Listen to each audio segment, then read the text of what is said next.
Are you recording? Maureen, can you hear me? Yeah. Can I ring you later? Will that be okay? Thanks. Right, we're online. Thank you. Councillor Jackson, the amendment has been put to you. Do you accept the amendment? Chairman, it's exactly the sort of cynical and irresponsible, and I have to say lazy amendment that I was expecting from Councillor Zadrozny.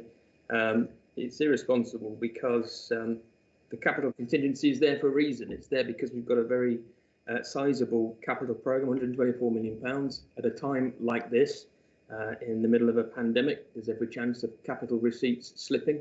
The contingency is there to smooth over if that happens, make sure we can still deliver on the capital programme that we've got in place. I think it's lazy because it just doesn't put an alternative budget forward. It takes what he thinks is free money, something that's there in a contingency, and attempts to spend it in a way that's, for obvious reasons, just pre-elections. I don't think it's cynical, Chairman, because Councillor Zadrozny and his group at each of the last three budgets have voted against not £3 million of extra funding for the highways, but £24 million of extra funding for the highways. Voted against it in the February 2018 budget, the 2019 budget, the 2020 budget. I'm sure they're going to vote against it later on this afternoon. Right, Councillor. Chairman, we won't. Councillor, I hate to interrupt you.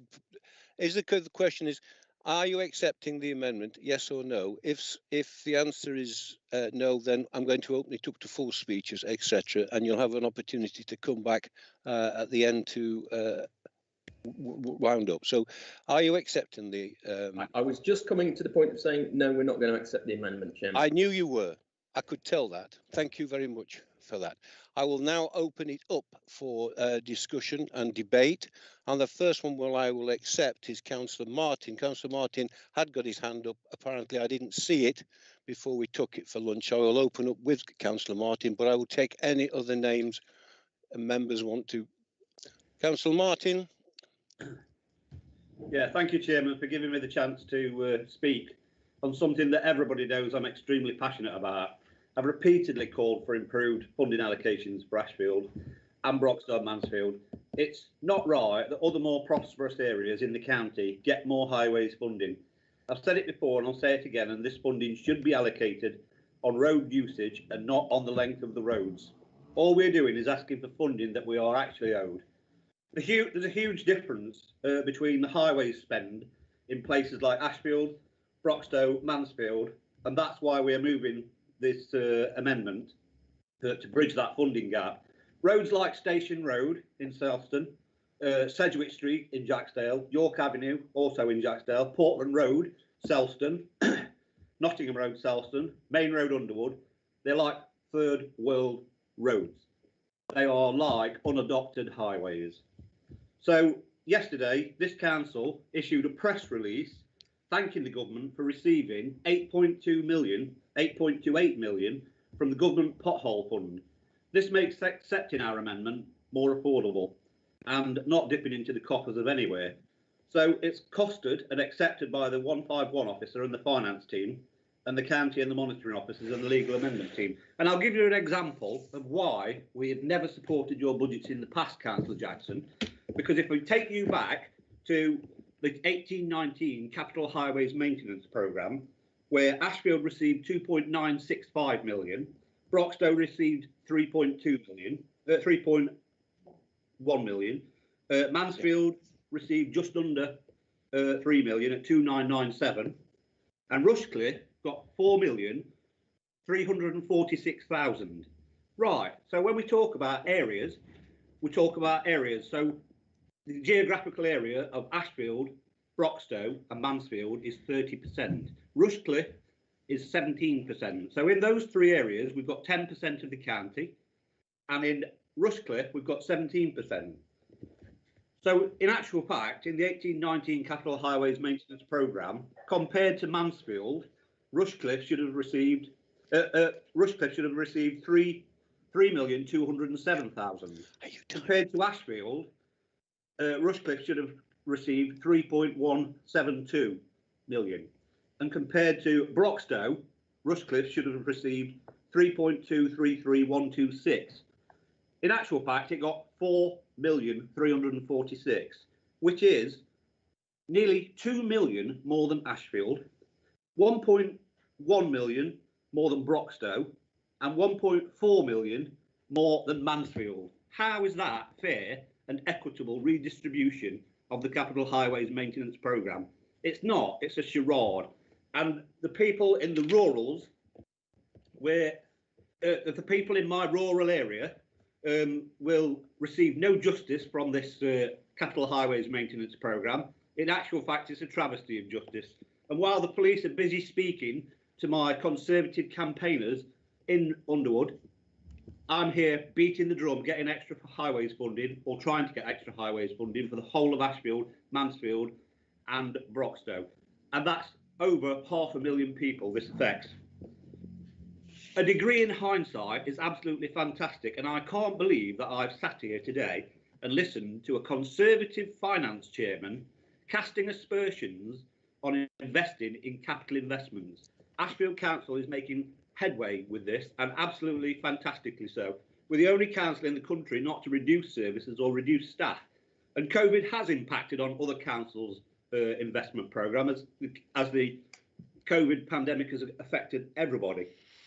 You're still persisting with your £28 million building project, which is like expanding your empire whilst Rome burns. I've said that before and I'll say it again. And then the other utter fallacy that you keep coming back to time and time again is the unitary authority argument. The district council does not perform any of the same functions as the county council. So I just don't know where you're going with it. So I recommend this amendment, and I put it to you all to support this because it supports over 500,000 people in some of the worst deprived road areas in the county. Ashfield has got the largest amount of population in the smallest area.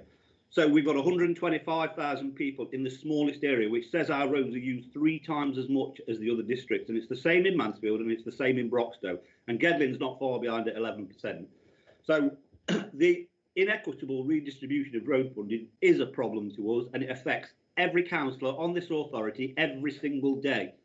ViaFix is a temporary product, not a permanent one, and that's what it's being used as, because we haven't got the right funding allocated to our budgets in the right places. So, Councillor Jackson, that's why we've never supported your budgets in the past, because they are clearly inequitable to the smaller districts. Thank you. Thank you, Councillor. Councillor Adair, please. I have 2 other speakers listed. Oh, thank you, Chairman. You got to be quicker than I was expecting. But I'm not going to talk about roads. I'm going to talk about the performance of the council. Okay, so thank you, Chairman. Can you hear me okay? I can, yes. Yeah, thank you. Okay. In a year which I hope members will forgive me for calling unprecedented, it has been gratifying to see that our council not only has the drive and determination to support our communities in a time of crisis, but the tools to do so as well. As Deputy Leader of the Council, Chairman of the Improvement and Change Subcommittee, and Vice Chairman of both the Policy and COVID-19 Resilience, Recovery and Renewal Committees, I've seen every phase of the Council's response to the pandemic. Our officers have acted exceptionally in rapidly changing circumstances, and I should like to place on record my thanks to all those who have supported our communities over the last 12 months. It's especially rewarding to see that after more than a decade of continuous transformation and change within the Council, we are in a position where we can implement new ways of working quickly and on a huge scale to respond to the needs of local people. We are in this position not because of the work of this administration, but the work that we started in 2009, which continues to benefit the Council and the residents of Nottinghamshire today. The Ways of Working programme, followed by Smarter Working programme, revolutionised the Council's employee culture and transformed the way in which our officers interact with service users and each other, creating a workforce today that is better able to meet the needs of our constituents. We estimate that the combined effect of these programmes to total almost 8 million in capital receipts and an annual financial benefit of approximately 6 million from savings, reduced budgetary pressures and increased productivity. Not only has the work made us more financially resilient, but the lean structure that we have created together with a more adaptive workforce has allowed us to respond to this pandemic in a way which would have been unthinkable a decade ago. I would go so far to say that even if we had asked the old Labour administrations of yesteryear to achieve such a feat, they would spend months recruiting consultants, conducting fact-finding trips and manufacturing financial analysis before deciding that it was too difficult or expensive and give up. Instead, we have a workforce that is dynamic enough to be redeployed throughout the authority to meet the needs of the most vulnerable. Across the authority, our officers have retrained to provide assistance at our customer service department, our community hubs, and at NHS vaccination centres to ensure that the most vulnerable people in our county are safe. Even the relatively recent development of the MyNots app has already proven valuable in providing updates to members of the public and making our services more accessible by both providing a new means for the council to be contacted and freeing up our customer support officers to assist those who otherwise access our services. We have kept our workforce safe thanks to our investment in flexible working technology that made for a quick transition to the new normal of working from home. Though it is not without its teething issues, I know how hard officers have worked behind the scenes to ensure that our virtual systems keep working and that the business of the council to continue. I've heard firsthand of the reassurance that our council provided to those who were left to shield in the early days of the pandemic. This is the council's efforts to reach out to our residents was invaluable in those very difficult months. And I'm sure that it would have been much harder had we not proactively prepared the council for any eventuality. All of our officers have made an invaluable contribution, and though I remember how it was maligned by the opposition at the time it was formed, the work done by the COVID-19 Resilience, Recovery and Renewal Committee has brought this to the fore. It has provided a valuable channel for members to stay informed about the pandemic. Indeed, it was so effective that some of the very same councillors who were distractors of the committee have established similar committees in their own district councils. Thanks to the work of our senior officers and my colleague Councillor Knight, we have been able to liaise directly with the sectors of our local economy that have been worst affected by the pandemic and develop an economic recovery plan that will provide over £11 million of targeted support to those that need it most. That is notwithstanding the wider post-Brexit support that we have put in place to ensure that Nottinghamshire businesses are able to make the most of our exit from the European Union. By working with ministerial representatives from the Ministry of Housing, Communities and Local Government, our local enterprise partnerships and the East Midlands Chamber of Commerce, we've been able to ensure that businesses are well prepared for our new trading relationship with the world by providing them with actionable advice, offering specialist workshops to develop key areas of business and helping them to establish trading partnerships through a forthcoming virtual international trade conference and the establishment of a Nottinghamshire International Trade Forum. Some may say that we have been fortunate to be in this position whereby we can respond so quickly to these changes. To them, I say that it seems to be more work of this administration that has put into preparing ourselves, the more fortunate we have become. Our success is the result of forensic attention to detail and proactive risk management by councillors who respect the fact that our funding comes out of the pockets of our hard-working residents. This is why we are able to present a budget today which places us amongst the authorities with the lowest council tax increases in the country. Nevertheless, this is no excuse to take our foot off the gas. The world is changing faster than ever before, and if we do not move with it, then we get left behind. Even before we shift to working from home began in earnest due to lockdown, this administration was proactive enough to begin the Investing in Nottinghamshire programme, which takes the principles of the projects that I mentioned earlier and pushes them even further by not just bringing the council's office estate up to a modern standard, but safeguarding it for the future by placing people where they are needed most. Though the events of the last year have made it necessary to review the detail of this work, the fundamental objective remains the same. It's about looking forward beyond the individual parts that make up the council, and instead considering the authority as a whole across the county and determining how we can make the places in which we operate work for local communities to be more than just council-owned land or buildings, and instead to be an active part of the towns and villages that we serve. Related to this is my own committee's work, which drives the council's transformation and change agenda. Our approach has been one which cuts across all of our departments and the major pieces of work that we need to undertake in the future if we are to continue to meet the needs of our residents. In particular, this programme will cover 6 major streams of work: improving the council's approach to residents with disabilities and better supporting them in education, employment and training to further improve their life chances and provide a better quality of life. Building on our COVID response to provide earlier interventions and support for our residents. Developing a more joined-up approach across the children's and adults services, public health, schools and health services to establish a whole family approach to safeguarding and well-being. Establish a strategic commissioning programme that will make our departments more responsive and cost-effective. Better integrating the council's public-facing services to develop a better front door to our services and supporting our workforce with better access to learning and support opportunities that reflect the new challenges we face as an authority.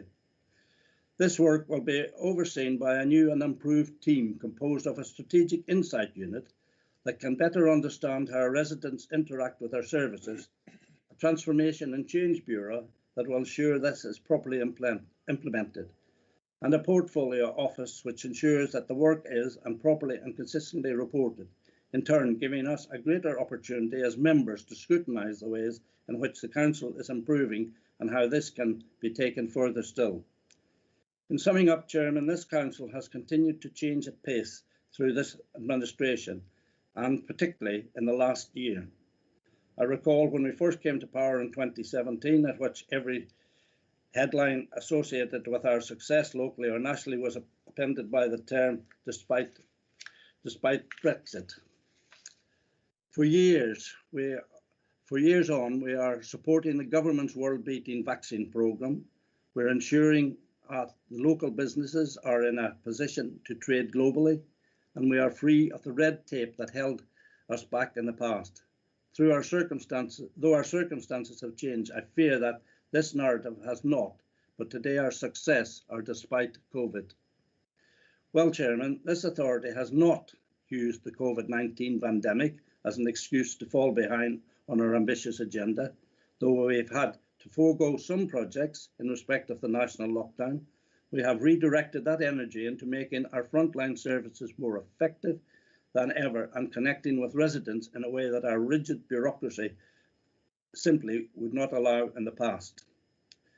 The transformation that we have overseen in the last 4 years has already delivered tangible benefits for the people of Nottinghamshire, but in the last year has proven everything it is that we may not fully realise the value of the decisions we make today until much further in the future. I may not be able to predict what challenges Nottinghamshire will face going forward, but I can guarantee that if it is a Conservative administration at the helm of the council, then we will have an authority that is able to continue growing, adapting and providing the services that our residents need, no matter the circumstances we find ourselves in. This is a budget that embraces our transformation agenda and prepares us for the future. And Chairman, I commend to this council. Thank you, Chairman. Thank you, Councillor Adair. Councillor Pringle, and I have 6 names given to me. Thank you, Chairman. Firstly, can I, on behalf of my Labour colleagues, recognise and applaud all those working in frontline services, in health, teaching, construction and retail, along with every single volunteer working during this COVID pandemic. And can we offer our sincere thoughts to the loved ones and families of the 122,000 who have already lost their lives. Chairman, I'll be directing my comments to the full budget proposal by Councillor Jackson. However, I must say that never have we heard a more patronising defensive budget speech on behalf of the National Conservative Party, which highlighted the clutching at straws by this administration in its claims. I speak today to expose what I believe is probably the most dangerous, disingenuous budget that has been presented since my tenure as County Councillor. I'm going to start off, as I always do, by thanking our Section 151 officer and his team for once again doing a remarkable job in a year filled with challenge and uncertainty. It is undoubtedly the skill and meticulousness of their oversight which provides some reassurance that we are not in the same position as many other councils across the country. However, this being said, Nottinghamshire County Council is still facing major financial challenges, and the picture that has been presented by this report, very much conceals the position and offers a rosy narrative. In my view, this is a deliberate attempt to mislead our residents prior to the upcoming elections. The year-on-year reductions since 2010 to this authority from central government have left a gaping wound, which this year's COVID funding has simply stuck a plaster over. The wound is still there and will remain a gaping hole in our finances until such time as we receive proper funding from this government. Last year, the Prime Minister talked about levelling up. Our residents were asked to believe that promise. So I can now sit here and say nothing about the fact that the Fair Funding Review, which was supposed to do just that, has been put on the back burner for the 3rd year running. How can I not mention the government have changed the rules to allow council tax to be increased even further, simply passing on more costs to residents, although hopefully never to the 10% suggested last year by Councillor Jackson. In addition to this, we're asking residents to pick up the tab for funding social care with the increased precept. This was also the subject of a review by your government in the long overdue Green Paper, which by now most of us have given up ever seeing. Which is why, Councillor Jackson, you realise in this budget that there is considerable uncertainty in funding our services going forward in the future, and yet offer no resolution. How can residents have any confidence in your ability to properly plan for the future of essential services when you have taken an ostrich approach to setting out this budget, giving a false impression that there is nothing to see here, when in fact come May, £17.6 million of savings will need to be found simply just to tread water for this council. I recognise the need for optimism at this time, Councillor Jackson. We've all had an enormously challenging year. However, it doesn't override the need for honesty, openness and transparency, which is something absent from the narrative of this presentation. The bottom line is that we have another 12 months of temporary funding, which offers no comfort, no support, nor any sense of future stability for our residents. And whilst we all understand that COVID has brought a challenging year, you've had 4 years in administration to address this fiscal situation. In fact, you recognise your failure by stating COVID as the single issue as to why you have not transitioned to more self-sufficient funding. What we have seen, apologies for that, Chairman. What we have seen are cuts to some of our most valued services, services which have provided a lifeline for some of our most vulnerable residents in the county. Alongside this, we have witnessed increased cost of care, again for those who are most needing our support. So let's turn to the actual detail provided within the budget. Firstly, the capital programme, where you have the audacity to use the word successors, and you go on to list highways as one such example. As this is a hot topic, and surely you realise we still have the worst roads in the country. These are not my words. And then the sunshine fades away into the distance until we reach the investing in Nottinghamshire paragraph, which is a celebration of refurbishing the office portfolio and a narrow focus on developing 1 or 2 sites across the whole county. And without distracting from their value, I have to ask, where is the much needed regeneration for the rest of the county? There are many places across Nottinghamshire which were former hives of industry and building this county, and now sadly, with deprivation at their heart, have simply been forgotten about by you. The most concerning about this inward-looking Investing in Nottinghamshire programme, the pinnacle of your celebration, by the way, is the overriding necessity of borrowing, by which in 2025 will result in 55 million having to be set aside from the revenue stream, meaning 55 million less to spend on our essential services. You go on to highlight initiatives in the capital budget, and you've allocated 0.5 million variation to communities in place capital spend to cover the cost.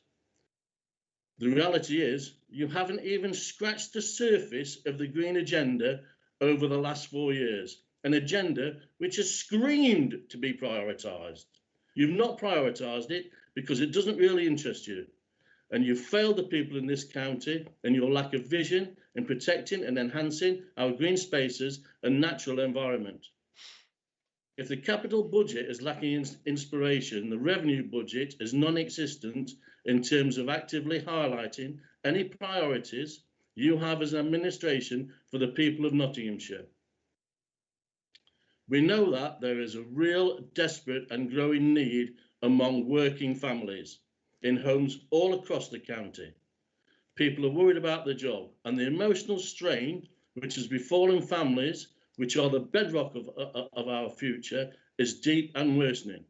This openly recognised, sadly, because of the increase in food bank reliance.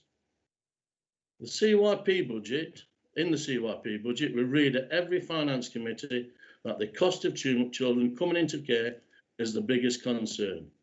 Previously, only after weeks of setting a budget, we had an overspend of 8 million in this area.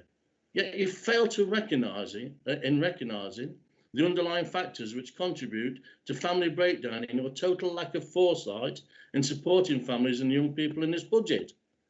You've disinvested from early intervention in our services across the board, and you've failed to support a motion at the last full council calling for a maintenance of £20 universal credit uplift to carry families through these challenging times.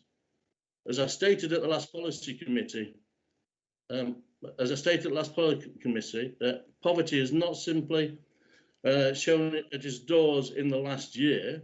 It has been present and deepening over the whole period of your administration for our residents. In fact, an administration which has led the council for the vast majority of the last 12 years whilst being supported by an austerity-driven government for over a decade. Surely now is time to take responsibility for your failings. So in summary, I'd like to have been presented with an honest, transparent account of our financial position looking forward, and what I read today fails to deliver that. By using the emergency COVID funding provided, this is just a sticking plaster. We have a budget without substance or foresight, and that saddens me personally. But what saddens me even more, and what is unforgivable, is the total lack of ambition, aspiration, openness and support for all the hard-working families, our children, young people, our elderly, our vulnerable people in Nottinghamshire, for all those families working 2 or more jobs just to survive. Not thrive, but survive. All these people should have hope for the future rather than your inevitable outlook of continued uncertainty and instability. I see it as my duty as a county councillor to properly support our residents, to be ambitious for them and to be proud of them and proud of this county, not to burden them with an ever-increasing debt alongside reduced service provision and with a single 12-month outlook which offers nothing except the sadness of uncertainty. This budget completely fails in regard to a vision of future stability, and therefore I will not be able to offer my support. Thank you, Chairman. Thank you, Councillor. Councillor Cotty, I have 10 names.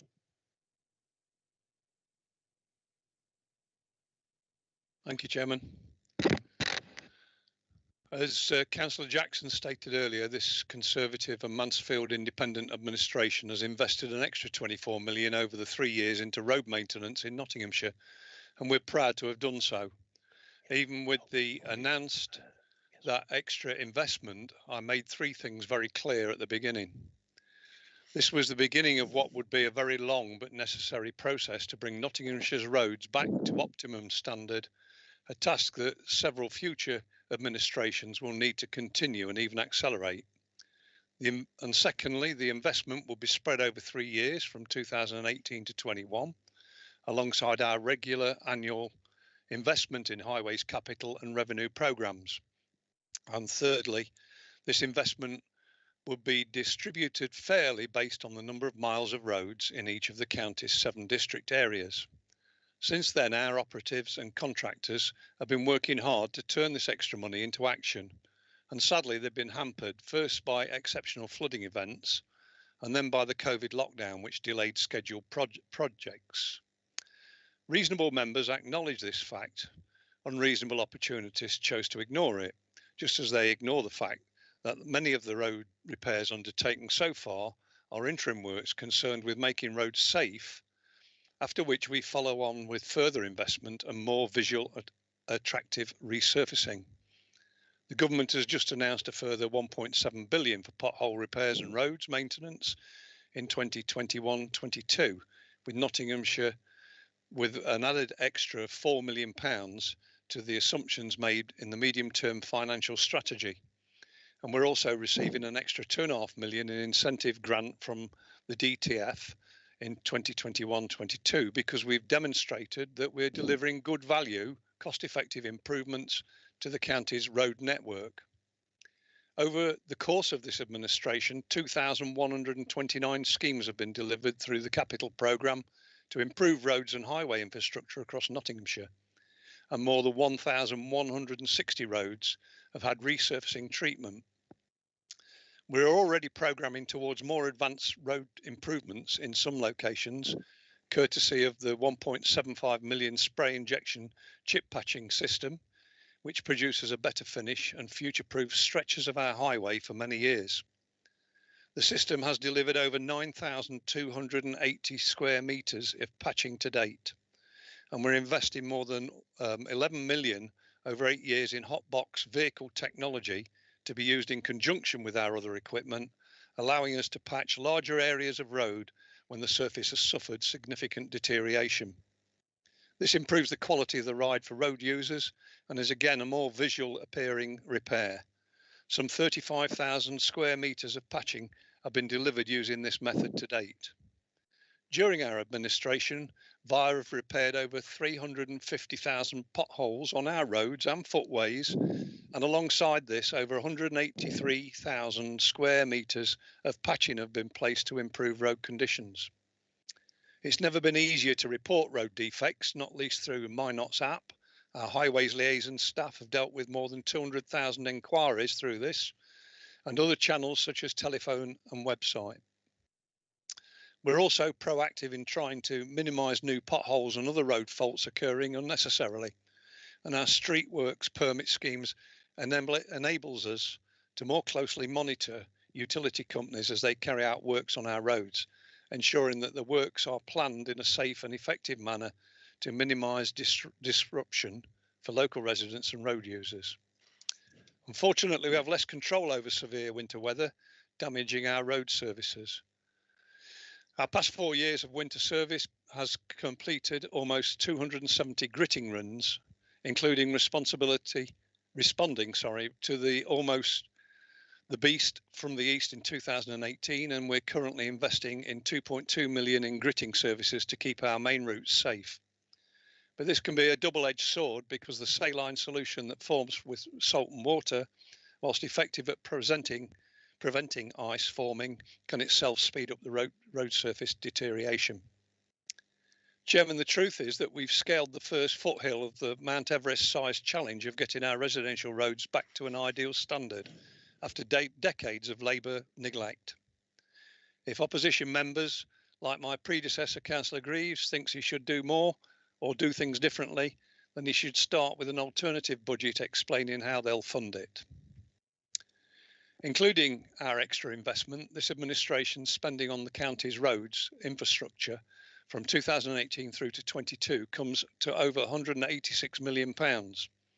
And our new proposed investment for 2021-22 includes 16.4 million of capital maintenance schemes to improve local roads and other highway assets, 5.5 million for integrated transport schemes such as pedestrian crossings, capacity improvement, speed management schemes, and the allocation to fund major transport scheme business cases, and 640,000 of revenue funding to deliver our traffic management programme, including 210,000 extra county council funding to react to emerging traffic management problems in year. Councillor Jackson described earlier today our success in lobbying the extra money from government to deal with these coronavirus pandemic, and he's absolutely correct. But we should also highlight the success of lobbying we've done over the previous 3 years to claw new national investment into Nottinghamshire's roads. We've secured 5 million from the DFT Local Highways Maintenance Challenge Fund to carry out extensive repairs on the A38 and the 617 Mansfield-Ashfield regeneration route, which were delivered by Via and Tarmac early in 2018. We've secured an extra 1.6 million from the government's National Pothole Fund to add the additional money we already put into our own budget. And we're set to secure an extra national funding to improve 6 junctions on the A614 and A6097 between Ollerton and Loudon, for which the project cost is 28.6 million, including an anticipated 24.4 million from government and a contribution of 2.7 million from this council. And we were successful in campaigning for the long-awaited dualling of the A46 Newark bypass, approved as one of the 14 projects selected by government in a 25 billion plan to deliver major economic benefits locally and nationally. I should also point out, Chairman, that despite the practical challenges posed by coronavirus, we're on the verge of completing the 40 million Gedlin Access Project road project linking the B684 Mapley Plains to the A612 Trent Valley Road to improve journey times and bring economic benefits estimated at £76 million. Amongst all these big ticket projects, it's easy to overlook some of the other investments we've made in schemes that were no less important to residents, businesses and commuters in particular parts of the county. For example, a £250,000 scheme delivered major pedestrian safety improvements to Goosemore Bridge, which crosses the River Idle near Retford. Resurfacing works on the A60 Loughborough Road and the A611 Radcliffe Road, which are both important arterial routes. The work we did to improve pedestrian safety around the Nottinghamshire County Cricket Club in the lead up to the World Cup in 2019, a prestige event estimated to have been worth £18 million to the local economy. We've also completed 113 speed management schemes, including 63 interactive speed signs and 214 casualty reduction schemes. And our investment in purchasing our second and third CCTV camera cars, which seek to identify and prevent inconsiderate, unsafe parking outside schools. Our commitment not only to manage traffic speed, but to road safety in general will see us spend another 350,000 on road safety schemes in the coming year. 214 targeted casualty reduction schemes are approved to be delivered across the county, and over 73,000 people taking part in road safety education. I'm pleased to say that our highways partner Via East Midlands won the Association of Public Sector Excellence Street Lighting Innovation Award for 2020 for their work on Nottinghamshire LED street lighting renewals project. This is managed in conjunction with the County Council's energy team and Salix Finance, who provide interest-free government funding to the public sector to improve energy efficiency, reduction carbon emissions, and to also lower energy bills. Our street lighting replacement project has seen almost 75,000 LED lanterns installed across Nottinghamshire, saving 71.3 thousand tonnes of carbon and reducing electricity consumption by 81.5 million kilowatts an hour since it began. And the percentage of LEDs in the county has risen from 31% in 2017 to over 70% today.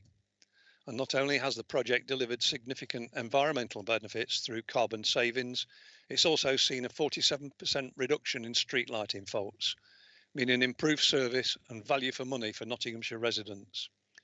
It's achieved almost £10 million in energy savings for Nottinghamshire taxpayers to date, and following a further successful bid to Salix for £2.6 million, is set to be extended and convert more of the county's remaining 19,000 streetlights by 2023. LED lighting is just one example of our commitment to environmentally friendly ways of working. As Councillor Jackson acknowledged earlier, we have delivered DFT-funded travel choice schemes in places such as Newark, Mansfield, Gedling, West Bridgford, helping to promote greener travel options, tackle congestion and provide a healthier lifestyle, resulting in a 6% reduction of single occupancy car journeys. We've successfully bid for 4 new electric buses and infrastructure altogether worth more than 900,000. And working with Nottingham and Derby City Councils, we've also achieved a 6.1 million grant from OLEF to deliver the Go Ultra Low programme, which aimed to persuade more people to convert to ultra low emission cars and vans, with 2 million being invested in expanding the number of electric vehicle charging points to create a D2 N2 area-wide network available 24 hours a day.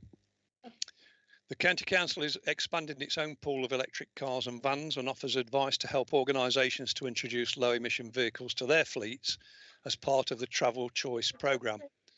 And we continue to promote bus travel through the county by that as a way to reduce congestion or as a necessity for those with limited access to other forms of transport. It's why we will invest over £4 million a year in subsidised bus services to maintain routes that are not commercially viable, thus ensuring people living in remote areas are not left isolated. As reported to Communities in Place earlier this month, the total budget for reimbursing transport operators for concessionary fares amounts to more than 11 million. And our bus investment is a win-win policy. Every pound of the council invests in protecting bus services is calculated to be worth £2.50 for the local economy. And that's why last February we set out plans for demand responsive transport and introduced a new evening service in Mansfield to boost the evening nighttime economy. We're also undertaking a review of the bus services for the Ollerton area, including routes to and from Retford and Newark. And last year, the government announced the UK's first ever long-term bus strategy with funding settlement of 220 million, of which 30 million has been allocated to local transport authorities. Nottinghamshire has previously been allocated almost 650,000 for this pot from this pot, and initially planned to invest in the following bus services subject to consultation. The 22-23 West Bridgford Circular, so it can continue to run at current levels. The Rushcliffe Villager for the same reason. The Sherwood Shuttle to operate predominantly as a tourist bus and a park and ride to improve visitor experience. The 42-43 Worksop service to improve its frequency and reflect on shift working patterns in Manton Wood. 417 Sutton service, again to improve frequency. 141 Bestwood to Nottingham service, restoring evening buses Thursday, Friday and Saturday. And the 90 Newark to Nottingham service to provide limited frequency as supported by many local councillors. These plans could change as we come to understand more about the impact of COVID-19 on the commercial bus network. And we wait to see whether this currently temporary funding is extended when government considers the removal of the bus service operators grant.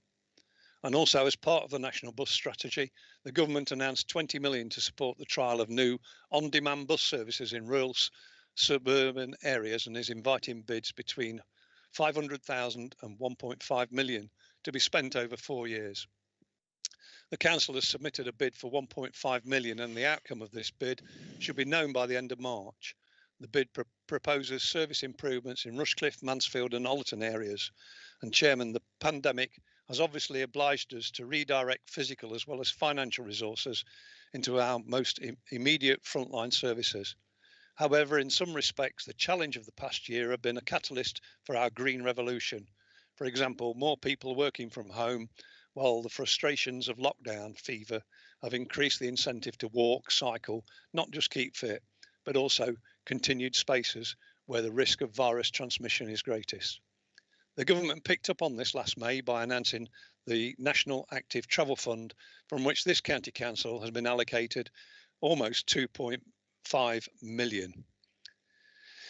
Of course, we welcome such funding, having already invested 4 million in cycling improvements during the past 5 years, but our caveat is that we will not spend public money building cycle lanes in the wrong place just to tick a box. And our bids for Tranche 1 promoted temporary and permanent schemes we believe met a genuine public demand and played a wider part in supporting the local economy. And last month, the Communities in Place Committee agreed to consult on schemes for possible inclusion in Tranche 2, and members agreed to delegate authority to myself and the Corporate Director for Place to decide the final programmes to be taken forward from the consultation. I will listen carefully to the consultation responses and will only recommend schemes where I'm confident that they have broad local support. Hopefully by that time the world would generally be looking a little bit brighter, and the past year has been a very testing one, and I'd like to conclude by acknowledging the tremendous effort of employees across the Place Department, not only in their initial emergency response, but also their determination to get our services back online. After the first lockdown, there was a lot of pressure to reopen services quickly, especially our household waste recycling centres, but also our libraries, archives, bus stations, country parks, registration services.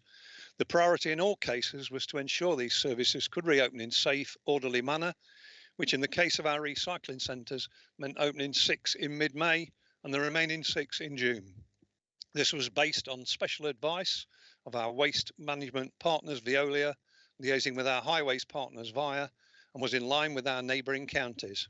And I thank those councillors who respected this carefully, professionally led process and acted responsibly with their public comments. Councillors John Handley and Phil Rostance will speak later about many of the other services funded through Communities Place Committee and delivered by the Place Department. For now, I'll close by observing that thanks to this Conservative and Mansfield independent administration, there are still 60 libraries available to serve Nottinghamshire public, and there are still 12 recycling centres in Nottinghamshire with plans now proceeding for another one. And with 5 thriving country parks in Rufford, Abbey, Sherwood Forest, Home Pierpont, Bestwood and Cotgrave, including of course the magnificent National Water Sports Centre, along with the new 5 million Sherwood Forest Visitor Centre which opened in 2018. And we still offer a very strong network of registration and ceremonial services across the county. Today's budget is a continuation of that good news, and I therefore urge members to support it. I will be voting in favour of the paper before us. Thank you, Chairman. Thank you, Councillor Meal, and I have 9 names. Thank you, Chair. So there are many reasons, I'm afraid, that I cannot support the budget that Councillor Jackson has put before us today. Those reasons have been very ably articulated by my colleague, Councillor Pringle. But I do just want to mention one of the issues. We've been calling repeatedly over the past 6 months for a fundamental review of investing in Nottinghamshire.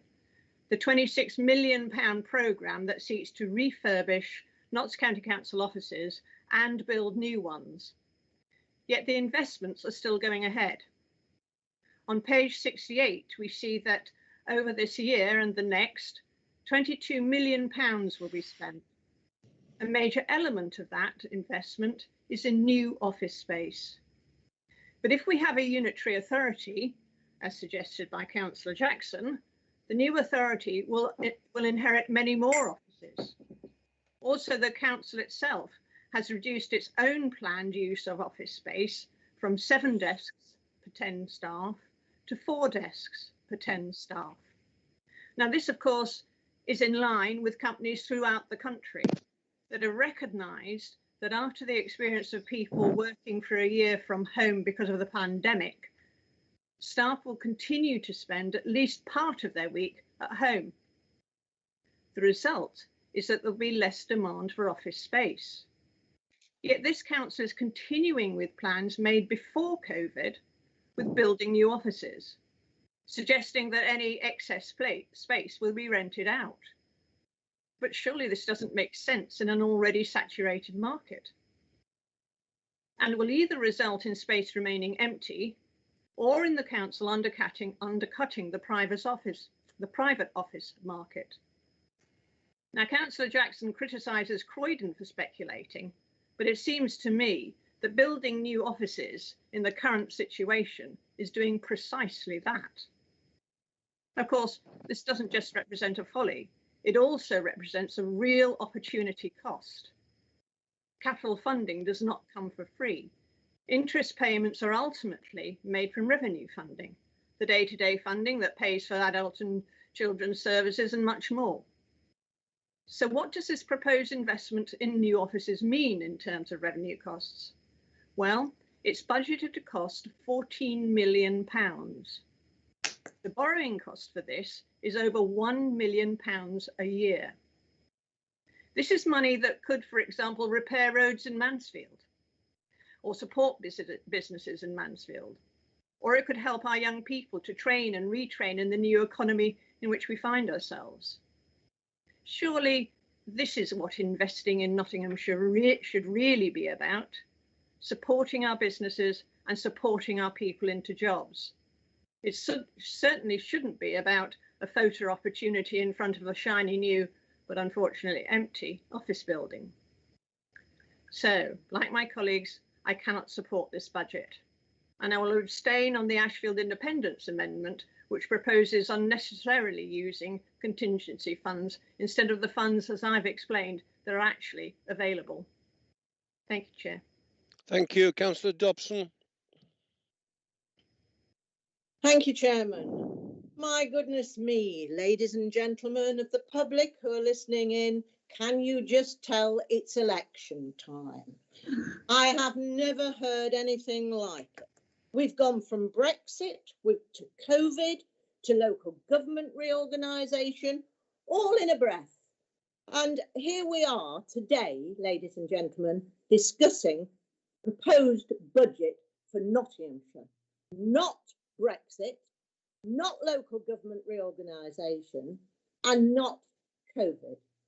Can I, as the only independent person on this authority, actually say I don't need the budget meeting to pay tribute to the Director of Public Health and his team? I've already done that.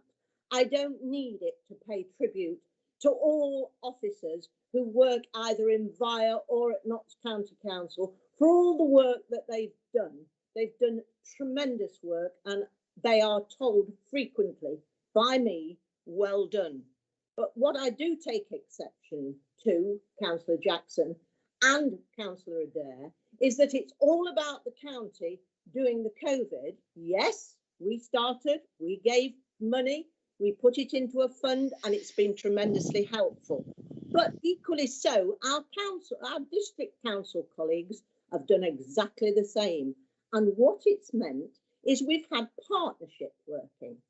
The chief executive has worked closely with all the other chief executives right across the county, and it's been very, very beneficial for all.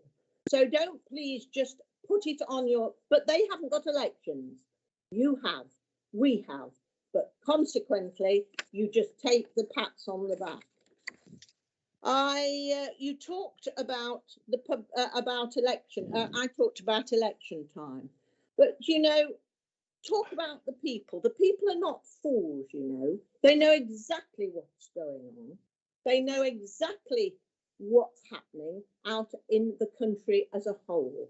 And I remember Theresa May, you know, the lady that was Prime Minister not very long ago, who said there is no magic money tree, and how right she is. But it's amazing where the Chancellor and certainly the MP for Newark, the Communities Secretary, seems to be able to pull out all sorts of amounts of money, mouth-watering amounts of money. Everybody's absolutely amazed. Where does all this come from, Mrs. Dobson? I get. And I go, don't ask me. Well, how are we going to pay it back, Mrs. Dobson? Don't ask me.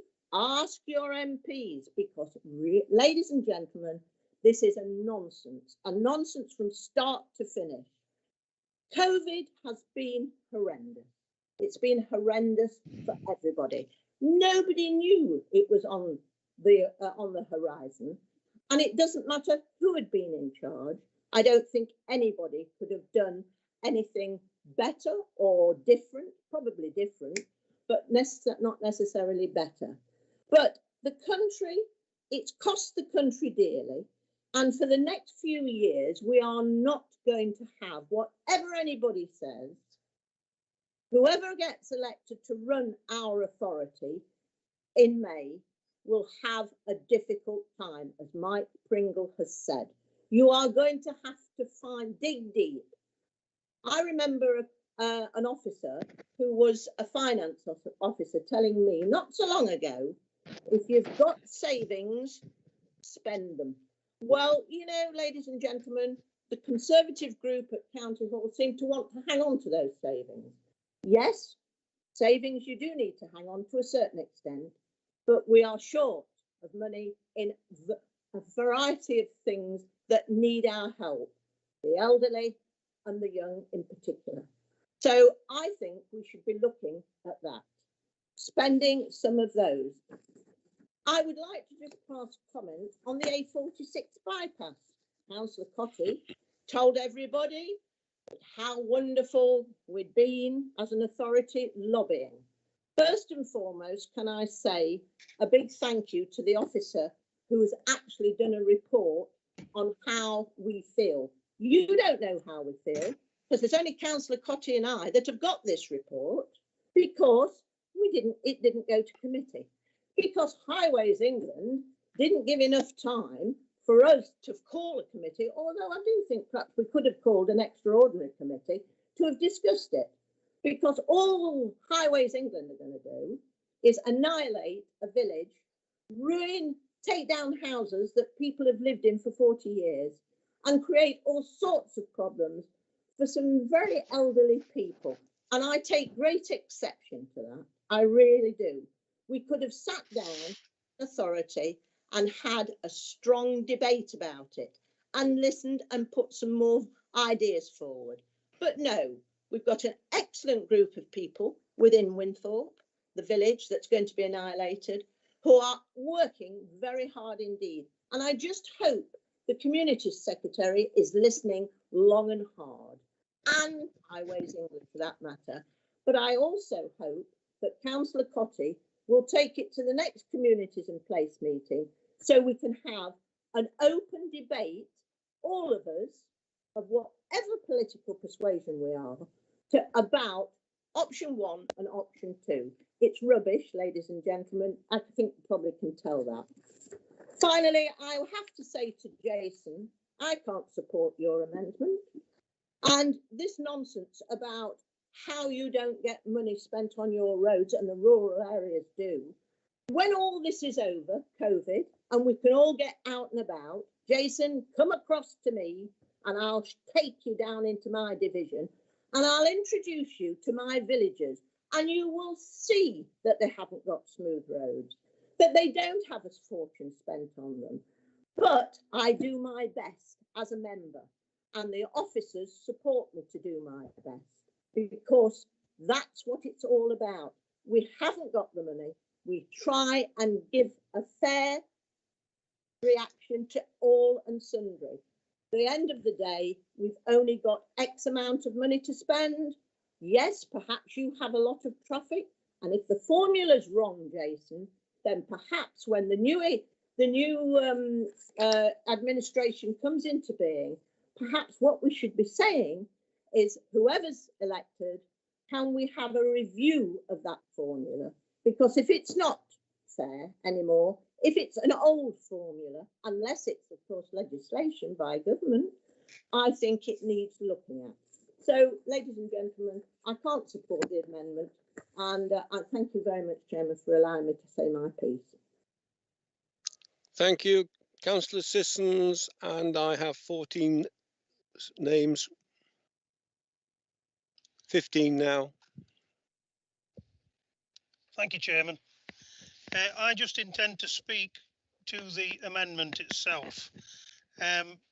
People watching us from the far corners of our wonderful county of Nottinghamshire might not know I'm proud to be the member for Mansfield South.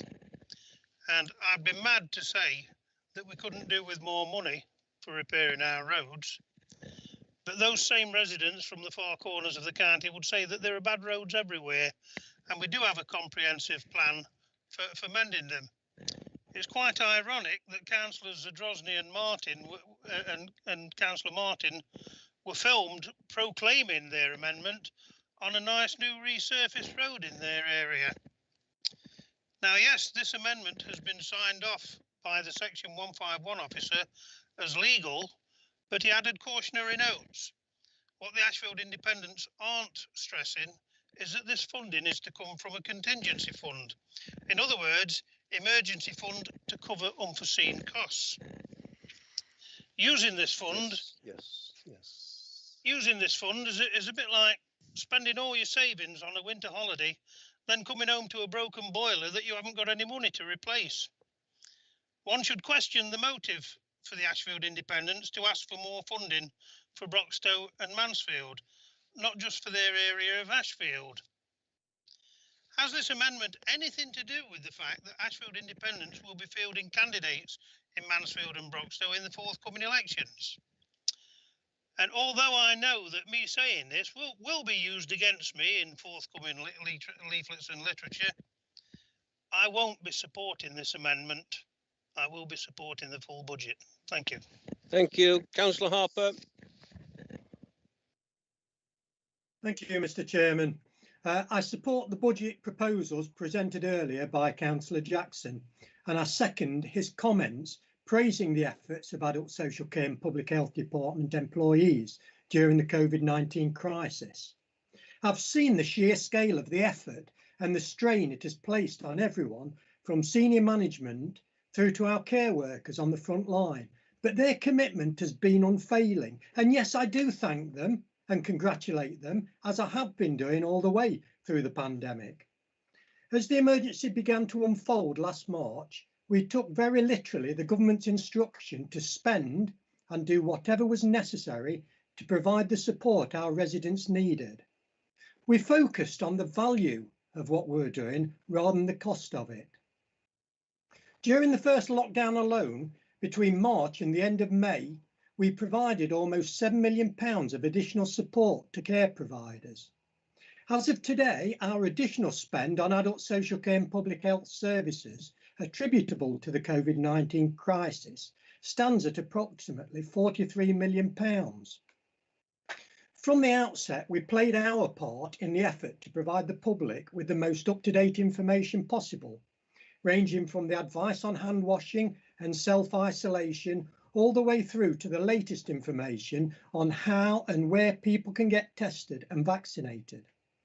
We worked with Public Health England and other partners to deliver mobile COVID testing facilities in response to the outbreak hotspots in Worksop, Retford and Newark. We launched our COVID-19 Community Hub, recruiting and coordinating a large range of social care and health professionals and volunteers to deliver the right help as fast as possible to those who need it. In fact, we managed to sign up more than 600 volunteers in this first week alone and had processed and resolved 1,000 requests through the hub by mid-June last year. With partners, we launched a free parking permit for NHS and social care workers, given that many rely on their cars to get to and from work and to minimise the spread of the virus. We have issued over 3,000 of these permits, allowing key workers to park for unlimited time on single yellow lines, in residence parking areas, limited waiting bays or council-owned car parks, and were available to anyone providing direct support to unwell and vulnerable people in the community. We've processed over 500 emergency payments for care homes and home care providers who faced additional costs due to coronavirus, with payments varying from £33 to £161,000, depending on the type and size of the provider. A dedicated infection prevention control team is providing daily support to care homes dealing with outbreaks, including personal proactive equipment and infection prevention control training. We published a specific email address for providers to use to request PPE and receive delivery free of charge, which saw all urgent orders met and has supported 3,095 individual requests for PPE to date. As part of the Integrated Care System, ICS, we launched the Enhanced Care Response Team, bringing together primary, community and secondary care clinicians to provide support to care homes. In early autumn, we were allocated almost £860,000 from £63 million of emergency assistance funding provided by the government, which were distributed to families worst affected financially by the pandemic, helping towards the cost of food and other essentials.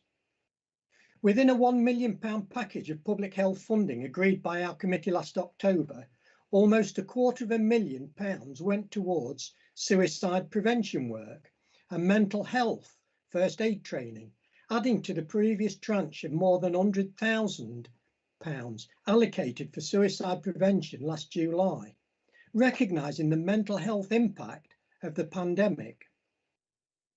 We also agreed £120,000 of funding to establish additional domestic abuse emergency refuge accommodation, responding to evidence of an increase in incidents of domestic abuse during the lockdown. And though I know this sits within the policy committee budget, we launched our £1 million COVID-19 community fund, offering emergency money to charities, voluntary groups and parish and town councils, all working hard to support vulnerable Nottinghamshire residents through the crisis, with total grants awarded so far amounting to more than £830,000. Some of these initiatives were agreed and funded as a specific response to the pandemic, but as Councillor Jackson said earlier, a lot of our extra spend has been on services we always provide, but which are in far greater demand than normal. Every aspect of what we do has been impacted by COVID-19, not just in terms of level of demand, but also the practicality of maintaining services when our own staffing levels and morale have been under pressure from the virus. COVID-19 has presented a special, unprecedented reason to champion the work of our adult social care and public health services, but in truth, their contribution is worthy of recommendation and recognition under any circumstances. This council invests well over £200 million a year in helping and supporting Nottinghamshire people, even in non-pandemic times. Our corporate director, Melanie Brooks, and our public health director, Jonathan Gribbin, and their teams are doing a fantastic job in difficult, frankly, almost surreal circumstances. And as we're talking today about the budget, I want to highlight the fact that even whilst battling the pandemic on all fronts, Melanie and her team have still delivered £4.1 million of savings in the past year, enabling us to reinvest this money where it's needed most and easing the pressures on our finances overall. The next administration of this council will inherit an adult social care and public health department in better financial shape than many others across the country. In order to maintain that situation, we now need movement at national level. 2 weeks ago, the government published a white paper setting out its vision for better integration between the NHS and social care sectors. Health and Social Care Secretary, the Right Honourable Matt Hancock, observed that over the past year, collaboration across health and social care has accelerated at a blistering pace, driven by the necessity of the coronavirus emergency. Mr. Hancock commented that from setting up new hospitals in a matter of days to moving tens of thousands of appointments online, we've seen what can be done by working quickly, flexibly, and most importantly, together to adopt a new technology focused on the need of the patient, casting aside bureaucratic rules. The proposed Health and Care Bill seeks to build on this progress and shape a system that can better serve people for many years to come. And I note that during this announcement, Mr. Hancock also reiterated the Prime Minister's commitment to the reform of adult social care and promised to bring forward proposals this year. For local authorities with a major social care responsibility, such as ours, these detailed proposals cannot come soon enough. And when they do materialise, we need all political sides to consider and discuss them responsibly. Last September, Lord Bethell observed it will require a huge amount of political collaboration to agree a solution to the long-term sustainability funding of adult social care, and that this was likely to take longer than the next few months. He's right on both counts, Chairman, which I have stated many times in the Chamber. There is an urgent need for government to hold what we euphemistically describe as a difficult conversation with the public about the changes needed if councils such as ours are to have enough money over the long term to meet the growing demand for adult social care services. But that can only happen if all politicians are honest with the public that this will involve all of us paying more than we do now, be that through taxes, charges, or both. The conversation goes from difficult to impossible if politicians deny that reality for the sake of short-term public popularity. We've seen that on odd occasions when senior politicians have tentatively tried to begin such a dialogue, maybe too close to general elections, and short-term political opportunism has hindered it. This time, when the government publishes its proposals, we need a mature, responsible approach from all of the national parties. Otherwise, the social care system, as we presently know it, will run out of time and money. In the meantime, the government has come through with various tranches of funding, some of it temporary, which have helped meet our short-term budget challenges. Within months of this administration taking office in 2017, the government provided an extra £2 billion for social care through its Improved Better Care Fund to help local health and social care services work together and provide more joined-up care and support. Nottinghamshire County Council has received £30 million of this funding over 3 years. We immediately set about investing this in priority services. These included support for young adults with learning disabilities, mental health needs and autism disorders. Investment in our short-term assessment and enablement team, START, including more social workers and care packages so we could discharge patients from hospital more quickly and help them regain independence. Investment in transport for people to access day services and respite care, and investment in monitoring the quality of the care provided by care homes, home care services and other care providers. Subsequent announcements would see the government total investment in the Improved Better Care Fund rise to £4.4 billion and Nottingham's share rise to £94 million between 2017 and 2020. On top of this money, the government further announced an adult social care support grant, which provided £240 million to local authorities in 17 and 18, and £150 million in 18 and 19.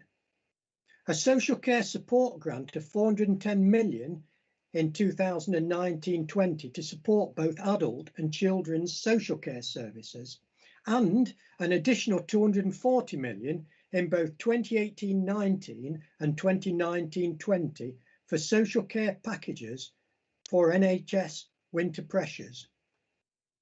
The total benefit to Nottinghamshire of this was an additional £18.7 million, again invested in a range of services designed to help people move from a position of dependence to one of relative or complete independence as soon as possible.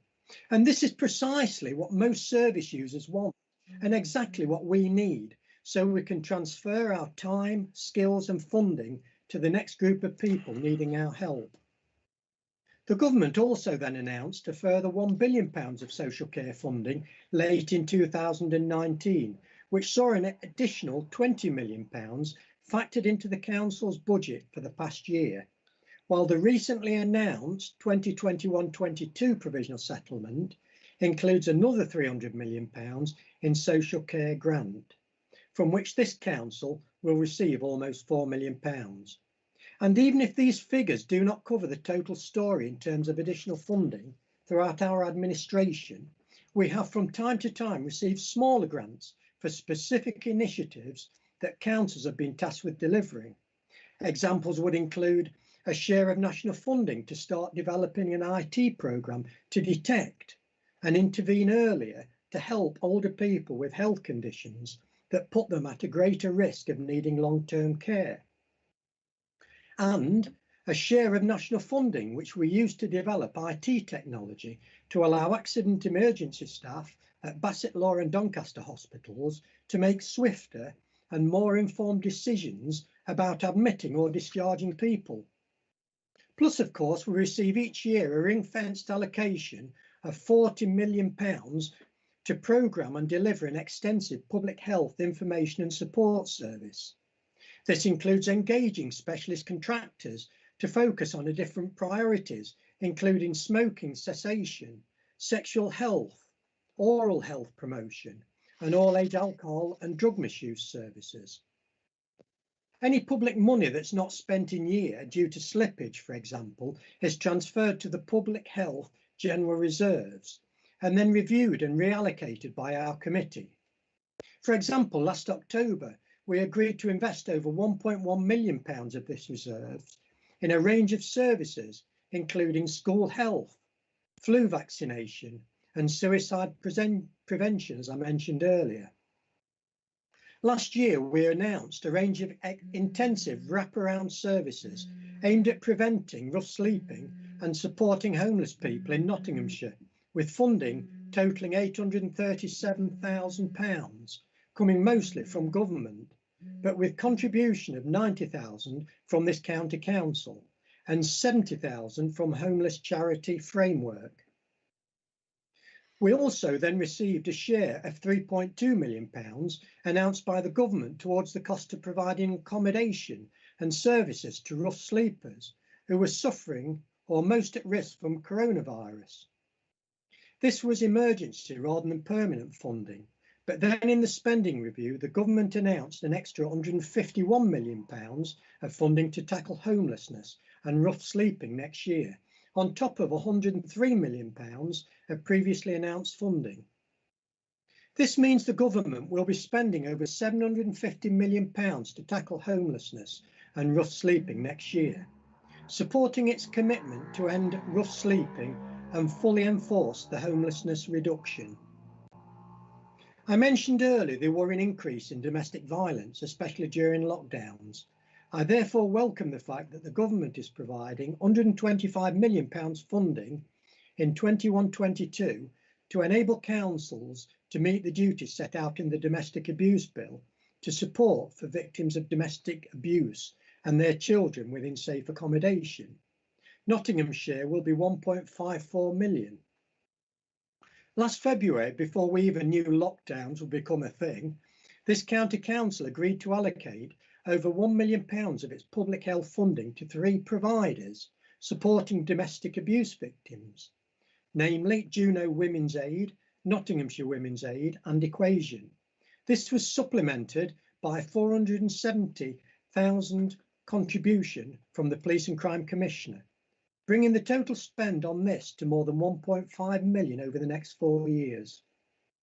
We also successfully in our bid for £500,000 from a pot of 16.6 million of government funding, which is being used to maintain safe accommodation, such as refuges and other specialist services. The County Council led the Nottinghamshire bid, made up of partners including local district, borough councils, and again the Police and Crime Commissioner. This money was added to the 175,000 of funding our council had already approved and is paying for 40 family units and 206 beds across the county. Chairman, there is no doubt that the proactive lobbying and bidding efforts of this administration have been instrumental in securing at least some of the money I've just highlighted, allowing us to meet social care and public health needs over the previous 3 years and balance the budgets for this year and next. The government has also permitted councils to raise some additional resources through the Adult Social Care Precept, which was first introduced in the spending review of 2015 and allows councils to levy an additional amount on top of council tax for specific ring-fence expenditure on adult social care. To protect taxpayers from excessive increases, a threshold was placed on the amount councils can raise through this precept, and ultimately this meant councils could raise no more than 6% over the 3 years up to 2019-20. Nottinghamshire County Council duly spread its precept increases over those 3 years, then last February took up the option for a 2% increase during the current year 2021. We've now been given permission to increase adult social care precept by a further 3% spread over 21-22, but we are well aware of the pressure on our taxpayers at this extremely difficult time. That's why we are proposing to raise the adult social care precept by only 1% rather than the maximum 3%. We can afford this because our successful lobbying has seen us receive sufficient coded funds from government to meet current projected demand and balance the budget for the coming year. It means we can defer the remaining 2% increase to next year, thereby reducing the pressure on Nottinghamshire households. I'm proud of the services we provide, and I'm delighted we can set such a positive budget at a time when many other councils are in a much weaker position. Thank you, Chairman. I support the recommendations of Councillor Jackson. Thank you. Councillor Fall, please. Thank you, Chairman. My question regarding this budget is what will happen to real people in this county as a result of the numbers that we see before us today? Councillor Jackson, you talk about the sound state of our finances and balancing the books, but this is not an accounting exercise. You also talk about delivering popular services. I mean, what an odd choice of words. I mean, we're not talking about car valeting or dry cleaning services here. These are very often desperately needed services, as Councillor Harper has just described some of them. And I am absolutely convinced that there will be yet more disadvantage and real suffering continuing as a result of this budget. So I cannot support it, either with or without the proposed amendment. And before we get treated to another ancient history lesson, this is a direct result of Conservative policies.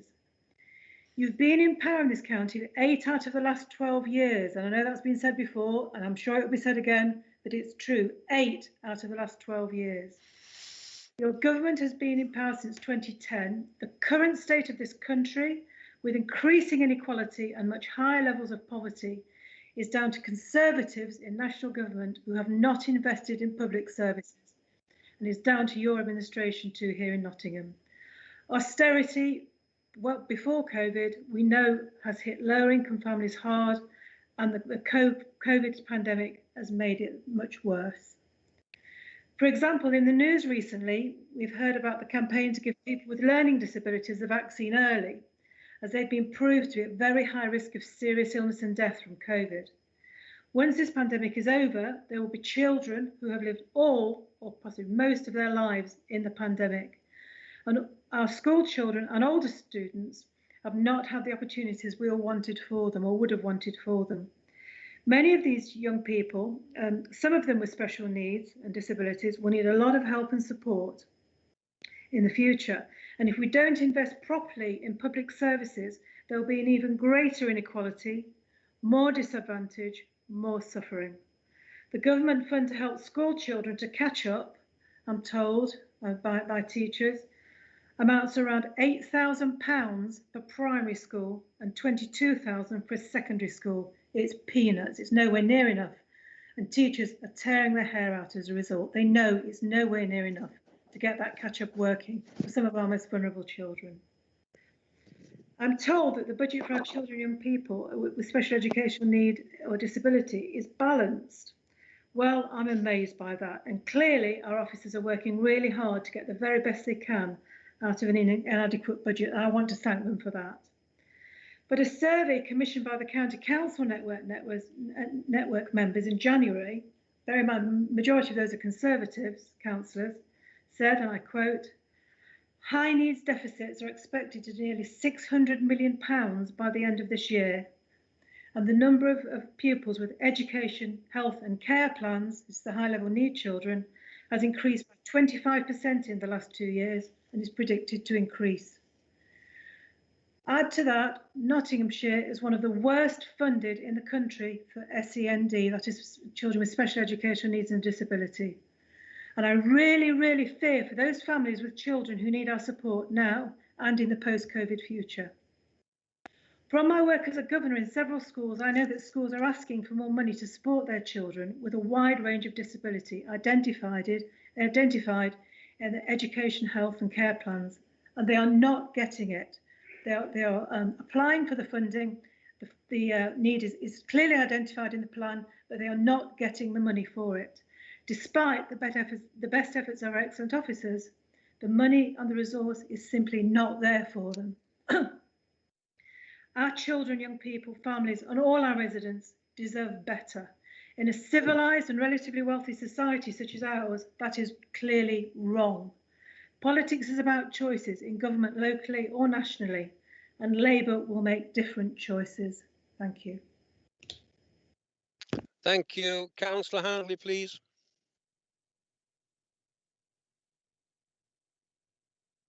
Councillor Handley. Thank you, Chairman.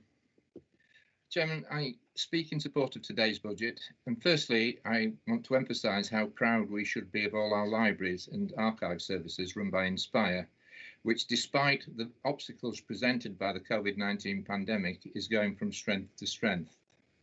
Councillor Jackson spoke earlier of the modernisation programme that we've undertaken during this administration, so I don't want to repeat the things that he said.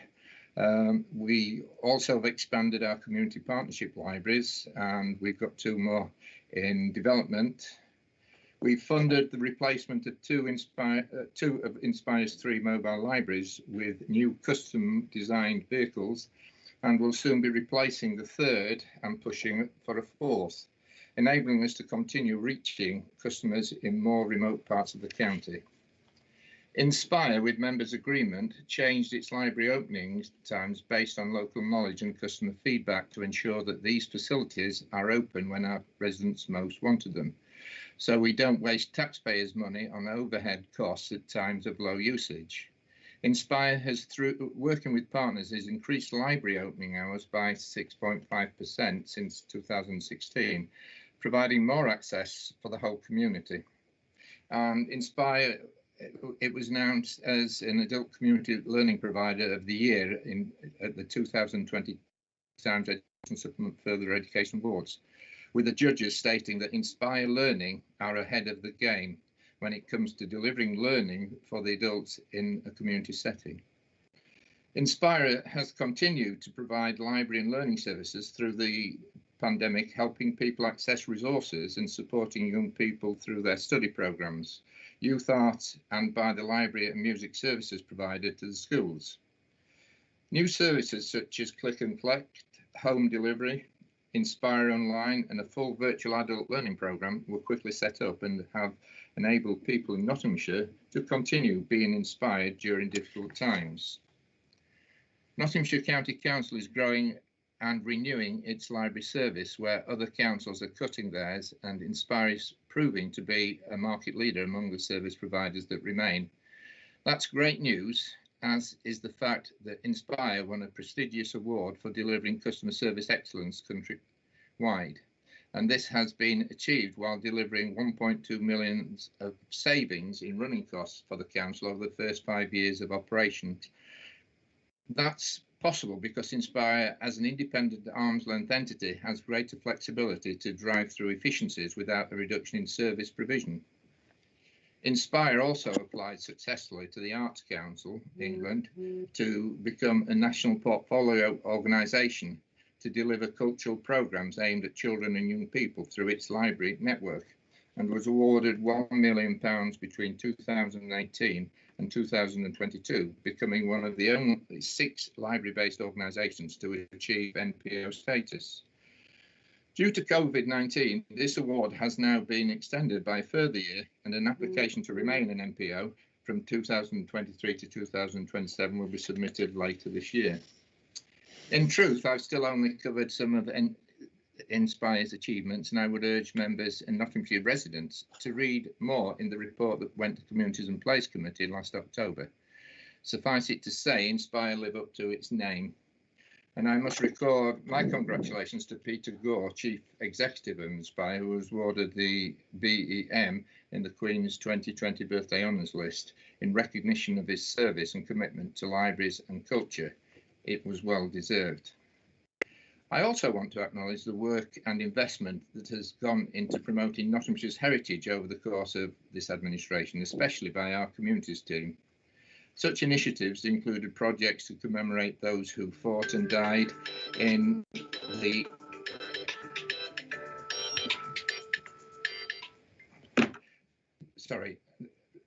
to commemorate those people who fought and died in World War I and II.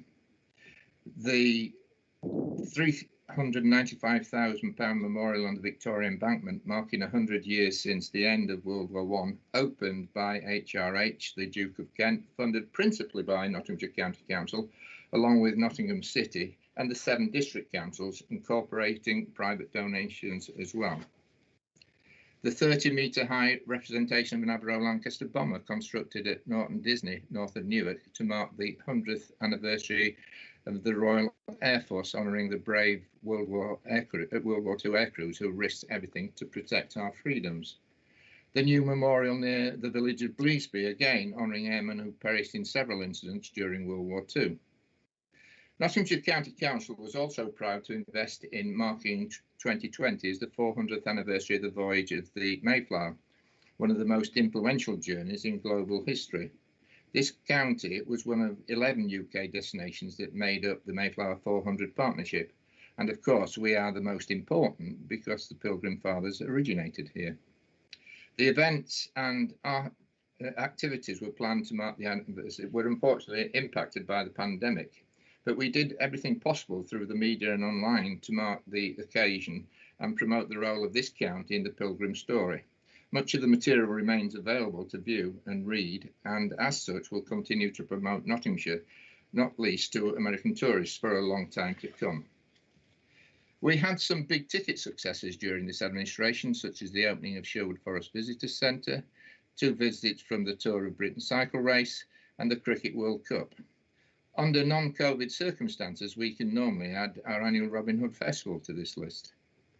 The gross budget for the coming year identifies 2.5 million for the continued support of projects marking Nottinghamshire's rich heritage and attracting more tourism into Nottinghamshire to benefit our local economy. Our intention is to take the promotion of Nottinghamshire to another level now we have in place a visitors economy strategy. Our first 10-year plan is to increase tourism by 20%, while creating 2,900 jobs and adding £240 million to the local economy. Work on this has been rudely interrupted by the pandemic during the past year, but a key task of the next administration will be to drive this strategy forward. One of many reasons Nottinghamshire is such a fun and attractive place to visit are nearly 300 capital projects we have funded to the tune of £3.2 million over the past 3 years through our local improvement scheme. In addition, we agreed in 2018 to fund 126 revenue projects at a total cost of £1.2 million per year for the next 3 years. The coronavirus lockdown means we had to delay until late last year the announcement of projects approved for the current capital funding round. We decided to prioritise those applications which already had match funding in place because we recognised that the limitations the lockdown would place on the ability of applicants to raise large amounts of new match funding at this time. Even so, we were still able to approve almost 100 applications to receive funding of almost £700,000 from the 2021 LIS budget. This sees Nottinghamshire County Council maintain its commitment to an optional rather than statutory community fund at a time when many other councils have abandoned such schemes or at least redirected them, all such resources into their COVID response in the short term. The local improvement scheme also had a £21,000 per year fund set aside to support young sports stars of the future as an ongoing commitment to help them fulfil their potential and maintain Nottinghamshire's reputation as a sporting county.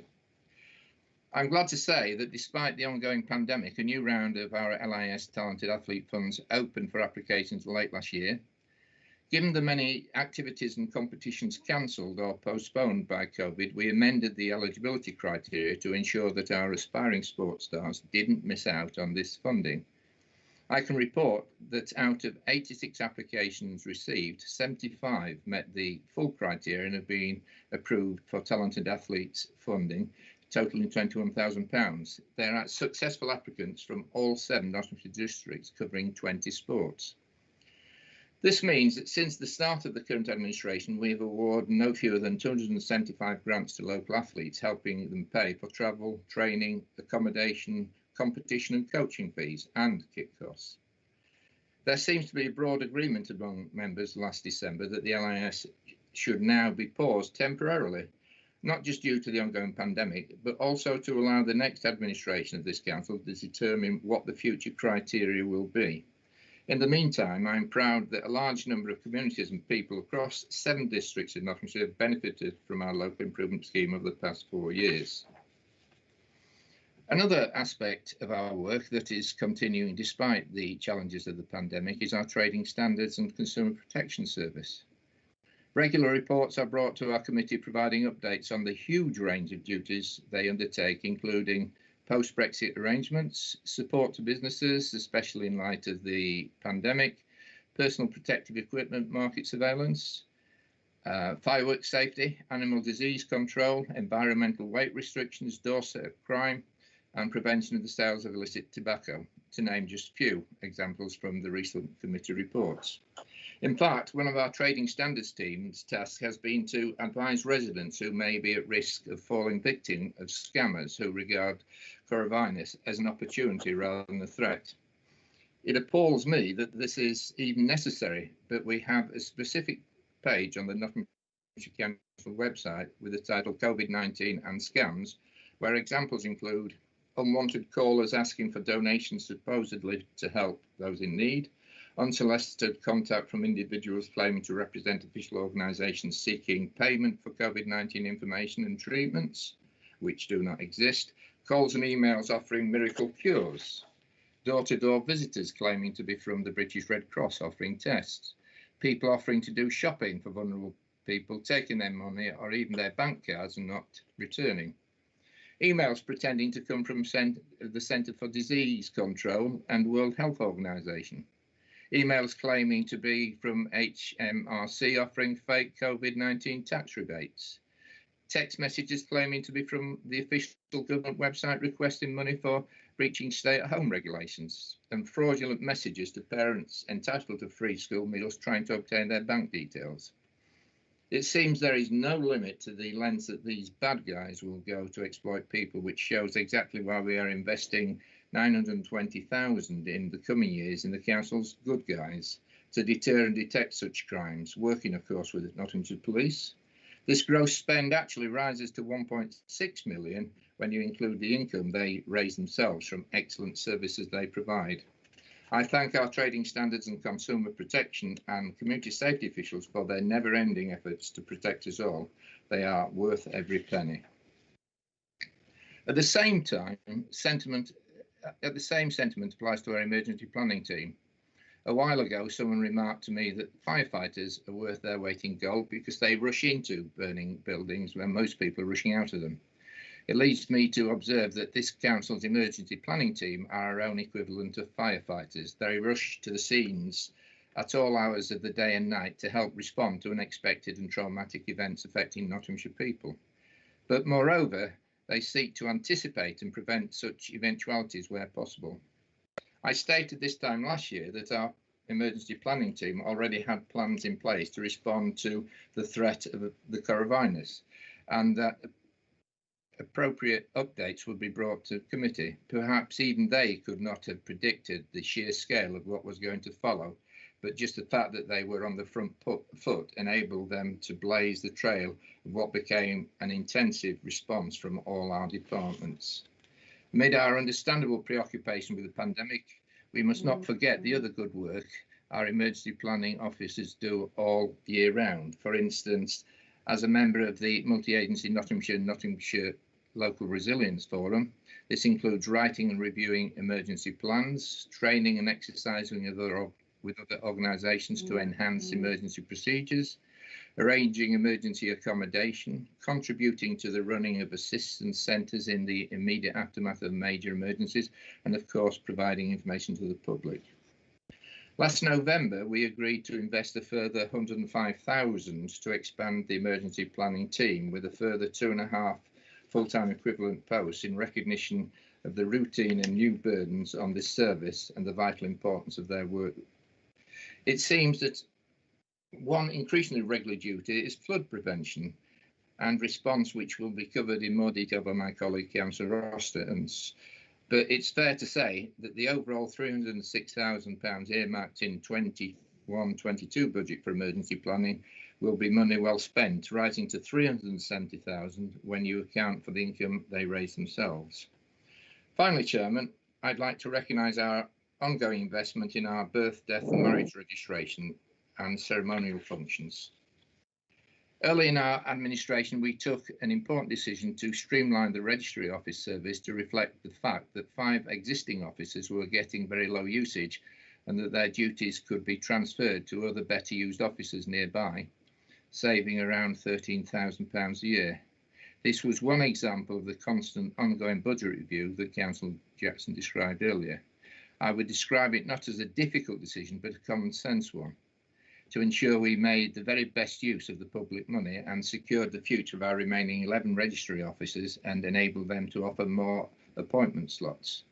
Like Councillor Cotty, I'm proud of the way our employees rallied to get our registration offices back open at the end of the lockdown last summer, and I'm disappointed the latest lockdown forced us to close them again and temporarily channel people through our 0300 500 8080 telephone service. But therein lies another of the little miracles of the past few months. Since the pandemic began to take hold early last year, our customer service centres handle no fewer than 663,000 inquiries, which is 85,000 in excess of the usual but still huge demand inquiries each year. The additional inquiries have come through phone calls, emails, texts, social media inquiries, and responses having related to the work and support of customer service centres have provided for us.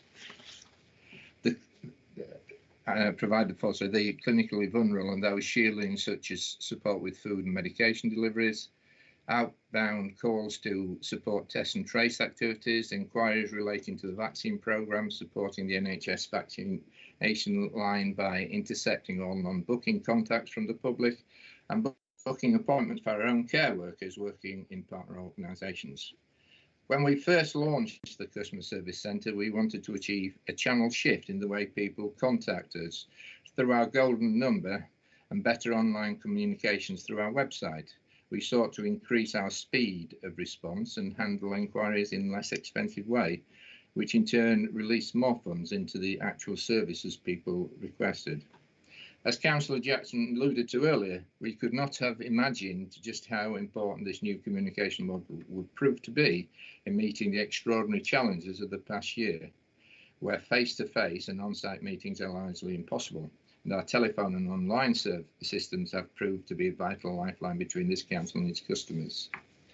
Over the past decade, a decade, councillors across the country have faced considerable financial pressures and have had to make some big savings. But adversely, often the mother of invention is innovation, and that's certainly the case here in Nottinghamshire.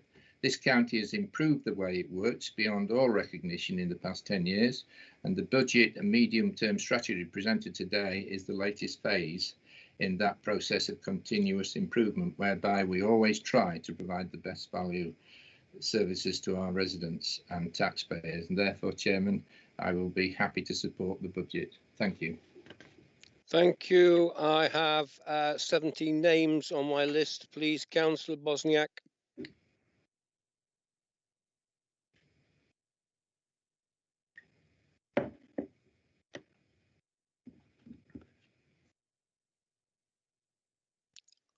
Hello.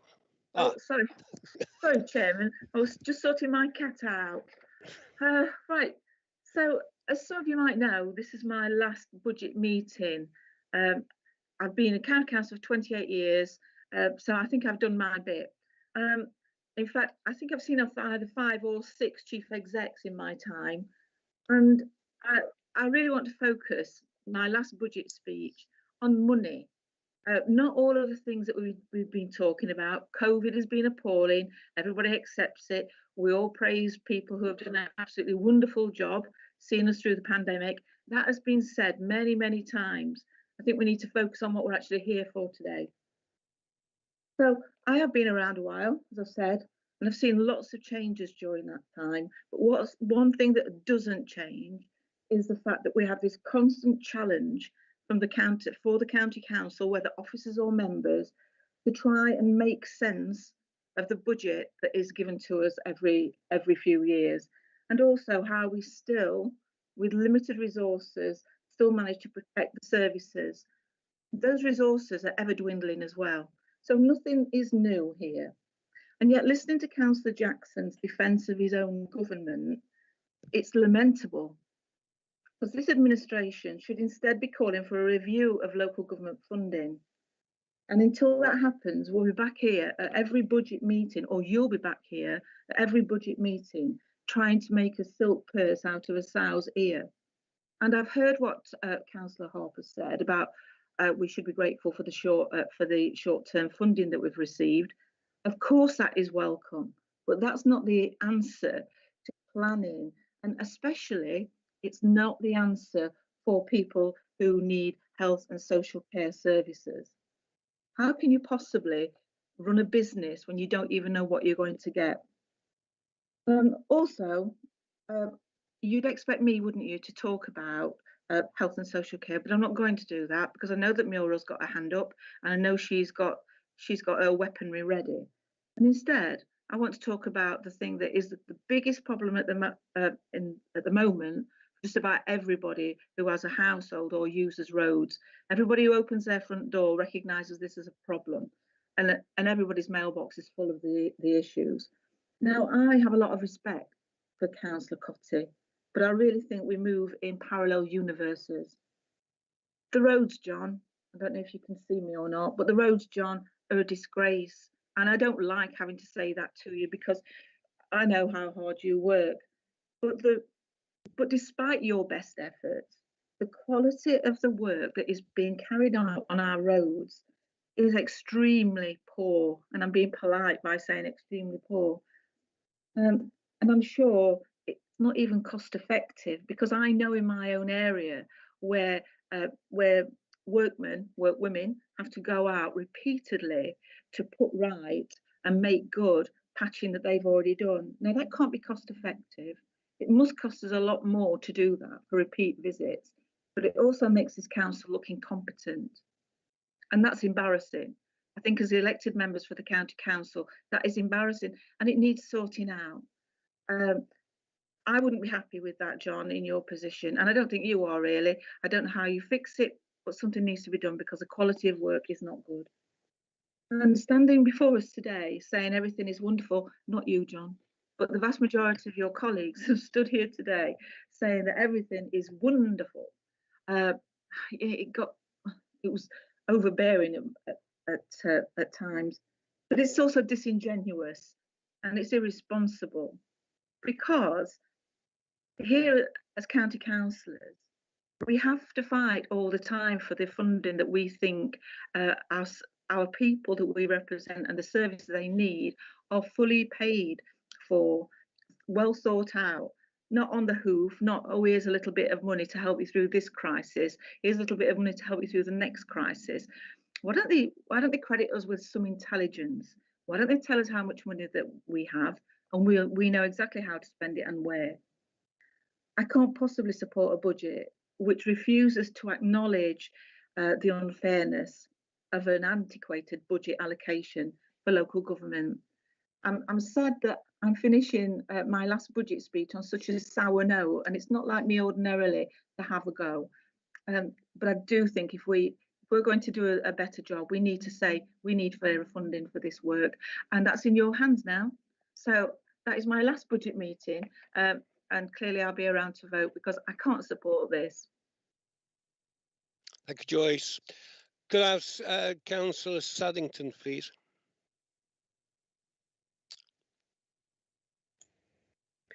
Yes, thank you, Chairman.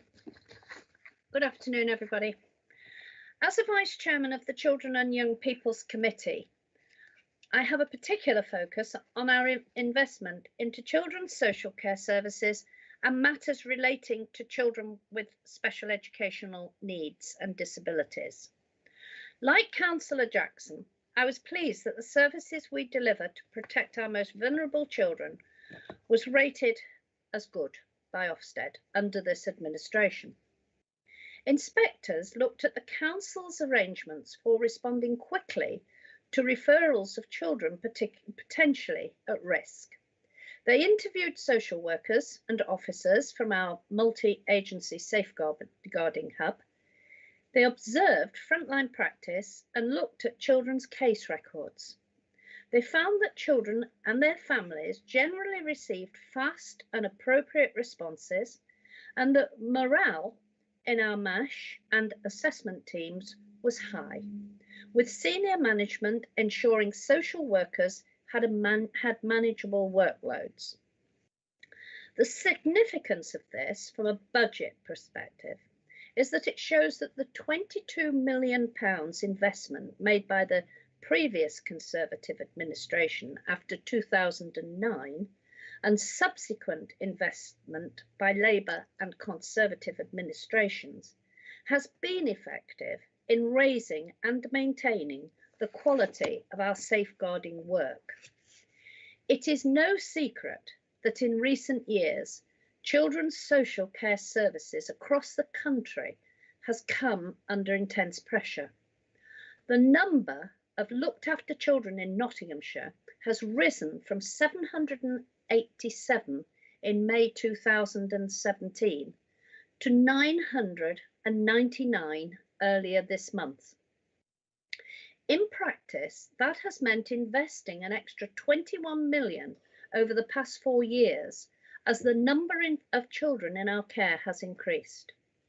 Only last month, the government announced a wholesale independent review of children's social care to radically reform the system, delivering on a 2019 manifesto commitment to re-examine the current care model and make sure children and young adults get the support they need.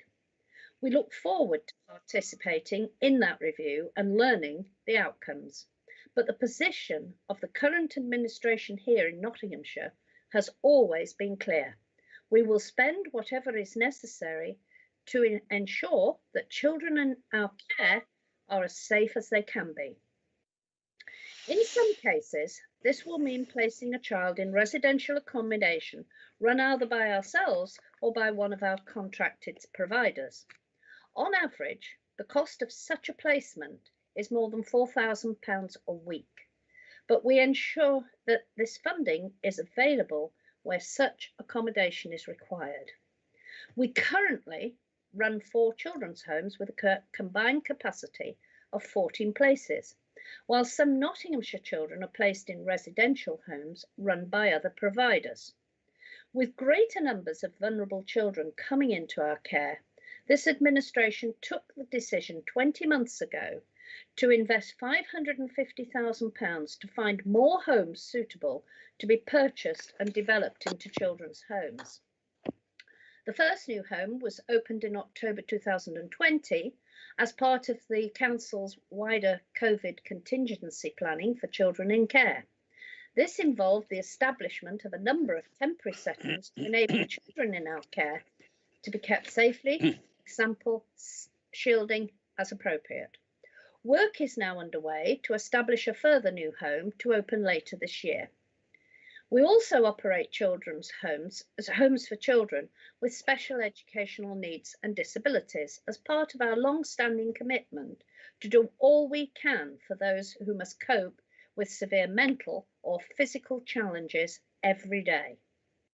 As much as we are committed to providing high-quality residential services where required, we know that the best outcomes for looked after children are usually achieved by placing them in a family setting with foster carers or through adoption.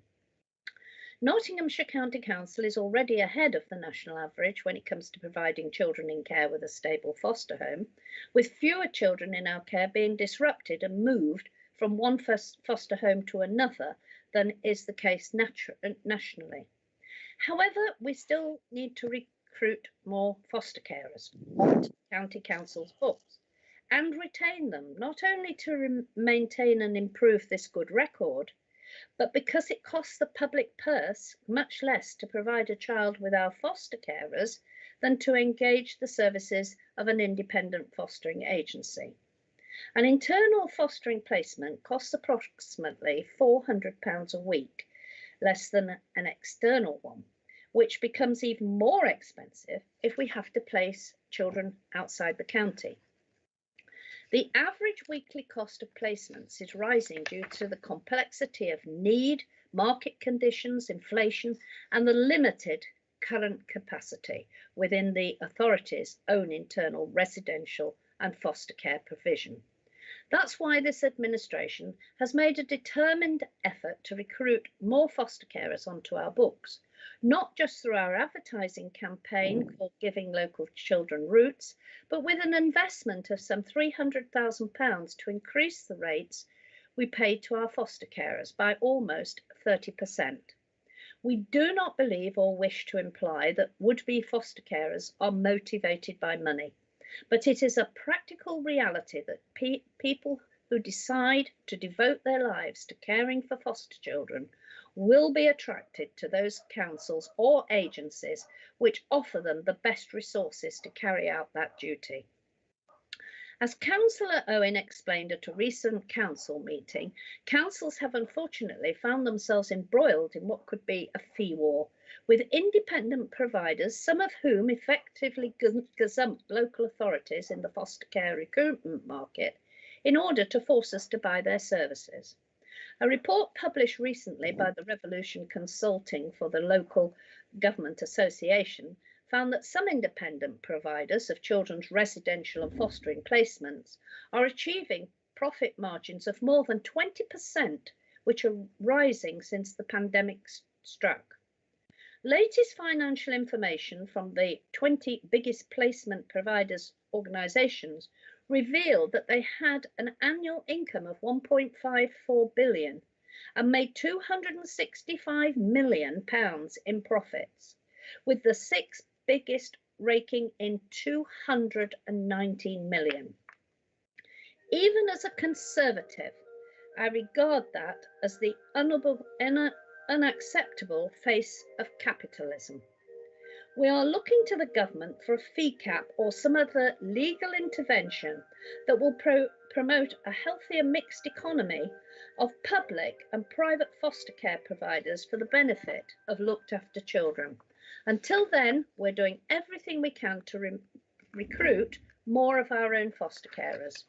The overall fostering service budget is some £10.7 million, and only last month we invested £440,000 in 8.5 new posts to support this work.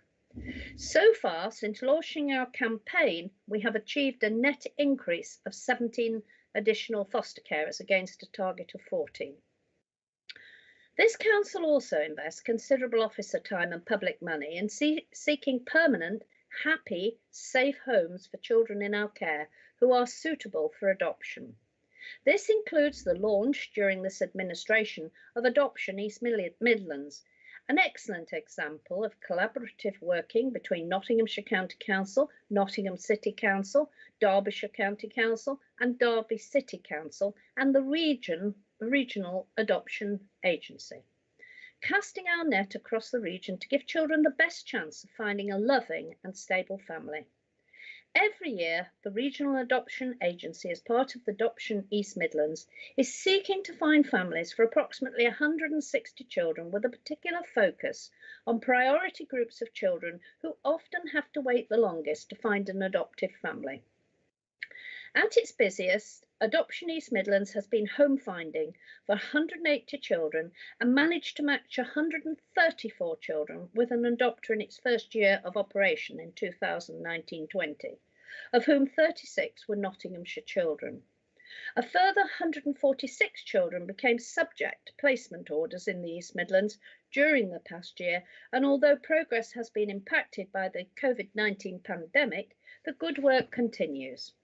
As a council, we have a statutory duty to provide and promote contact between our looked after children and their birth parents, providing this is deemed to be in the best interests of the child. To make this contact as practical as possible and to ensure appropriate supervision is in place, we continue to fund 7 venues across the county to deliver this service. And just as we invest to offer the most appropriate support and accommodation for children in our care, we also invest to ensure that when they become young adults and leave our care, this is not a journey into the wilderness. Our local offer for care leavers aged 16 to 25 provides support and guidance on a host of subjects with tips to help the young people make decisions about their future. We signpost them to the next phase of support they can receive in young adult childhood from the County Council, their local borough and district councils, and the wider community. This includes tips on setting up home, training, job seeking, money management, health and relationships. Care leavers can benefit from council tax payments being waived until the age of 25, financial support whilst at university, including £3,465 a year towards fees and accommodation costs, help to access support with childcare costs while working and studying, and help in securing a £1,000 apprenticeship bursary. Nottinghamshire County Council care leavers were among the first in the country to be offered free membership of their local council-run leisure centres, thanks to an initiative launched under this administration. And care leavers are among the specific beneficiaries of the government's COVID winter grant scheme, with 450,000 of the £2.3 million funding received in Nottinghamshire being focused on vulnerable individuals who have been identified by professionals as being in urgent need. The services and the investment I've described so far relate to children who have arrived in our care for various reasons, but for the ideal outcome is for that never to become necessary if early intervention can prevent such an outcome. 2 weeks ago, the Policy Committee approved our Best Start strategy for 2021-25, the purpose of which is to improve outcomes for children and families by encouraging better early relationships between babies and parents or carers. The strategy seeks to identify parents and children experiencing emotional, mental health and well-being challenges and intervene early to tackle the root causes. This might involve health support, language, speech and communication support, and helping to prepare children to hit the ground running at nursery and school. Councillor Saddington, I don't want to interrupt, etc., but I have a standing order, please. Councillor Carr, you wish to make a... Yeah, just to point out, Mr. Chairman, you can overrule me, which you probably will, but that's fine. We're actually discussing the annual budget, the adult social care preset, council tax preset, medium-term financial strategy, capital programme and capital strategy. All we've got from Conservative members on this debate is a whole list of things that will have already gone to committees over the last 4 years. And I don't think they're actually talking to the motion that we've got today. Thank you. And I think actually, to be honest with you, it's a complete waste of our time. Okay, thank you. Well, when it is at the budget time, with more leniencies given to what the subject is covering, and of course, what you are getting, I understand, is an expose on the spending of how the different departments are controlled and how the budget then affects them. So I am quite happy for her to continue speaking. Thank you. Councillor Saddington, would you continue, please? Well, thank you, Chairman, and thank you for that. I do think most people would understand why the children and young people budget has had to increase, and that is because we've taken many children into care just recently.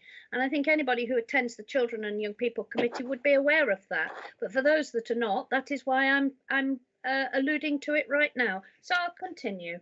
I hope you just give me a few extra time, Chairman. Well, there are some 16 people.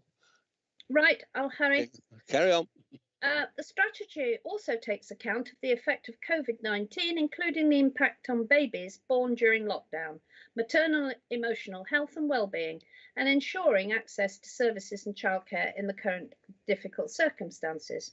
Another example of the Council's proactive early intervention work is through our Children's Centre services, which we have brought back in-house after the expiry of the contract with our previous provider in May last year. This has enabled us to organise the service around two very important principles: ensuring that our Children's Centre provision is better targeted at those who need it most, very much in line with the Best Start strategy, and introducing smarter ways of working to reduce management and overhead costs and protect and enhance frontline service delivery. The service continues to be organised and delivered at a local level from dedicated children's centre premises, community venues and family homes. We continue to prioritise children under the age of 5. However, there was no benefit for service users as our taxpayers in maintaining buildings that have been unfit for purpose and too expensive to run, or where too few families were attending. The new Children's Centre service sees us investing around 10 million a year, including 3 million from the public health budget, in carefully targeted services for families with emerging or entrenched needs. It will also accept referrals for children known to children's social care. It will continue to focus on the critical tasks councils such as ours are here to deliver, namely early identification and prevention of risk of harm, ensuring children achieve a good level of development and are ready for school and effectively supported to close the attainment gap, helping parents to be job ready and economically active, increasing aspiration for themselves and their children, and reducing financial pressures that could otherwise negatively affect the family environment, and improving the health and well-being of children and parents. So, Chairman, by targeting intensive support of those who really need it, and by intervening early to help vulnerable families achieve long-term stability and independence, we can increase the number of children who get a good start in life. This is critical because we know that a happy, stable childhood is the best foundation for a happy, stable adult life. The benefits of this can transfer from one generation to the next and should result in reduction in the number of people needing intensive help from the Council in future years. This is a way to get from the current position, where demands on our children and adult social care services are growing fast, to a position where levels of demand begin to stabilise and even reduce. These are the ultimate spend to save projects, and they will literally change lives of children in the future. So before I close and say that I support the budget recommendations, I hope those who don't attend the Children and Young People do actually know that they're corporate parents. Every one of us is responsible for our looked after children. So I hope you understand why we're spending so much money. And if you're looking at the children and young people's budget, you will understand that we've had a terrific increase in children. And I hope you do remember that we are all corporate parents and we look after these children. So thank you, Chairman. I support the budget recommendations. Thank you, Councillor Wise. I have still have 17 speakers to come. Councillor Wise, please. Thank you, Chair. Since Sue has just spoken, I just want to say just one thing briefly about her presentation before I go on to the 3 points and the question that I would like to bring. In 1978, I was recruited by the County Council as a fostering manager to recruit foster parents so that children under 9 wouldn't go into residential nurseries. That was, in my mind, a quite outstanding political vision for the protection of children so that they would have proper family life. And I think Sue has spoken very powerfully about the demands on foster parents, but also about the level of satisfaction for many families where children are provided with fostering or adoptive placements. The challenge is the children who are vulnerable, who don't reach the level of eligibility to receive those services. So in my mind, we need a kind of vision, a political vision for children who, for many reasons, are vulnerable and could benefit from the sort of universal service that children's centres used to have, and from much more support in their mental health issues.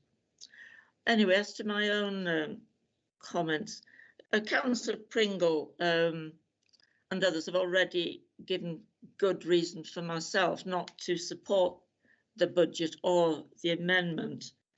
And I just want to make 3 comments. The first is, I don't think we need to be told about the resilience and quality of our officers and staff. That's not the issue today. The issue for me today is that we're lacking both a realistic and a compassionate political vision of how our budget should be used. And the theme of complacency in this respect seems to be a very strong thread through what's been discussed from the Conservative side during this morning. When I was chair of adult social care, I remember an alternative budget being presented by the Conservative group that boiled down to recommending that £500,000 be reduced in both the adult social care and children's budget. At that time, that seemed to me a lazy and complacent kind of alternative budget without any nuances of the impact of any those possible slashes in the budget. And that complacency about the budget does seem to be continuing now. In adult social care, we have no certainty about public health. We have no certainty about the Better Care Fund. The recent paper presented by the government speaks much more about reorganisation of the health service than it does about any kind of proper acknowledgement of the fuller role of adult social care. And yet Councillor Harper seems to be grateful for any crumbs that come off the government table, rather than, for many of us, an absolute anxiety about the future of services if the funding of it remains so poor from central government. And that complacency, to my mind, continues in the attitude and use of the social care precept. It was arguable that a precept could be raised in the short term until proper government funding came into place. But now, in its ongoing situation, it's become a continuing burden on local residents to pay for their social care, when that funding for all the ranges of social care should be paid for by central government, just as health needs are.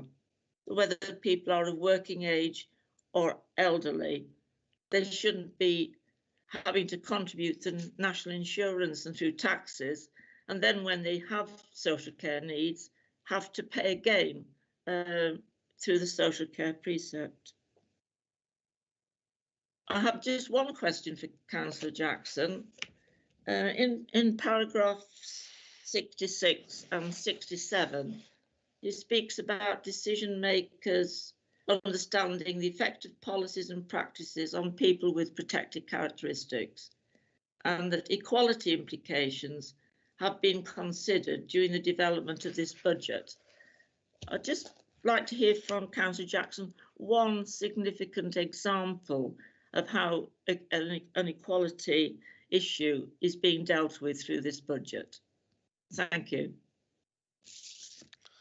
Thank you for that. Councillor Ogle, please.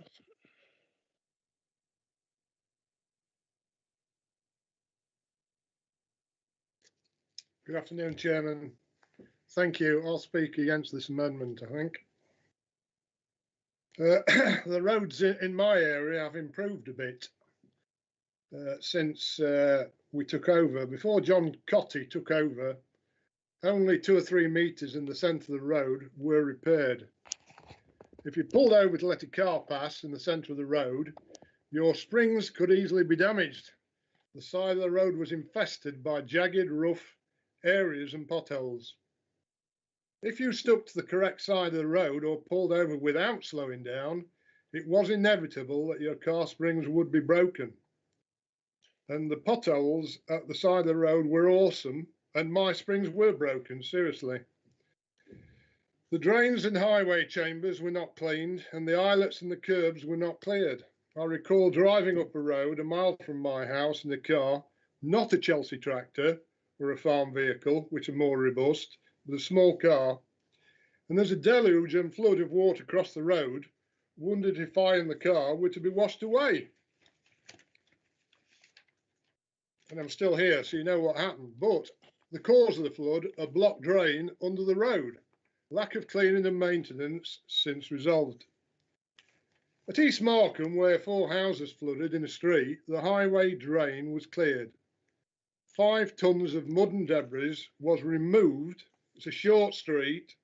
It was filled. It wasn't a thriller. Blocked drains were cleared all over. In many cases, we have discovered infrastructure that Notts County Council did not know it had. Blocked drains and islets have been discovered when looking to install new ones. It was discovered that footpaths were much wider when the grass and soil was removed. No one knew they were waiting to be discovered and cleaned. Past deficiencies, of course. But finance and money has now been made available, 24 million in the last 4 years. Money for maintenance and cleaning throughout has been spent on the highways by the council. We've had new posts, highway drainage officers, money to tackle flooding, flooding officers, and I would take any pictures of the filled potholes and potholes while you can, because potholes will be last year. Cavities are being filled, but the latest progress and innovation, as John referred to, is patching. Maintenance without potholes. Patching is a solution. With the new machines, patching can only increase, and safety. And roads are much safer with the new crossings and improvements. So we've had safer roads as well as increases in quality. These are all a demonstration of the current increased investment. The community are much safer for it. The new reality, seamless patching, smooth maintained roads coming to you soon. In fact, in the next administration. Of course, the government, as we've heard, has provided 4 million extra for the roads in your area since the budget was prepared. So look forward to more resurfacing, as I will, because we've done the patching and a few potholes, and now we're all ready for some resurfacing throughout the county. And with this 4 million extra pounds that the government has allocated to the council, it's clearly unacceptable to allocate this extra funding that they're looking for to Mansfield, Ashfield and Broxtowe. There is so much to do in other areas still, I agree. I campaign in my area that you pay more and you get less, and that's exactly what happens. And the reason is this kind of partisan policy that we're seeing from the Ashfield Independents, and we had a partisan policies from Labour before them. Ashfield Independents wish to condemn my communities to second-class roads, and this is certainly not a quality of treatment. It's second-class treatments to second-class citizens. Ashfield Independents want our communities to pay for their preeminent needs and their electoral success, and let us experience inequality, which is not satisfactory. So thank you, Chairman. I've made my point, and I'm obviously going to vote against this amendment. Thank you. Thank you. Councillor Greaves, please. Thank you, Chairman. It's taken 4 years for this Conservative administration. I've overseen and delivered the worst maintained highways in England. And I've spent over 100 million of taxpayers' money achieving it. Let's think about that for a minute. All that hard-earned taxpayers' money to achieve what? Nottinghamshire County Council came top in England as the worst maintained roads, over 300,000 potholes in a year, out of 10 other authorities, for the worst pothole-ridden roads in England. But not by a short margin, Chairman. By over 100,000 potholes, more than the second highest. We received this accolade not by chance, but by policy, Chairman, because this administration has a habit and a talent in wasting taxpayers' money. Chairman, let me give you an example of wasting taxpayers' money. Like the purchasing of a pothole filling machine called the Roadmaster, costing the taxpayer over £1 million, and was hailed as the saviour of our roads. This machine was going to fill potholes at a glance, a one-man operated pothole filling machine, and I'm sure you will all have seen Councillor Cotter stood proudly beside his beloved machine. But that was the last time anyone will have seen the machine. But if Councillor Cotter had read the small print, it says it carries a 79% failure rate. Oh, and it doesn't like cold weather. It only likes warm weather. So for the part of the year when we most need it, like now, the machine is sunning itself in a warm compound somewhere, probably quietly rusting. But the wasting of taxpayers' money doesn't stop there, Chairman. It's the quality of the repairs that are causing great concern to many constituents. The amount of times that the same potholes are filled time and time and time again. And the longevity of these repairs that are costing the taxpayer a huge amount of money. Sometimes these repairs last at best a couple of weeks. In some cases, days. Let me give you another example, Chairman. In the part of my ward that I represent, it is prone to flooding. Indeed, in 2019, over 400 households and businesses were devastated by the flooding that year. Many of the homes are still empty today through the devastation that through the flooding. It is in this area that is prone to flooding. The road was so badly damaged by the floodwater, so when I was notified that the road was going to be resurfaced for the residents, I was absolutely overjoyed for them. But alas, this was premature and short-lived, because instead of doing the job properly, they did it on the cheap. So instead of removing or planing off the damaged road surface, they just laid another layer on top of it. As before, the water on the road needed to be 6 inches deep before it poured through the residents' front doors. They have made it so it only needs to be 3 inches deep before the residents are flooded once again. You can't make this stuff up, Jeff. So now they are committed to go back and doing the job properly that they should have done in the first place. It's this level of incompetence and wasting of taxpayers' money that is unsustainable. So, Chairman, taking a clip from the Vicar of Dibley sketch of her jumping into a pothole here in Nottinghamshire is quite a reality. Thank you, Chairman. Thank you, Councillor. Councillor. Chairman, number point 86, point of order and explanation, please, if I may. To what Councillor Green. Okay, then, if you. I'll be quick. I'll be quick. Be quick. In fact, the Roadmaster cost £220,000, and it has done 16 locations in Basset Law, because Councillor Greaves said the same thing back at committee last meeting, and I have the information ready to send out to the committee members. Thank you. Thank you. Right. Thank you. Councillor Elliott.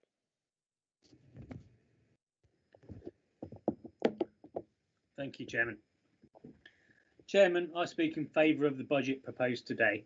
As my colleagues, Councillor Jackson and Councillor Harper, have said, it is a credit to the budget management of this administration, not just in the past year, but over the past 4 years, that we are in a position to meet the unprecedented challenges posed by coronavirus and still propose a combined council tax and adult social care precept increase of less than 3%, when other councils are demanding much more. I echo Councillor Harper's praise for our adult social care and public health team, from the corporate director all the way through to our employees in each locality, all of whom have responded to the COVID-19 pandemic with great professionalism and courage. Councillor Harper has already covered some of the specific initiatives and investments agreed by members in response to the pandemic. So I want to comment on some of the investments we have made in services throughout the last 4 years and will again in 2021-22. Direct payments. The people we serve range from those with intensive care needs through to those who only require a moderate level of help. And the first point to make is that those people and their families own and control the type and level of care they receive. That might sound like an obvious statement, but there was a time when councils effectively made such decisions for people, or at least restricted their options. Because local authorities held the purse strings, that's not the case today. People who are eligible for social care support from the council or for personalised health care from the NHS clinical commissioning groups are allocated a personal budget which they can take as a direct payment to spend on the type of service and provider that they choose. We actively promote this. Direct payments are this council's preferred method for an individual to meet their assessed needs, because this provides them with maximum choice, independence and control over how their support is delivered. Around 2,400 people receive a direct payment from the council with an associated annual net budget of £38 million. Whether people choose to invest the money they receive in services directly provided by this council or by other providers, our task is to signpost them to the full range of services available to suit their specific need, and do everything within our power to ensure the quality of those services is at least satisfactory and ideally high. For people with the most intensive needs related to ageing and chronic physical or mental health conditions, we can help them to access full-time residential support and accommodation. The quality of this is carefully monitored, not just by the National Care Quality Commission, but locally by this council. Our Fair Price for Care system uses a banding system which incentivises care home providers to invest in continuously improving the level and quality of care they offer, with those in the highest band receiving the highest fees in return. As Councillor Jackson said earlier, this is a positive pressure on our budget because the amount we pay in fees will rise as an ever-growing number of care homes move into the top banding. We know this proactive approach works because 63 out of 156 care homes in Nottinghamshire were rated in the highest band in 2019-20, compared with just 2 in 2008 when the system was first introduced. The banding system has been simplified over time to be clearer and simpler for care providers to interpret. And with some 40% of homes now categorised in the highest band, we want to see that percentage increase even further. That's why our medium-term strategy forecast, increasing investment in this budget to the tune of £5.2 million over the next 4 years. One of the main causes of people requiring intensive round-the-clock support is sadly the onset of dementia. According to the NHS, the number of people living with dementia is expected to pass 1 million in the early part of this decade, and the Alzheimer's Society forecasts that this number will increase to 2 million by 2051. Forecasts like this are the reason why this administration is investing in a new action plan to increase awareness and improve the lives of people living with dementia. We are working to make Nottinghamshire County Council an even more dementia-friendly organisation, delivering in-house dementia friends information sessions and encouraging staff to be trained as dementia champions. We are supporting partners and communities become dementia friendly by providing more information and expanding our age-friendly Take a Seat campaign, which works with local businesses to improve the welcome they provide to people with a disability or chronic illness. We are providing training to encourage the take-up of assistive technology, and very importantly, we are providing tailored support to meet the needs of carers of people with dementia. Earlier this month, Adult Social Care and Public Health Committee agreed to invest in an additional public health support officer to improve the uptake of advanced care plans by people living with dementia across Nottinghamshire. The reality of living with dementia and other severely debilitating conditions is that could come a time when the service user must move into residential accommodation for the help and safety they need. But the actions I've just described seek to delay that eventuality for as long as possible.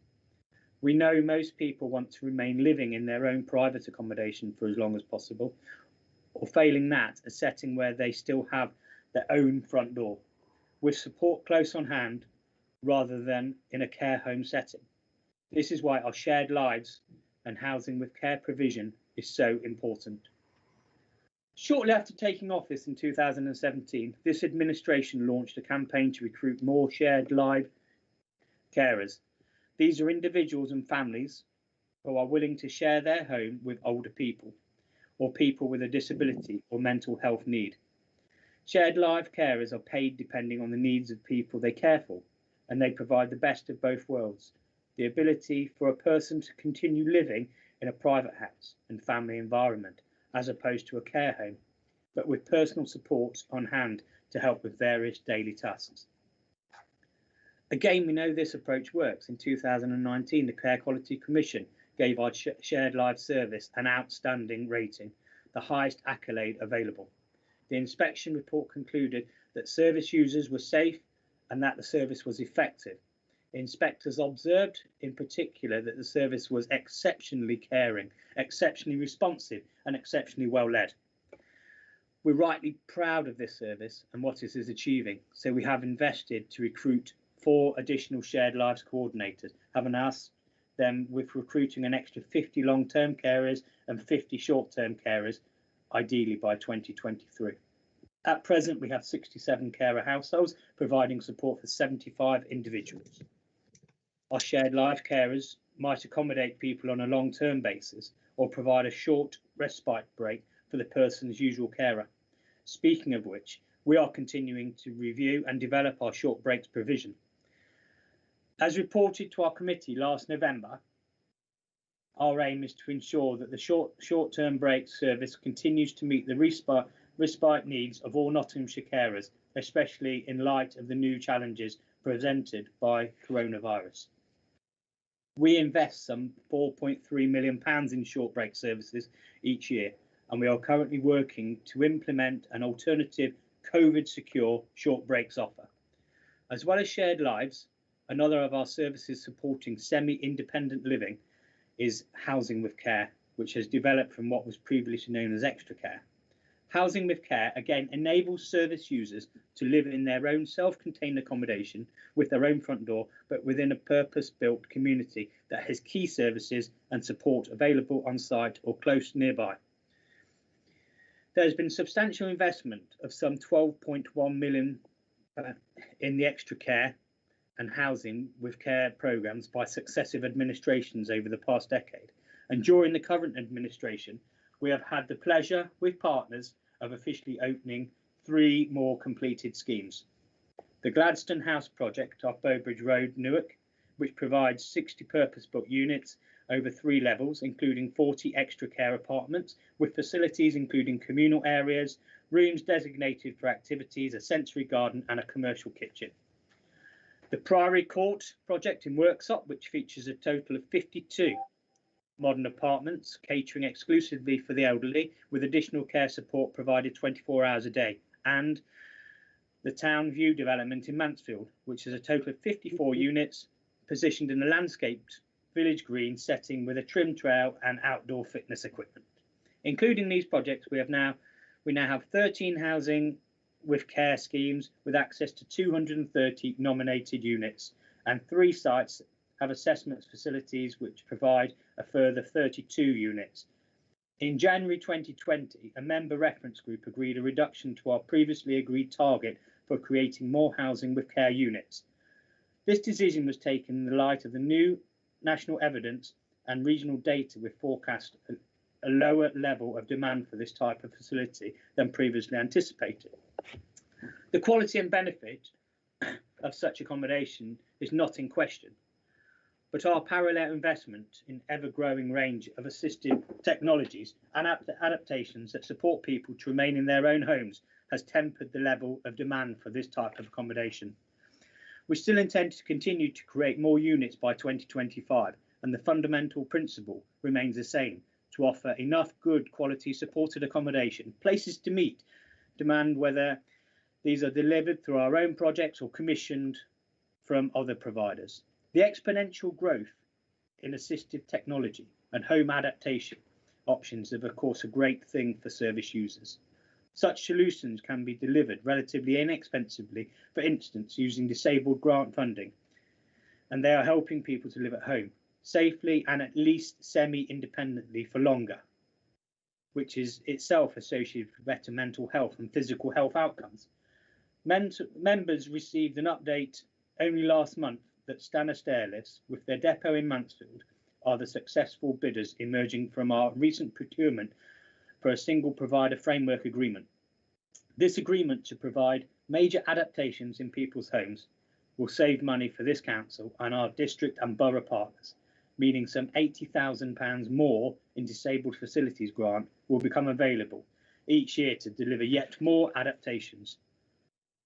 The Priory Court project in Worksop, which features a total of 52 modern apartments, catering exclusively for the elderly and additional care support provided 24 hours a day, and the Town View development, which is of 54 positioned in I go to personal assistance Another of our investments over the past 3 years has been to increase the number of available personal assistants. PAs are employed directly by the, pardon? Sorry, sir, did you say something? No, by the person care for and assist with a range of tasks such as personal care, cleaning and housework, preparing meals and assisting with leisure and recreation activities. We run an accredited scheme known as Support with Confidence, which offers training and a code of conduct for PAs to follow. The number of personal assistants who have gone through our Support with Confidence scheme has increased from 50 in April 2018 to 132 as of the end of January 2021. There are currently 55 PAs listed on the Notts Help Yourself Personal Assistant Directory, covering all areas of the county, which is the highest number we've had to date, and numbers are increasing. There are currently 871 direct payment recipients who employ personal assistants for some or all of their care and support as of the 31st of January 2021, and an increasing number of new direct payment packages are being used to employ PAs, with the percentage having increased from 19% in 2019 to 20 to over 27% in the first 6 months of the current financial year. And speaking of helpful home visitors, our Meals on Wheels service continues to make a massive contribution to lives of older and vulnerable people wishing to remain living independently at home throughout the county. Councillor Harper took the opportunity last year to congratulate the service on winning the National Association of Carers, Caterers Meals on Wheels Award, which recognises teams from across the care catering sector who demonstrate innovation, excellence and dedication in their field, all to the benefit of service users. The service is about far more than its obvious purpose of delivering 3,500 hot or frozen meals to 700 customers each week. Our delivery drivers may also be one of the few familiar faces their customers see each day, so they help to reduce feelings of loneliness, isolation and depression that can affect older people especially. This is especially true right now during lengthy COVID-19 lockdowns. Our staff have had to adapt the way they deliver meals to ensure they can keep a safe social distance from service users, but they remain a vital link to the outside world and continue to check on the welfare of vulnerable people at the time when friends and even family members are unable to visit in the normal way. The meals we deliver are of course prepared at our County Enterprise Foods base, which serves a dual purpose because it's also one of the supported employment centres offering important vocational development opportunities for people with disabilities. COVID-19 has unfortunately restricted our ability to deliver another important support service for vulnerable people living at home, namely our day services. Since the start of lockdown last year, we have not been able to provide group support through our day services in the usual way, but our professionals have worked with those individuals and families most in need to determine the best way to deliver day care and support in the service user's own home or community. We will learn from what has worked best to support people through COVID in their communities and ensure that this is part of our day opportunity offer going forward. There is no doubting our commitment to continue providing good quality day services over the longer term when the current vaccination programme and roadmap to recovery take effect and people are able to begin working in groups, meeting friends and assessing employment again. Nowhere has our commitment been better demonstrated than with our successful delivery of the new Newark Orchard Special School and its accompanying state-of-the-art day centre, which in due course will host around 100 service users aged 19 to 90 with various, sometimes complex needs. Day services currently benefit 1,931 residents in Nottinghamshire with a range of support needs. These include older people, people with physical or learning disability, those with dementia, people with autism, and people with mental health difficulties. So in conclusion, Chairman, ranging from those the most complex needs through to those with only moderate or temporary needs, this council is delivering for our residents, and never has this been more true than over the past 12 extraordinary months. The adult social care and public health budget set out in today's council papers provides a clear evidence of our continued commitment to deliver high quality services when and where they are needed most. For COVID and non-COVID related reasons, and I will have no hesitation in supporting the recommendations later today. Thank you and well done to everyone who has played a part in their part in this ongoing success story. Thank you, Chairman. I commend Thank you. Budget Thank you. to the council. Thank you. Thank you, Councillor. I have 15 more nominated speakers wishing to speak. As you know, 5:30 is the end. We can extend to 8 p.m. If people were to take their 20 minutes, we would be way over that 8 p.m. time. Councillor sorry, not Councillor Jackson. My apologies, Councillor Rhodes. Councillor Rhodes. Thank you, Chairman. Thank you, colleagues. Firstly, I'd like to pay tribute to my friend and colleague Mike Pringle and to my friend and colleague Diana Mill for their work in leading the Labour Group Finance team. I'd also like to thank Nigel Stevenson, Keith Palfreman and their team for the advice and guidance that they provided to us. Chairman, this Conservative budget is not only devoid of ideas and fails to meet the needs of the people of Nottinghamshire, it's also hugely disingenuous. Councillor Jackson is presenting a misleading picture to this meeting, claiming to balance this budget without incurring huge rises in council tax, when he knows that following May's elections, the new administration, regardless of who's going to be successful in the elections on the 6th of May, will immediately have to find £17.6 million worth of savings for next year. This is the same Councillor Richard Jackson who last year suggested publicly that our council tax would need to increase by 10% to continue funding our services. The claims that frontline services will be protected is also simply not true, and Councillor Jackson knows this. He knows that our current funding from the government is short-term and temporary, 12 months in fact. The reason for that is that this government have consistently failed ever since David Cameron was elected Prime Minister in 2010 to find a solution for the funding of adult social care, our largest area of expenditure. And this is despite the current Prime Minister telling us all from the steps of number 10 that he has a plan for adult social care. Chairman, we're still waiting. How can any authority be expected to plan for high quality frontline sustainable services with 12 months of funding? Why should adult social care be funded by local taxation? And isn't the whole unfair and inefficient system of council tax overdue for reform? The capital budget plans are also worrying, not least because they require this authority to borrow more money, and this significantly impacts on our revenue budget, which is what pays for our frontline services. If this borrowing was generating better services for our residents, we'd get behind it, but much of it's being used to redevelop our office portfolio in places like County Hall. This does nothing for our residents, and as the world of work will change for many working in local government when we eventually move out of the pandemic, these new and refurbished workspaces may not even be required. As I've said previously, this budget offers little in the way of comfort for Nottinghamshire residents in affording high quality services. Any certainty that services will improve, and at a time when many people are struggling financially across this county. So what are the proposals to put this authority back on a sound financial footing? Kay, this is your final budget as leader of this county council. In fact, your final budget meeting as a member of this county council. I expected you to go out with a bang, but having listened to the presentations today from Councillor Jackson and your colleagues, you're going out with barely a whimper.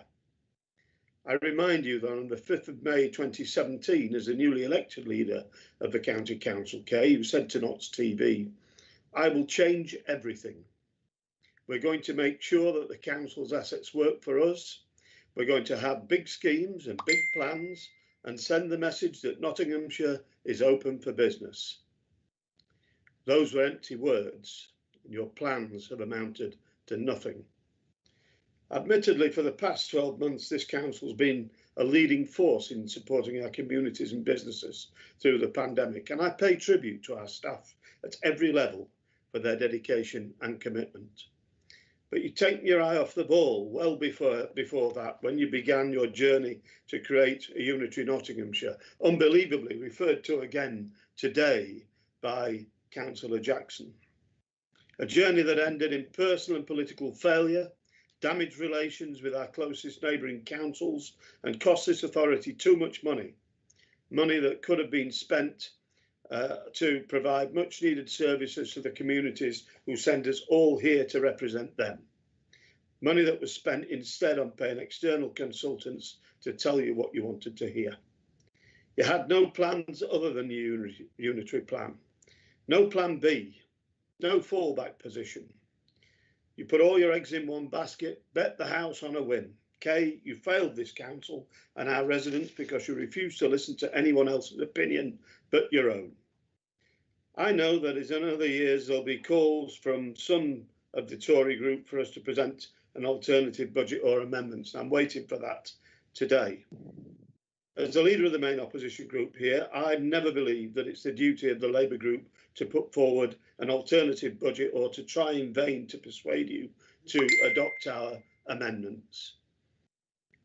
We're a few weeks before a crucial election and you're not in listening mode, and in fact have not been in listening mode throughout your term of office. That was clearly illustrated a week ago when councillors Handley and Guilfoyle worked together with my approval to find a solution to keep the LAS scheme operating in its existing form for the next 9 months to protect voluntary sector funding and allow them to prepare for any eventual changes with the coming new administration. It was a good proposal, which was to go to committee in March for approval until you kiboshed it.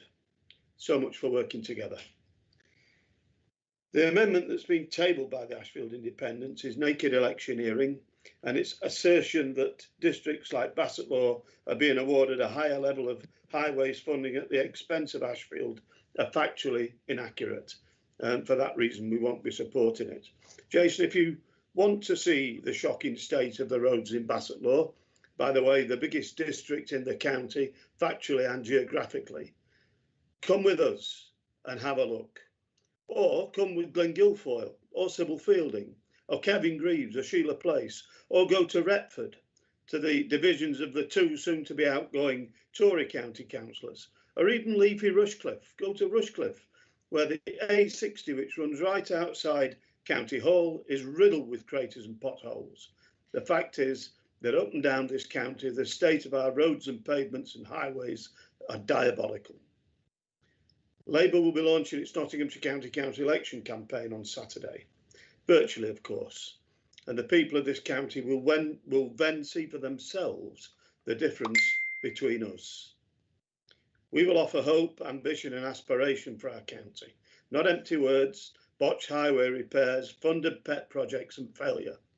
Your budget is a sham. It makes false claims about balancing the books, and it demonstrates a lack of leadership, a lack of ambition and a lack of accountability from this outgoing Conservative administration. I believe people across Nottinghamshire deserve far better than this from their elected members, which is why this Labour group cannot possibly support your budget. Thank you, Chairman. Thank you. Councillor Hopwell, please.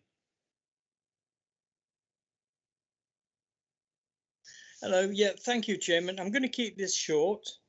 Don't want to take too much time up because, quite frankly, there's people that's got things to say. And at the end of the day, I'm only going to be repeating what other people have said anyway. So, to be fair, it's always difficult when we come to budgets because we know what we want and we know what we should be saying.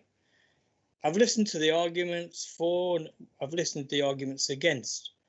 What I will say is I came here with an open mind. I'm wondering exactly where we go with this, because at the moment we're looking to try and get money off people who are already struggling. We're trying to increase their outgoings. It might only be a small amount as far as we're concerned, but by the time we add on the police, the fire, the district councils, Some of these families were paying 40 quid in a band day. Now, this is a lot of money for people who are currently relying upon food banks. They're currently furloughed. They're currently wondering if they're going to have a job in a couple of months' time. So for that reason, I can't support this budget. And also at the same time, I can't support the Ashfield Independence Amendment. And the reason being is because I'd be asking the same people for the money that I'm not prepared to ask for the money for the main budget, if you see where I'm coming from.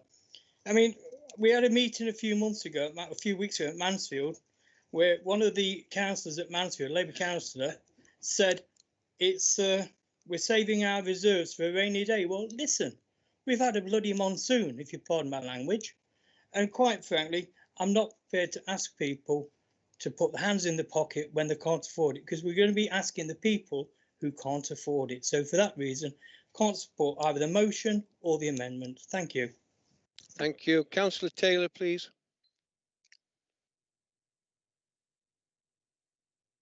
Thank you, Chairman. I speak to support Councillor Jackson's budget proposals today. This will allow this council to continue the excellent work carried out over the past 4 years by this administration. As a Vice Chairman of the Children and Young People's Committee, my particular focus has been on children in care and on the youth support and recreational services that we provide across the county and the work that we do to promote the talent and achievements of our young people. A good example of this is the investment we make in our annual Outstanding Achievement for Youth Awards. These recognise young people aged 11 to 19 or up to 25 for disabled people who have pushed their personal boundaries to overcome challenges in their own lives or to help others around them, be that family, friends or the wider community. These awards serve a dual purpose, not only giving award nominees and winners the well-deserved recognition for their efforts, but positively reinforcing their achievements as an example to others. The 4 Youth Awards are a true county-wide initiative. The public in Nottinghamshire are invited to nominate young people who they consider worthy of recognition, and from amongst those nominees we select 7 district award winners, and from those a county award winner. The winner is usually announced at a special awards ceremony at County Hall late in the year. Unfortunately, coronavirus has delayed the 2020 awards ceremony, which is a great pity because this was the 10th year since these awards began under a previous Conservative administration, and it's also the first time that we have invited nominations for groups of young people as well as individuals. The current year's awards will focus especially on young people who have responded positively to the impact of COVID by helping friends, families and communities during the pandemic. We will, of course, invite all 7 of the 2020 award winners to attend a ceremony when it's possible, even if it means a combined 2020 and 2021 awards event. Our Young People's Services Manager also intends to bring together all 35 of the nominated young people for this year for a special day at the Mill Adventure Base in Sutton in Ashfield, when it is safe to do so. And in the meantime, we intend to celebrate the winners and their stories. So I was particularly pleased to see the Council's online release yesterday crediting these remarkable young people. And I would ask colleagues to actually look at the website and actually look at the stories that these young people are telling. Another unfortunate consequence of the COVID pandemic has been that it has interrupted our excellent and extensive Young People's Centre provision, in which we invest £3 million per year. Our youth centres are currently open for invitation-only support groups due to the lockdown restrictions, but the service continues with outreach and intervention work and with online youth work within the constraints of the national guidance. As soon as it is possible to fully and safely reopen our youth services, we look forward to doing so. Compared with what is offered by many other councils, we are rightly proud of the youth services that we continue to provide in communities in every district of this county. Earlier in this administration, I was pleased to be able to attend the reopening of Newstead Young People's Centre, which had become unusable in winter 2016 due to holes in the roof and a failed heating system. Youth sessions had to be transferred to a local church and a sports pavilion while the building was closed, but the County Council, together with the local parish council and the young people themselves, raised the money to refurbish the centre. Young people also played a big part in designing and raising funds for the new-look Garra Young People's Centre in Mansfield, formerly known as the Garage, which I had the pleasure to visit and officially reopen a couple of years ago. Young people there had organised a litter pick, a cake sale and jumble sales, whilst local county councillors provided funding to support an arts project on the outside of the centre building. The project was supported by this council's property team and was designed and delivered by Art Partnership, a joint venture between Notts County Council and Scape Group. What we see with projects like this, similar to community libraries, is the users of a service playing a key role in its regeneration and continuation. Owning such a project is rewarding for them, and it helps this council to keep these discretionary services going at a time of many competing financial priorities. Our youth services play a vital part in setting people on a positive course in life, increasing their independence and reducing the likelihood that they will need ongoing, long-term support from our social services into adulthood. They also have a broader role, offering young people from all backgrounds the opportunity to meet each other, get guidance and advice from experienced youth professionals, and enjoy a range of recreational activities. First and foremost, these youth activities are fun and much safer than hanging out on street corners. They are valuable in helping young people develop communication, social and team working skills that serve them well throughout life. An excellent example of the recreational activities in which we invest are the outdoor and environmental centres Hag Farm, St Michael's, Brackenhurst, Camp Redwood, Pearlthorpe, Sherwood Forest and the Mill Adventure Base. All of our centres have been awarded the Good to Go mark, which is an official UK accreditation showing that a tourism or hospitality business has worked hard to follow government and industry COVID guidelines and have processes in place to maintain cleanliness and social distancing.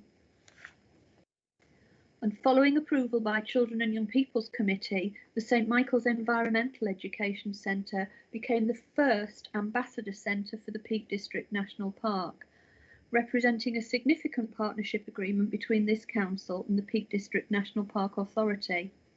Hag Farm has since followed in their footsteps. Last year, despite the challenges presented by coronavirus, work got underway on a new state-of-the-art climbing and abseiling tower and high ropes activities at the Mill Adventure Base.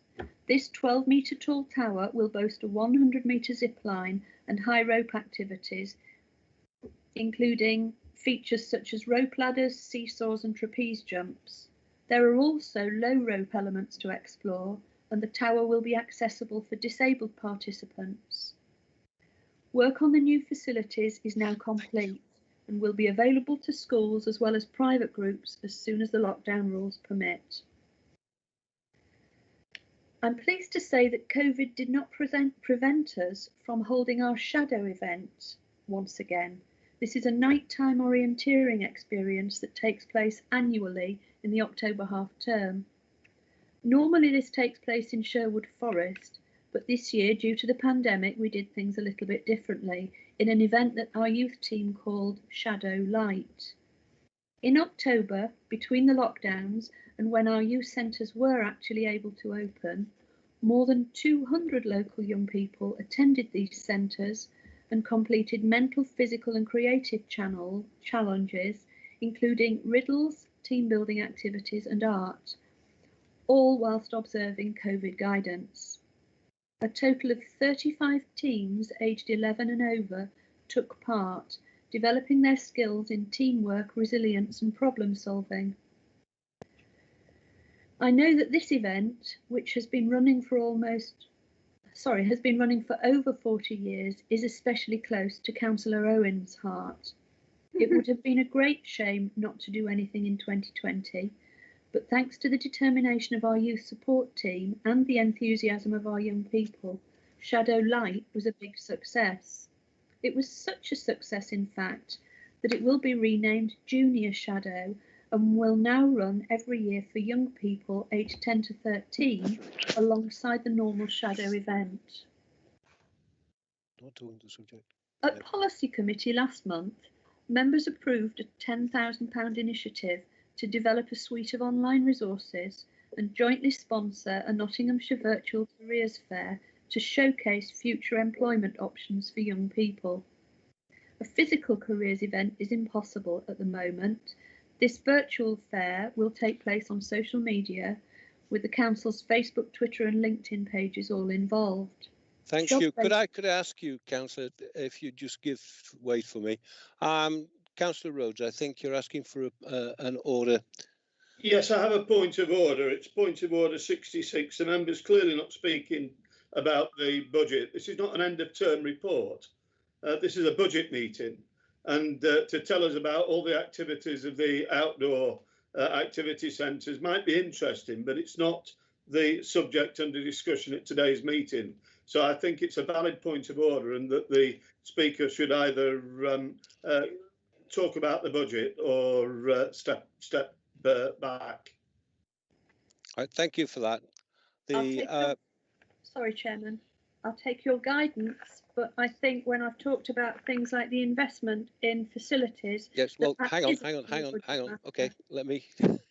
Thank you, Chair. Thank you. Part of all of the presentations that people have brought, both either for or against this, have always been on the either ability of a service to be delivered or an inability of a service to be delivered because of the lack of money or the building of putting monies in the wrong place. So I do actually concur that Councillor Taylor is still talking to the subject. I appreciate the fact that it's going on a long way. Definitely not. Well, thank you, but I've made that ruling. I appreciate the fact that it has been a long day so forth, and the numbers are now starting to come down, a bit like the virus. Councillor Taylor, can you continue, please? Thank you, Chairman. I'll move on to youth justice. Partiality. Chairman, we're supporting young people at every stage to give them the best start and direction in life. But it is sadly the case that despite our best efforts, a small number do find themselves on the wrong path, in some cases coming to the attention of the police and the courts. We invest in our youth justice services precisely because we want these vulnerable youngsters back on the right track, using the resources and methods described in the County Council's recently approved youth justice strategy. Our youth justice services are made up of 3 multi-agency locality teams and a county-wide intervention team, with aims to reduce the number of young people entering the criminal justice system, reduce the frequency and rate of reoffending by children and young people, and keep the numbers of young people experiencing custody to an absolute minimum. The strategy is available on the County Council website and includes 5 key targets in support of these aims. It's important to note in Nottinghamshire that the number of first-time entrants into the youth justice system saw a reduction of 32% compared with previous year's figures. Rates of reoffending have reduced steadily over the past few years and show us performing better than the national average despite local fluctuations. Figures for the number of young people remanded and sentenced to custody show that nationally and locally, fewer young people are experiencing a period of incarceration, and locally, total numbers of young people remanded or sentenced has reduced compared with the previous year. This, Chairman, is the value of investing in our services. In conclusion, Chairman, when we look at the budget book before us today, we see the money that this council spends separated first into departments such as children and young people's services, and then further divided into budget headings and subheadings. But in practice, many of these headings and services are interconnected across departments. Although the only heads that actually matter are the individuals that we serve and support, be they children or adults. Our focus is on them, on the people, not on our own internal structures. And that's why this council has changed from the self-absorbed silo mentality of years ago to a point where we are now led much more by our service users. We know that if we deliver the right support at the right time, this can reduce the pressure on all of our budgets. I would like to say a particular personal thank you to all of the Nottinghamshire people who are fostering or have adopted a child, especially in the current circumstances where school closures and homeschooling place greater demands than ever on parents and carers. I'd also like to thank our social workers and care staff and our youth officers who've all played their part in assisting these families wherever help has been required. Their flexibility, imagination and energy has been quite remarkable. I believe that we are investing wisely and effectively, but I also know that under this administration, the process of analysing that spending and monitoring the outcomes doesn't ever stop. We will continue to improve on an already very positive picture. Thank you, Chairman. I can't support Councillor Zadrozny's amendment, in which he actually appears to put a higher value on roads in 3 urban districts because, and I quote, rural roads aren't used as much. I would invite Councillor Zadrozny to explain that bizarre statement to my residents, but I suspect his target audience were only Ashfield voters on this occasion. I do, however, support the budget recommendations as presented by Councillor Jackson. Thank you, Chairman. Thank you. Councillor Deakin.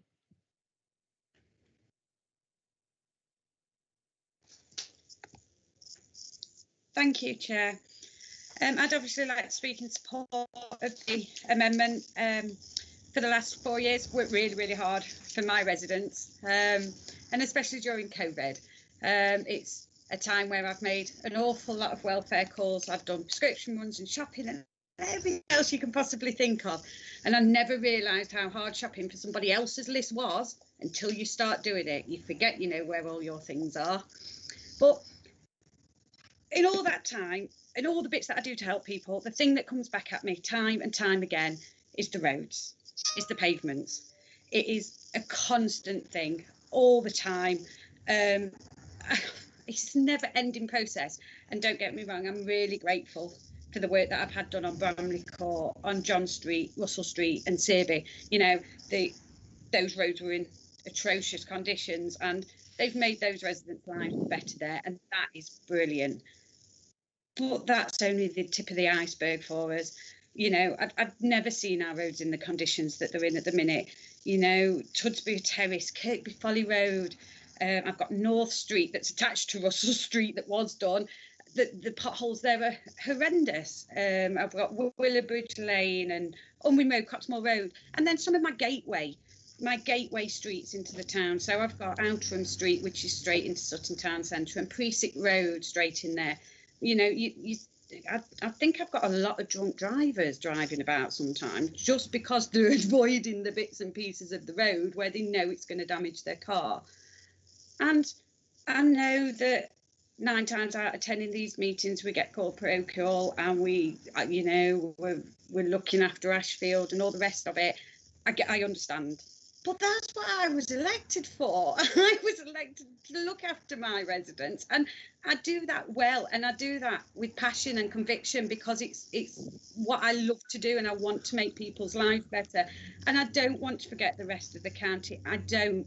But day after day, I get the calls about the roads. Day after day, I get the photos and the emails. And the only way for me to represent my residents effectively is to keep bringing it up, is to bang the drum, is to probably annoy every one of you in the meeting about it. But that's my way of being able to show my voice. And I report our report, although NotSAP's not working for me today. I've tried to report 2 things that have been sent through and it doesn't want to let me today.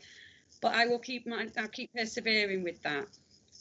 But please just look at it, that what we're saying for Ashfield, for Bassetlaw, for Mansfield, for Boxtow, you know, we're just asking for that additional support there.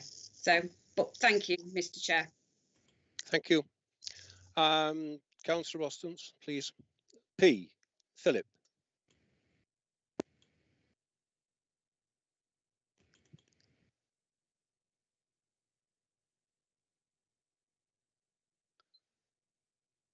Councillor Rostons, Philip Rostons. Sorry, thank you, Chairman. Having trouble getting unmuted. Can you see me okay? Put my hand down and started.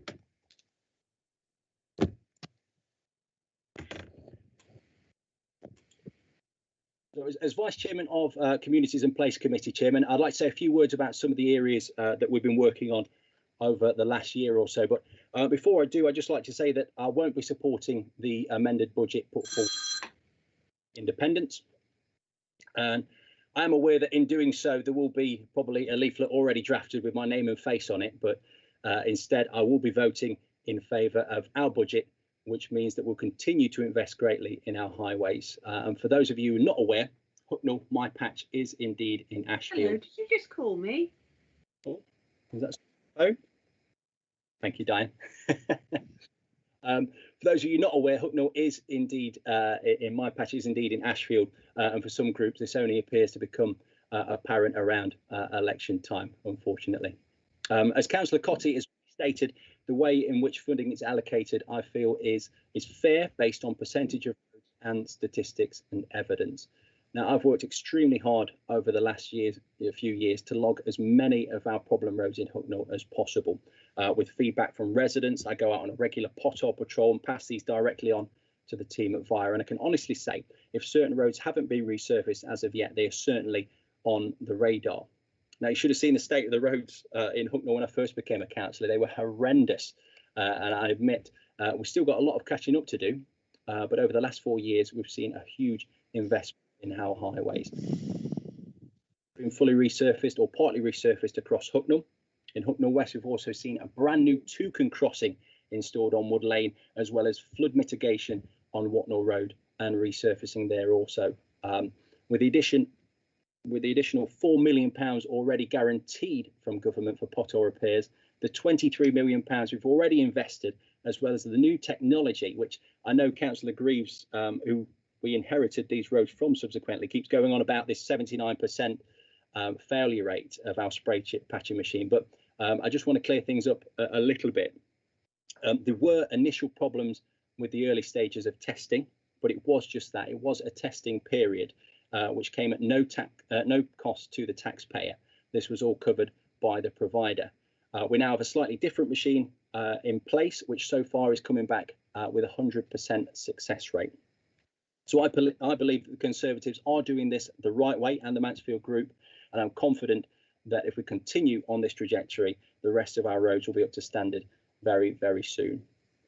But it's fair to say, Chairman, this year has been like no other, and we've had a lot of challenges. It has been immense, but we've been very, very busy, and we've come up against some real challenges. But I feel as a county, we have again shown some extreme resilience. I'm going to talk about a few areas in my portfolio. I won't keep you too long. I will just go over them as quickly as I can, but I think they're important to know how we're getting on and the investments that we put in these areas. Minerals local plan is moving slowly, surely in the right direction. As you'll be aware, we made a decision in 2017 to review the minerals local plan. Sand and gravel sales continue to fall based on the 3-year and 10-year sales averages, which shows that this was the right decision. But things have been delayed due to COVID-19. I'd like to thank all our officers for their diligence and hard work, particularly over the last year, where they've managed to carry on despite the challenges and held the official hearing via the internet. Technology is a wonderful thing. The overall examination period is due to run between March and April 2020 and finish in February 2021. Philip, can I interrupt with you? I don't like to disturb you in full flow. That the minerals isn't part of the budgetary thing, and it doesn't involve any money from the authority. I'll move on to the Masters machine certainly does. That's fine. Minerals doesn't normally get a mention, but I thought I'd give it a mention. But it is moving in the right direction, Chairman. Okay, I'll move on to waste to recycling, which does appear in the budget.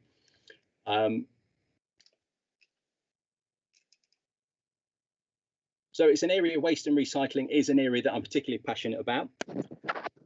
Our long-term partnership with Veolia has invested over 30 million into waste facilities in the county, helping us to achieve an 80% recycling and composting through the improved recycling network, and over 90% diversion of waste from landfill.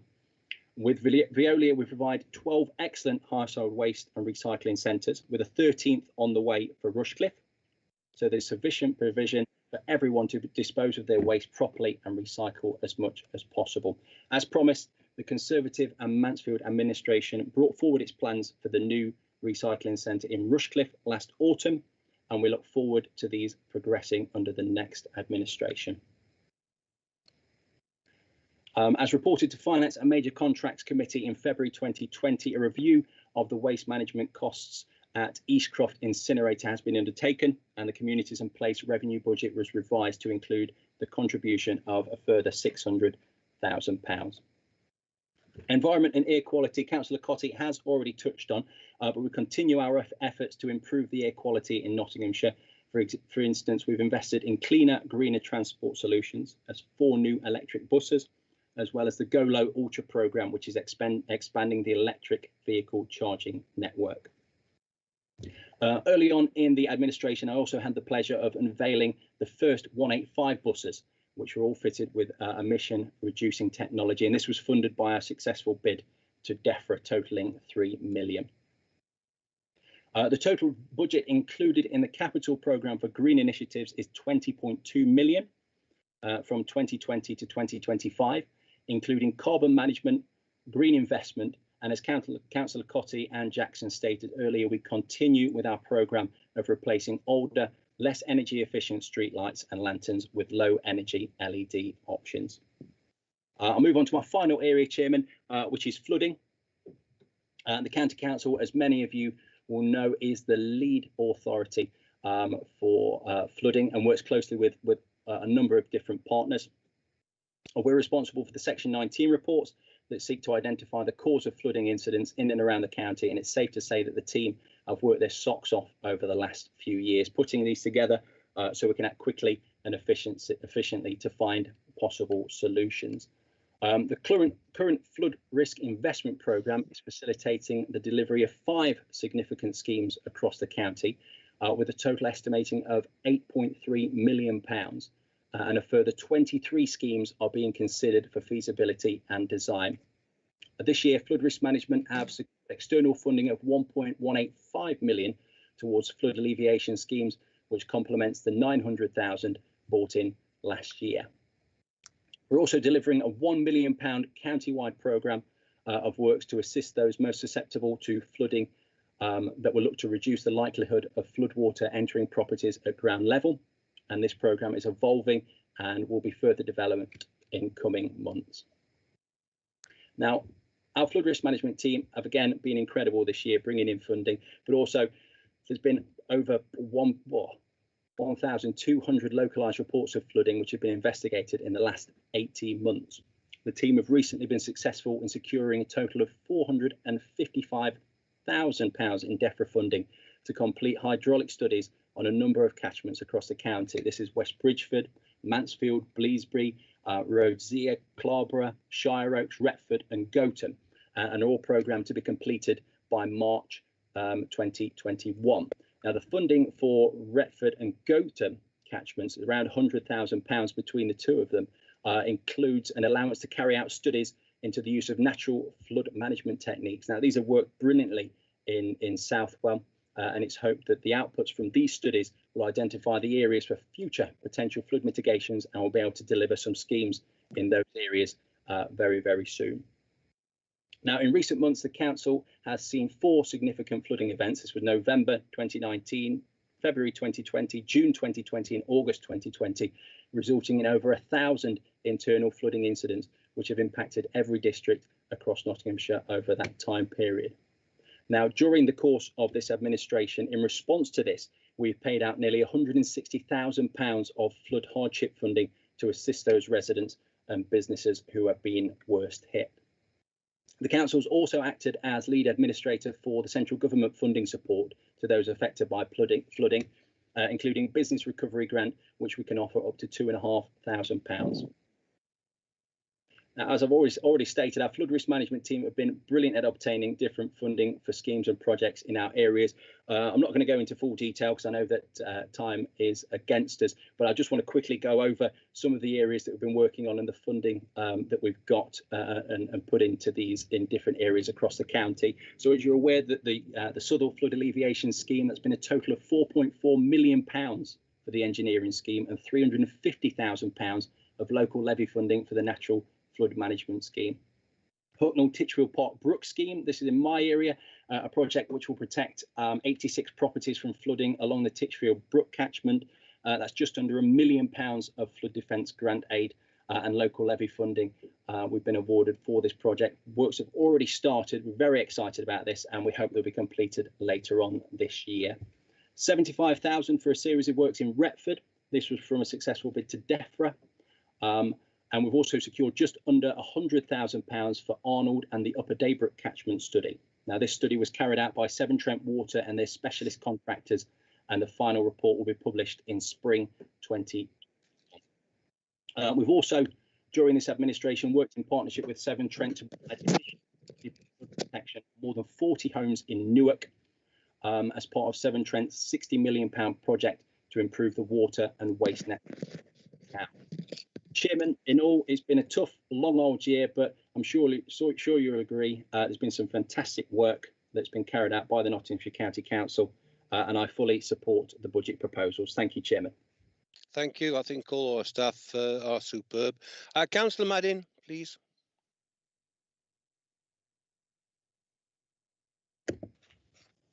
Thank you, Chairman. Won't be surprised to know that I am here speaking on support of the amendment. I, like my colleague, Councillor Deakin, are here to represent my residents. And I can't be doing too bad a job because they keep putting me back in the post again. My ethos, as my district councillors know, is to continue improving the quality of life of the residents. This is what we're here for. We're not asking to take money away from all the communities across the rest of the county. We are asking for a fair share of what our residents could do with. The volume and type of traffic on our roads leads to constant wear and tear. Pavements, carriageways, junctions onto spine roads, traffic regulation orders need repainting. Flooding is terrible. We need the drains clearing out, all sorts across the board. Is it too much to ask, after years of Mansfield or Ashfield being at the bottom of the pile for the handouts, to ask for an equitable share? It took me years under both administrations to get Lime Tree Avenue resurfaced. I had also asked for the pavements to be done, given the age range of the residents down there, but no, those were ignored. I have stood and watched council workmen patting Veomix into potholes on the A611 while the traffic roars past them in both directions. How dare you risk their lives like that? It's atrocious. In my division, Mill Lane, Kingsway, Derby Road, Forest Road, Station Road, Urban Road, Lindleys Lane could all deal with urgent attention of some description or another. This is my last budget speech, my last budget meeting. But I get this deja vu because at my first budget meeting 12 years ago, Councillor Zadrozny, alongside the then Councillor Rigby, stood up and proposed an alternative that would have fixed all these problems in 4 to 5 years. But no, they were ignored. Please, please, please do not ignore us this time. We are not taking away from other communities. We would just like a little extra to get us back on a level playing field with the rest of the county. Thank you, Chair. Thank you. Councillor Cutts, please.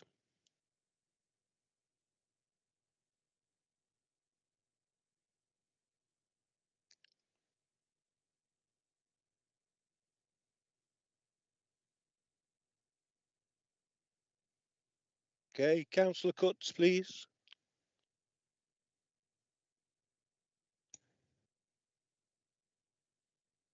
Chairman, are you calling me? Yes. I understood you had your hand up. You're on my list. I have had my hand up, yes. Yes. Yeah, Yes. I couldn't hear you. I'm sorry. Oh, right, sorry. It's all wobbly. I wasn't certain what you were saying. Yep, sorry. No, I'm calling you to speak. Thank you very much, Chairman. When this administration took over, the Conservative and Mansfield, that is, from Labour 4 years ago, one couldn't complain that the council had been badly managed, but you could say it had no ambition and no plan for any significant changes. We weren't expected to have the COVID pandemic. However, Chairman, the work of this council has not slowed due to that, but it's accelerated. And this didn't happen by chance, but by virtue of this administration seizing the opportunities presented to us, regardless of the circumstances that we found ourselves in. Nowhere is this clearer than our decision to drive forward the HS2 project, and in particular the development at Towton. Towton is 7 miles outside the city boundary, and yet, under the previous administration, it was Nottingham City Council that the government turned to for comments and direction. Under this administration, we've seen what was once a city-led project that amounted to little more than a glorified park and ride site be transformed into a cohesive master plan with cross-party support and under my leadership. These plans included a full land assembly and a planning policy framework for Towton and Chetwynd, comprising our garden village station in the park and the innovation campus, which has the potential to deliver 4,500 homes and 6,500 direct jobs. Together with the 2 world-class universities on our doorstep, Towton will become a hub of technological development and, more importantly, will connect our towns and cities to the rest of the country in a way that the current rail infrastructure clearly simply fails to do so. I've worked tirelessly over the last year to make our case to government alongside my colleagues in the Midlands and beyond. Big scheme, big plan. I've made representations to the Oakerville Review and the National Infrastructure Commission and the government that the HS2 must be delivered in full. I've joined with the Midlands Engine, Midlands Connect, East Midlands Councils, as well as my counterparts and authorities along the line and our MPs to present the overwhelming evidence that the HS2 East Towton Station is essential to the better connection for Nottinghamshire. 2018, we were invited by the then Exchequer Secretary and Newark Member of Parliament Robert Jenrick to discuss with him the East Midlands Development Corporation and how this would fit into levelling up in the region. When Robert became the Secretary of State for Ministry of Housing, Communities and Local Government, this continued to be part of the conversation. HS2 is not just one part of this project, which will bring landmark infrastructure investment together with the East Midlands, with Radcliffe-on-Trent Power Station site and the East Midlands Airport. This gives the East Midlands a long overdue economic boost. And by transforming the UK's last coal-fired power station, Radcliffe-on-Soar, into a global research centre for low-emission technologies, we will show that Nottinghamshire is not just open for business, but integral to delivering our green agenda. Together with the Innovation Campus at Towton, our county will be a national hub for research and development, bringing with it high-quality jobs and investment that our region deserves. Moreover, our regional submission to designate East Midlands Airport as an inland free port will be made easier than ever for Nottinghamshire, for businesses to trade across the world and to take the airport itself, which is already the UK's largest air freight hub, from strength to strength. Together taken, the Development Corporation and its 3 composite parts has the potential to create 84,000 jobs and add 4.8 billion a year to the value of the East Midlands economy. Big job, big scheme, big plan. Though this is very much the big picture, the Council's ability to innovate has become much more effective authority. It's hardly anything new. Now, you needn't take my word for this, Chairman.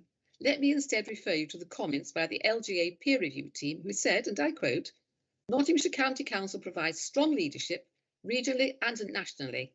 The report goes on to say, and again I quote, everyone whom the peer team spoke to from across the country was clear in their respect for political leadership. And that, of course, is across the county too. In the course of this administration alone, we have been recognised as delivering award-winning schemes across all of our departments, including our Customer Service Centre, outstanding score for Institute for Customer Service, Inspire, being recognised by the Times Educational Supplement as being the best county for administering learning provider. The county Make Your Mark campaign received a Champions Award from the British Youth Council, national recognition for the Council's career-led project, which supports young people find education, employment and training, and the brand new Sherwood Forest Visitor Centre receiving 2 honours from our Royal Institute of Chartered Surveyors and a further recognition of the Local Authority Building Control Awards. Via East Midlands served the Innovation Award from the Association of the Public Sector Excellent for our LED street lighting renewals project, St Michael's Environmental Education Centre being the first to receive ambassador status in the Peak District National Park, the county's property flood resilience work in Southwell and Trentbridge junctions, highly commended in the Civil Engineers and East Midlands Merit Awards, and the prestigious Gold Award for the Defence Employed Recognition Scheme for our support and advocacy for the armed forces community. That's not all, Chairman, but it is a flavour of the widespread recognition that this council rightly deserves, and we should be proud of it. Nevertheless, my colleagues are correct. There is always more to do to make a council better. In the previous 4 years under Labour, we had several meetings on the property portfolio, which was very frustrating. Nothing was ever decided, and so no changes were made. Therefore, when my administration took the opportunity to look at all the buildings providing services for our residents and workplaces for our staff, this root and branch review concluded that some were in the wrong condition, in the wrong place, and should be demolished. Others, such as in Retford, were in the wrong place, didn't belong to us, and cost us a considerable amount to rent. That is why we decided to locate our services into Worksop, where it better suited the population that used the building and the staff that operated from it. Some premises were in the right place, but provided more space than we needed for our staff, and this was the case in Ollerton. And as such, we will look to use the spare office building at Ollerton for start-up businesses in that part of the county. Similarly, we will continue to use Meadow House in Mansfield. We shall also take the opportunity to develop it for start-up businesses too. And finally, there were some premises that we'd simply outgrown. During our first administration, we created the MASH, and this was visited by the then Secretary of State and was a forerunner of its type.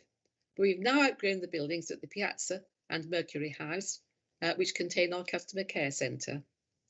This administration has used the opportunity to utilise an asset, Topmead Hay Farm, which was purchased many years ago, and we now have an opportunity to build a new village which will be carbon neutral as possible, traffic calm from the inception, and with dedicated space for children and families to walk and cycle to school, and local services, and also for recreation.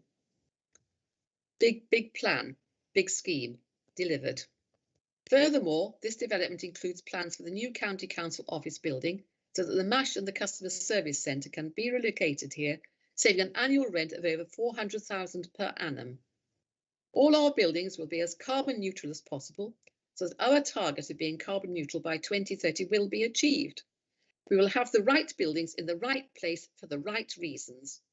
These changes have all been opposed by the opposition groups without them suggesting any plans of their own, and one can only conclude that they were satisfied with poor, expensive, drafty buildings in the wrong place, cost a fortune to heat, and of course contributed to the carbon overload.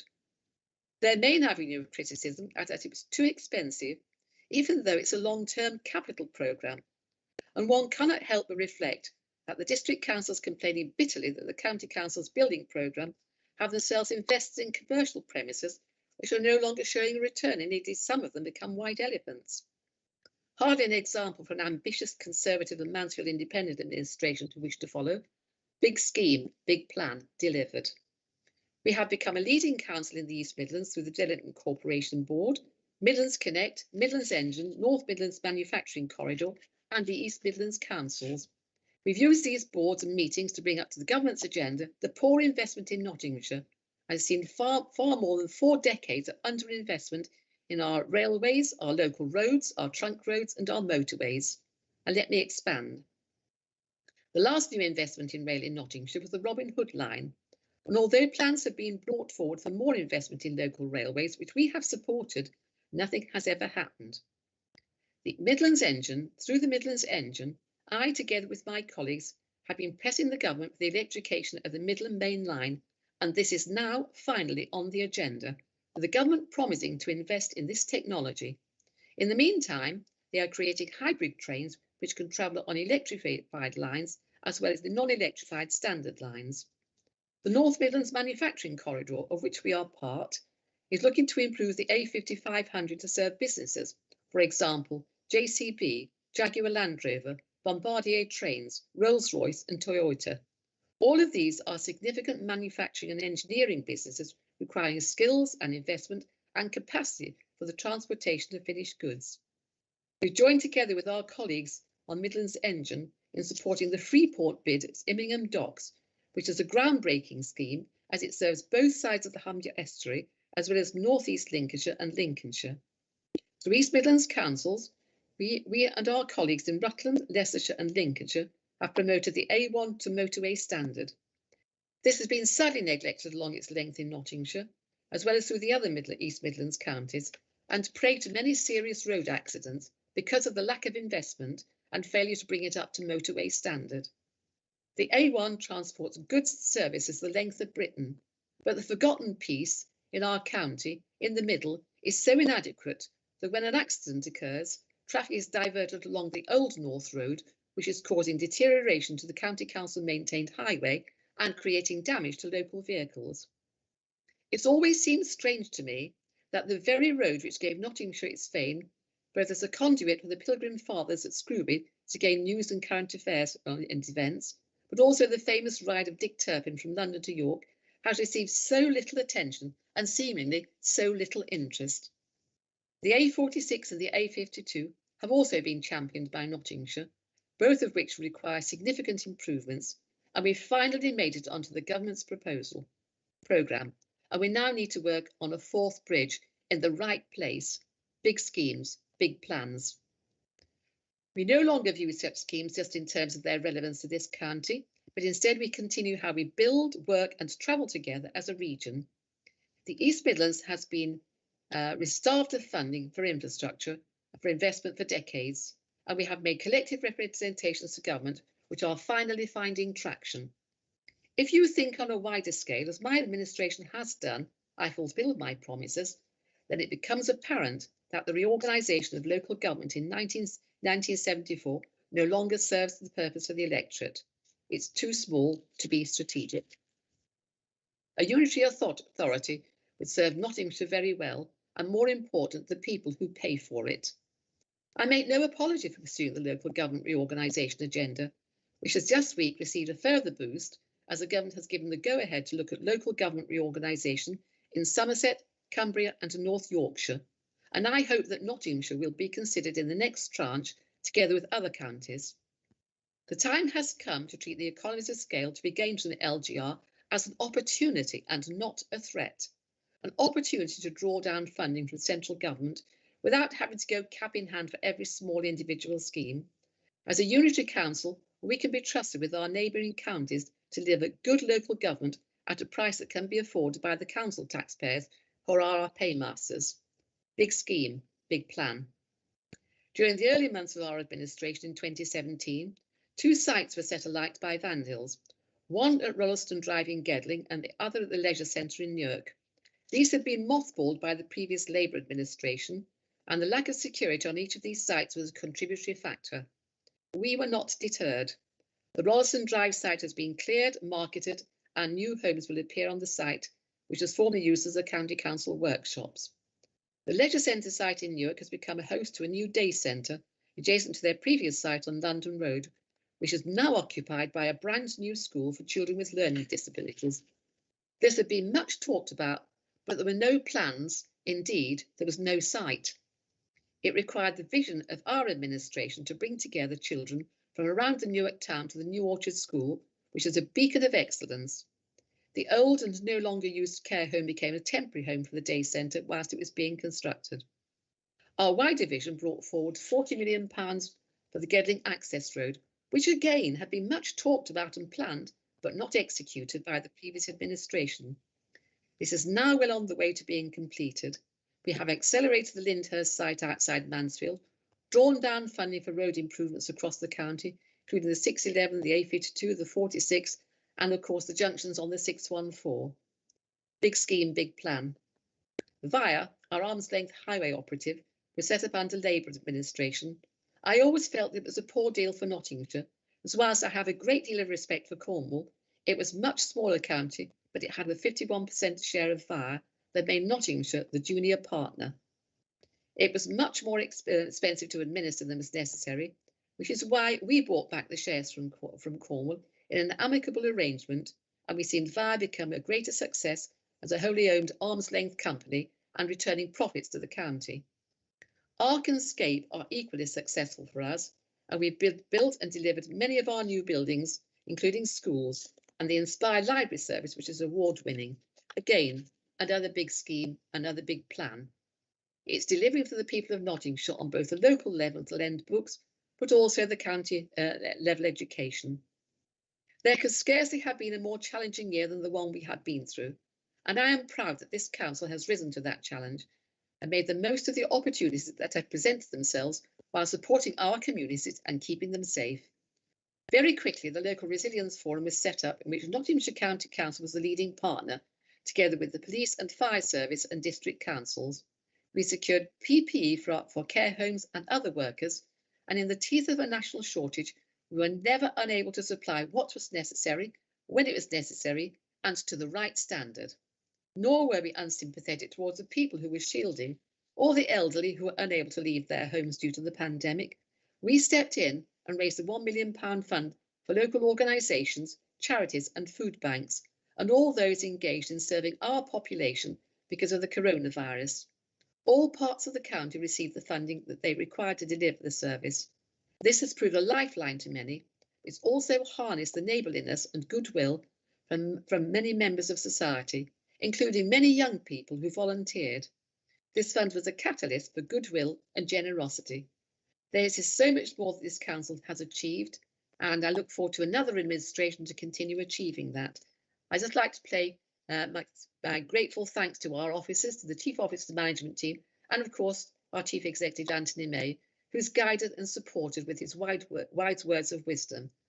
Chairman, I beg to support the budget as set out today, and I think it's an excellent job that Richard Jackson has done. Thank you, Chairman. Thank you, Kay. Right, looking at the numbers, it's like the virus, it's going down in the right way. There's 11 speakers. If those all speakers do, that'll be 36 people. I am, thank you, Michael, I note you coming up. I would ask if people haven't already to raise their arm, will do so. I now see Michael and Stephen Carr, but you can pass them on as we go on. Councillor Neil Clark, please. Thank you very much indeed, Chairman. As Chairman of the Personnel Committee, I wanted to highlight references to personnel in the budget. This represents a substantial proportion of expenditure by this council. This budget report starts with the phrase that we are operating in extremely challenging and uncertain times. Some may think this is something of an understatement. Despite Councillor Vice's comments, I make no apology that we should take the trouble to applaud, congratulate and thank all the staff and workforce for pulling together and adapting so quickly in the face of adversity to new ways of working imposed on them by the COVID crisis. It is probably dangerous to single out any particular section of the workforce for fear of missing out any of the many unsung heroes. It is, though, significant to note that call centre staff have dealt with and continue to deal with tens of thousands of calls from residents and customers across the authority. They've averaged around 50,000 calls per month. And in fact, at the peak last month, they handled 67,000 calls in 1 month. And this January, the figure was 56,500. And that, not content with all this, that included 5,500 calls that the call centre now handle on behalf of the NHS, which is astounding achievement. These calls are often of a very difficult and harrowing nature, and the call handlers must be praised for the outstanding and sensitive way they receive and deal with the calls. We know they are outstanding, as the Institute of Customer Services have judged our service centre as outstanding. These calls have been handled for months and will continue to be handled into the next financial year. So it is a major pressure to be continued in the budget, which lists a slight increase of under £200,000 in the wage bill for the forthcoming year. Whilst dealing with the current problems, we continue to invest in staff of the future. And I really want to highlight because of the Chairman, I really want to highlight and underline our graduate and apprentice schemes. 213 apprenticeships have been successful today. Councillor, could I just interrupt you? Councillor Vice, I think you are asking a standing order for correction. Can you enlighten me?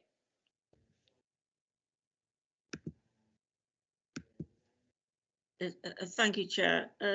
Just to point out to Councillor Clark, I wasn't saying that we shouldn't praise staff. I was saying that praising staff and talking about staff was no replacement for councillors having a vision of their own.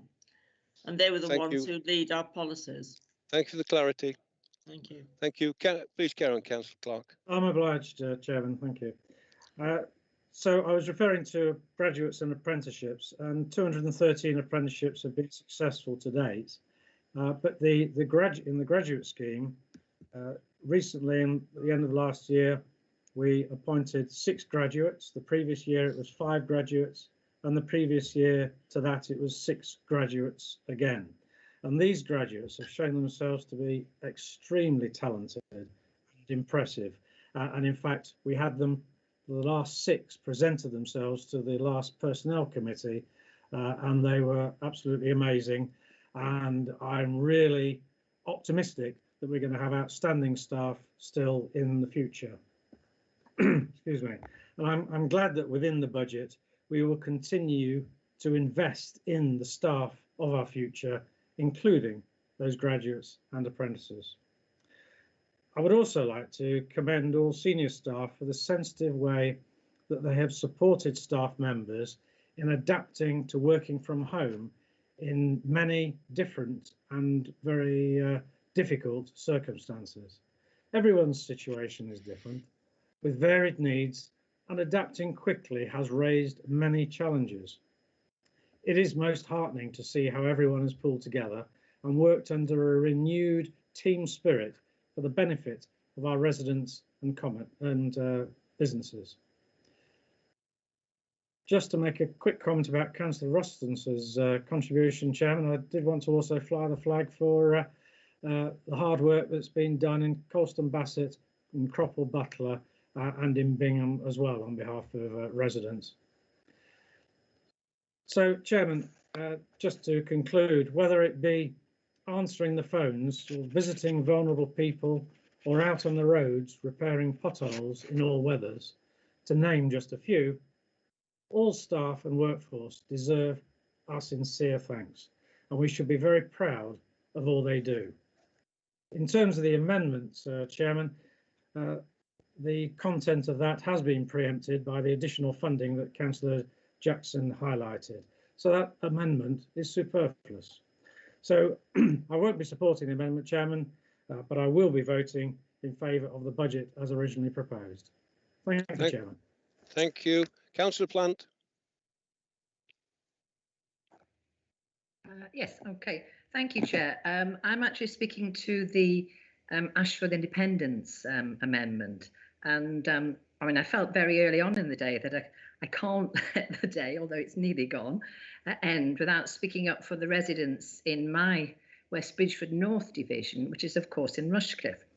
The Ashfield Independents talk at great length of the considerably higher amount of money spent on highway improvements in Rushcliffe, as opposed obviously to their own area of Ashfield and the other areas where they are fielding candidates in the county council elections this time round, that is Broxtowe and Mansfield.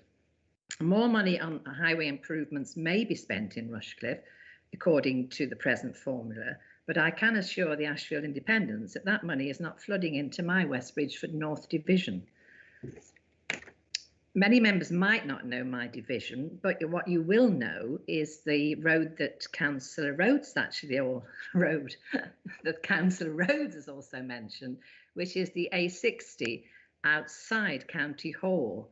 The actual carriageway that comes from Trent Bridge, one side has been done, the other side has not been done. Many of you will not have seen it for a year, but I can assure you that, in that year, that road has not improved. There are cavities, potholes, and goodness knows what on it. And I've had more complaints from people about even actually riding on a bus on that road. It also goes up to the bottom end of Melton Road, which is in an equally bad state of disrepair, and also has been for quite a long time. Many of the roads in my division have potholes that I'm sure could actually match those in Ashfield. And there, in what I also have in my division, which I'm actually quite pleased, are many roads with well-established trees on them. Now, they're very obviously environmentally welcomed and very aesthetically pleasing, but the roots that actually, particularly from the well-established trees, the damage that they do to the pavements is a real health hazard to elderly and disabled residents throughout my division. And actually, the money that is spent on pavements throughout the county is quite frankly laughable. And that really must be improved by whichever administration actually come in after the election. So I could go on and mention many more roads and many more potholes in my division, but I won't, because people, I'm sure, have had enough by now. But I certainly won't be supporting the Ashfield Independent amendment. Thank you. Thank you, Councillor. Councillor Smith, please.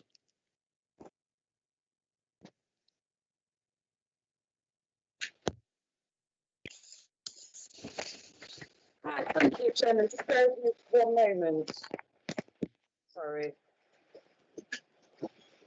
I am having a few technical problems today, so please do bear with me. Right, Mr. Chairman, as the County Council for Sutton North, which includes Skedby, Stanton Hill, Quarrydale, Sutton and Teversall, potholes are, like others have mentioned today, the biggest cause of concern we receive from residents. We also have the issue with overdevelopment in the area. 20 months ago, Ashfield District Council refused planning permission for 322 houses off Beck Lane in Skedby. This was overturned by the Planning Inspectorate after Nottinghamshire County Council withdrew their highways objections at the last minute. The problem is that this area is already gridlocked and crumbling. Further up the road, we have the opposite problem, with boy racers using Mansfield Road as a racetrack. If we get an extra £1 million investment in our roads, dealing with Mansfield Road will be a huge priority. This county council also owns all the land behind Kingsmill Hospital. I know that the county plans to sell it in the future, but Skedby cannot cope without significant investment in our highways infrastructure. This is precisely what this motion will deliver, and that's why I back it 100%. We've been shortchanged for far too long. As my colleagues have stated, our roads have never been in such a lamentable condition. Areas with big populations like Stanton Hill, Quarrydale, Skedby, Sutton have been shortchanged for far too long. I won't repeat the figures quoted by my colleagues, but the fact that we lose out on millions of pounds of funding every year is nothing short of highways robbery. Just a few of the priorities for resurfacing works that need to be done urgently in my area are Norwood Lane, Teversall, Buttery Lane in Teversall, Stonyford Road, Stanton Hill and Quarrydale, Brand Lanes in Stanton Hill, Fackley Way in Stanton Hill, Mansfield Road in Skedby and Mansfield Road in Sutton, and Bingham Avenue in Skedby. They are just a few. I could name hundreds, and I do report them in. You know, we get them, they come around and they put a bit in and the guys tap it down. Not faulting the staff, not at all. It's the process that fault. It's not good enough. We deserve better.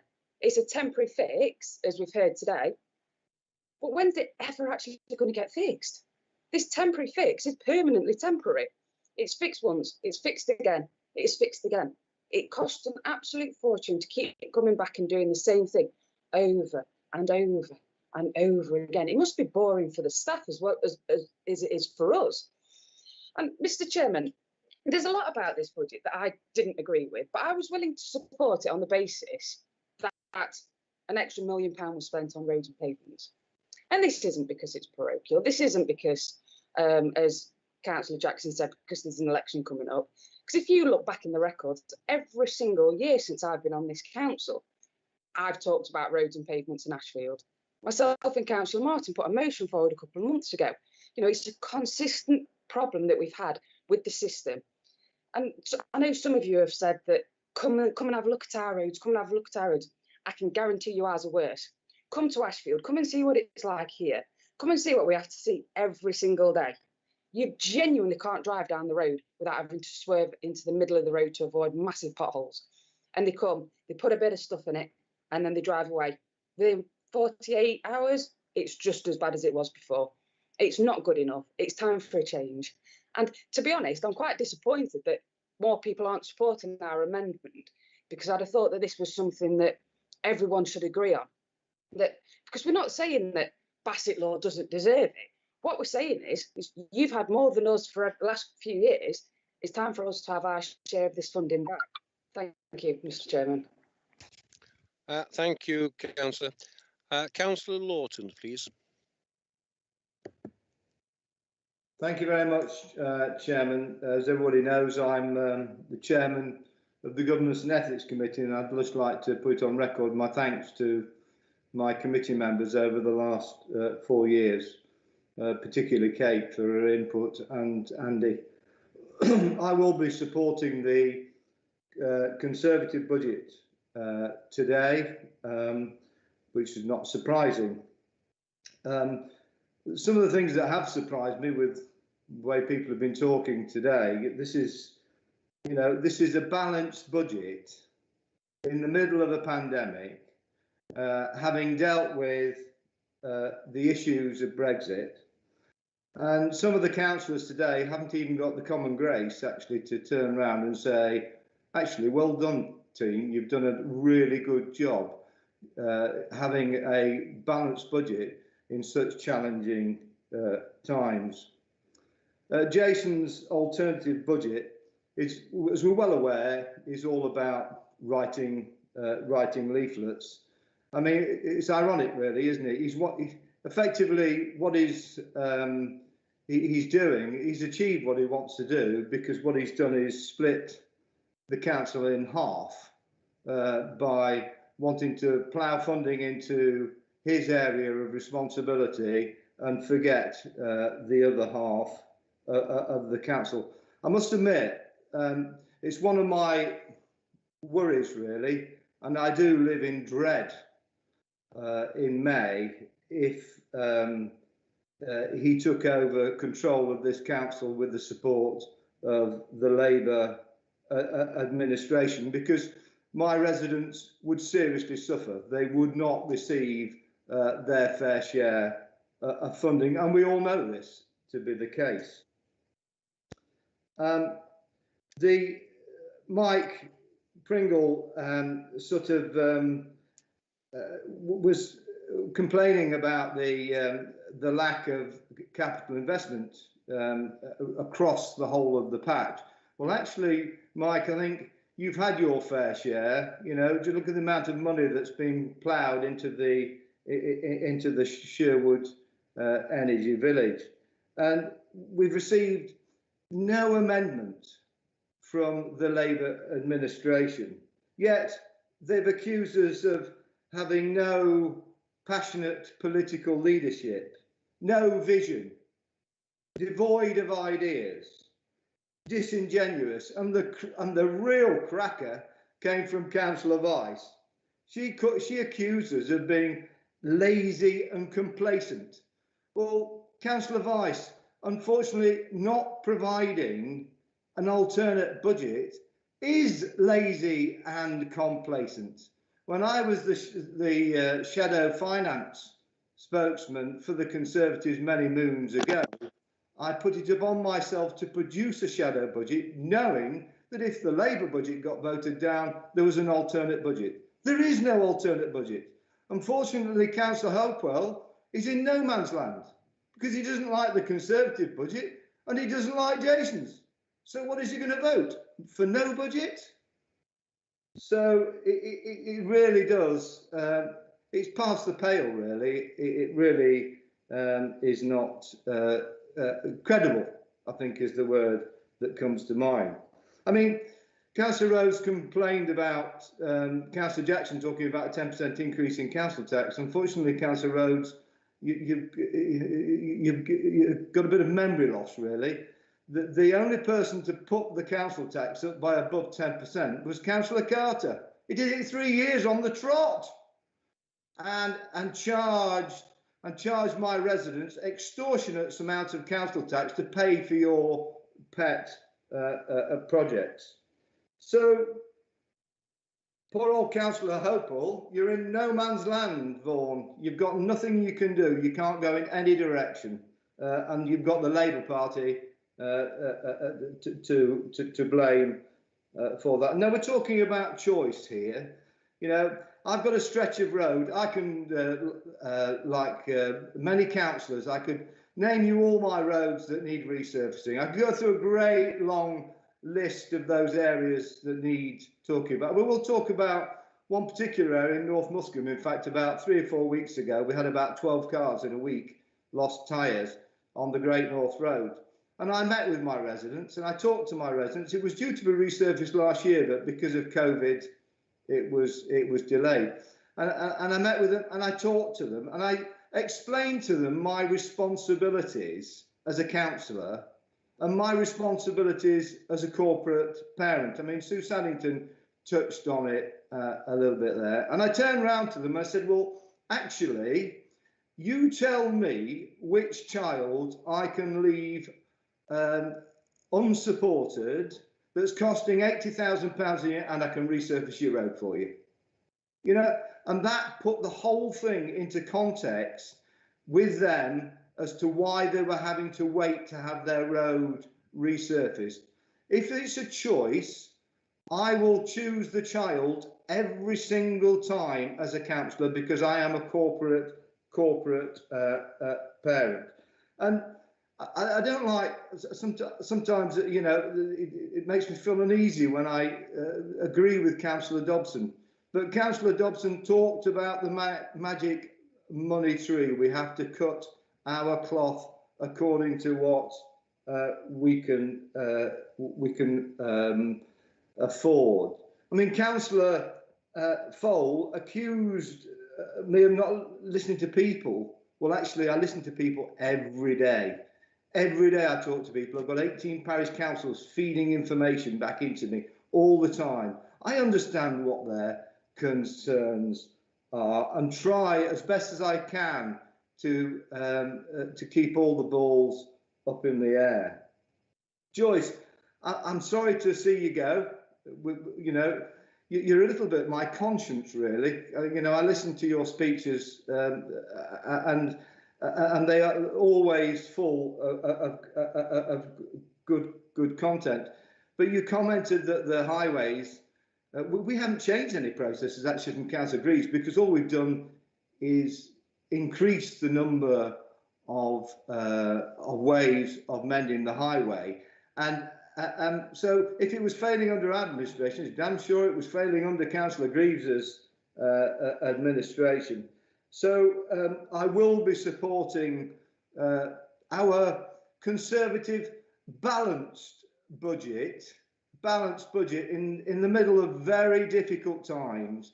You know, I have to, you know, say what a great job this Conservative administration has done, because in very difficult times we have continued to invest in young people and adult social care, which I think is a real positive, and I'm sure that the electorate in May will see that and will end up with a Conservative administration back in control. Thank you, Mr. Chairman. Comedy gold, Bruce.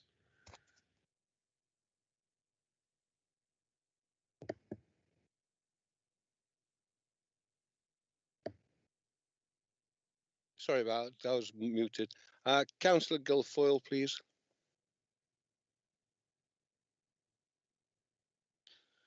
Thank you, Chairman. We live in very strange times, don't we? It's I asked the question: is the support currently being given by the government the new normal, or is it just a mask they'll take off after the pandemic and start introducing and return back to the measures of austerity, you know, and further decimate the public services across the board as they did over the last decade? I wonder. Chairman, I've listened to all the good work the County Council has done and others, and I pay tribute to all those in Nottinghamshire involved in responding to both the flooding and to the pandemic and crisis that we've been through. But I've got to sort of raise that point that Alan raised about the voluntary sector, which is very concerning to me, Chairman. We had a good discussion and I thought that we'd come up with what was a very sound and reasonable way forward. I mean, I was put forward 3 options to me. One was that we leave the decision, bearing in mind regarding the voluntary sector funding, bearing in mind that it finishes in June, that we leave the decision until a new administration comes in place. We look at a new scheme completely, which would take time to work a scheme out, or that what we would do is we would extend the current scheme by further 9 months. Now, we supported, along with your councillors at the time, that would be the most sensible way forward to extend the scheme. But clearly you've decided not to take a paper now through to the March committee, as was suggested. It seems that the voluntary sector, who have got infrastructure to pay for and have stood up to the plate during this pandemic, wholeheartedly put everything they can into it to work with the county council, and they do not know now where they're going to be. Now, I'll use the same sort of thing that Councillor Cutts was using. You know, the voluntary sector have been big deliverers during this pandemic, and what we've got here is no plans to support, and actually we're going to let them down. You know, that's what we're going to do. So we really need to really look at that and do something very quickly about the voluntary sector. Chairman, I also want to point out and remind you, as Councillor Cutts actually did, that it was the previous Labour administration that set up Inspire and VIA. And it was us that did all the work for the Sherwood Forest Divinity Centre and also the lighting, the street lighting. I mean, it was us that brought that in. Also, it was about, we set up, when I was chair of Trading Standards, the trading arm of Trading Standards, which you know, we're very glad that that's doing very well and brings in additionality to the service. You know, so I think, you know, we ought to remind you of that. Also, Chairman, you know, my colleagues have highlighted the issues regarding the quality of road repairs throughout Nottinghamshire. And yes, you know, I hope that what people do after listening to this is review the policy, because clearly right across the board, everybody is saying how bad it is. In fact, the prospective Conservative candidates in Bassetlaw are pointing out how bad the roads are and how much it's needed. So, I mean, even they're on message with what we're saying, you know. So, you know, you have to laugh and say to them, actually, it's the Tory administration that are causing this problem. But if you go and have a look, they're pointing out the potholes are all over the place. Chairman, I welcomed very much the temporary, and it is temporary, additional investment into the emergency planning. But, you know, what we've got to remind you of is that at the beginning of your administration, you actually reduced the amount of money and staffing within the emergency planning team. And I said at that time, and so did my colleagues, that this was a big mistake to actually do that. And clearly that's been shown to be the point. I just hope that what you will do is make that funding, which is being put in at the moment, permanent, because it is needed there. Not just at times when we've got things such as the pandemic, but it's also needed to make sure that the plans are updated and that everything else that we need to look at is done along the board. Chairman, I'm going to finish. We're not going to support the budget, but what I would say is that in reality, your administration has actually been resting on the laurels of the former Labour administration. Thank you, Chairman.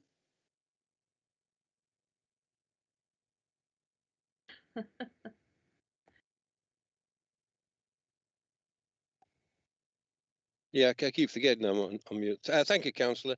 The next caller, speaker, I'm going to call as Councillor Quigley. But before I do, once Councillor Quigley has spoken, I'm going to take a 10-minute break for people who want to go off just to stretch their legs or whatever, and come back and be back here for 5:30, and then we can push on. We'll be down to the rump end of speakers. Okay, Chairman, can I just point out that my legs are the last thing on my mind? Well, okay, I'm trying to be polite. Councillor Quigley, please.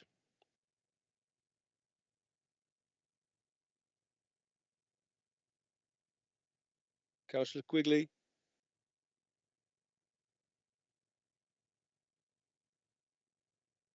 Well, were you speaking?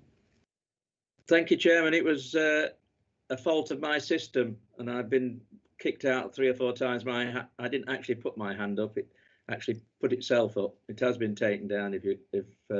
And I did send a message on chat to one of the officers, but it's obviously not been picked up. Thank you very much, then, Councillor Kerry.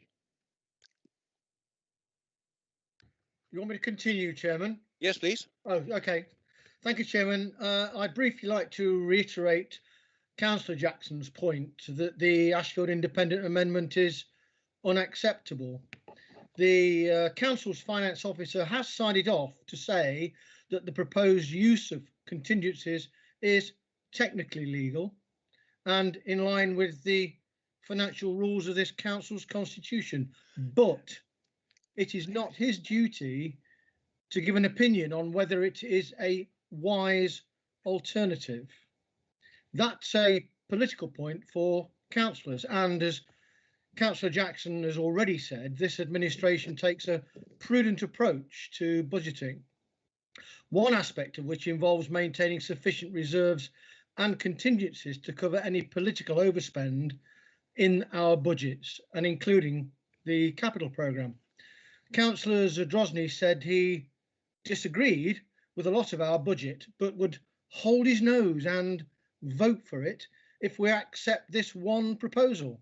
I think it's closer to the truth that the Ashfield Independents have either been unable to dedicate enough time or simply are unable to present a comprehensive alternative budget to back up the rhetoric we've heard from them for much of the past 4 years. As Councillor Jackson predicted, they have merely fiddled around the edge of our budget and resorted to the age-old smoke and mirrors trick of plundering a reserve or contingency to seek a cheap headline. Never more than during the COVID crisis of the past year have we seen the reason why councils put aside reserves and contingencies to be able to respond to unexpected events and spending demands. They're not to be treated lightly. Also, Chairman, the argument that road usage is the biggest cause of road deterioration is somewhat flawed. In reality, the type of vehicle that uses our roads also plays a major part in the rate of deterioration. Regular domestic vehicles, which tend to predominate in our more built-up areas, are not actually the main cause of road deterioration. Heavy goods vehicles do the most damage, and unsurprisingly, because of their size and weight, these vehicles tend to predominate on our classified road network of A, B and C roads.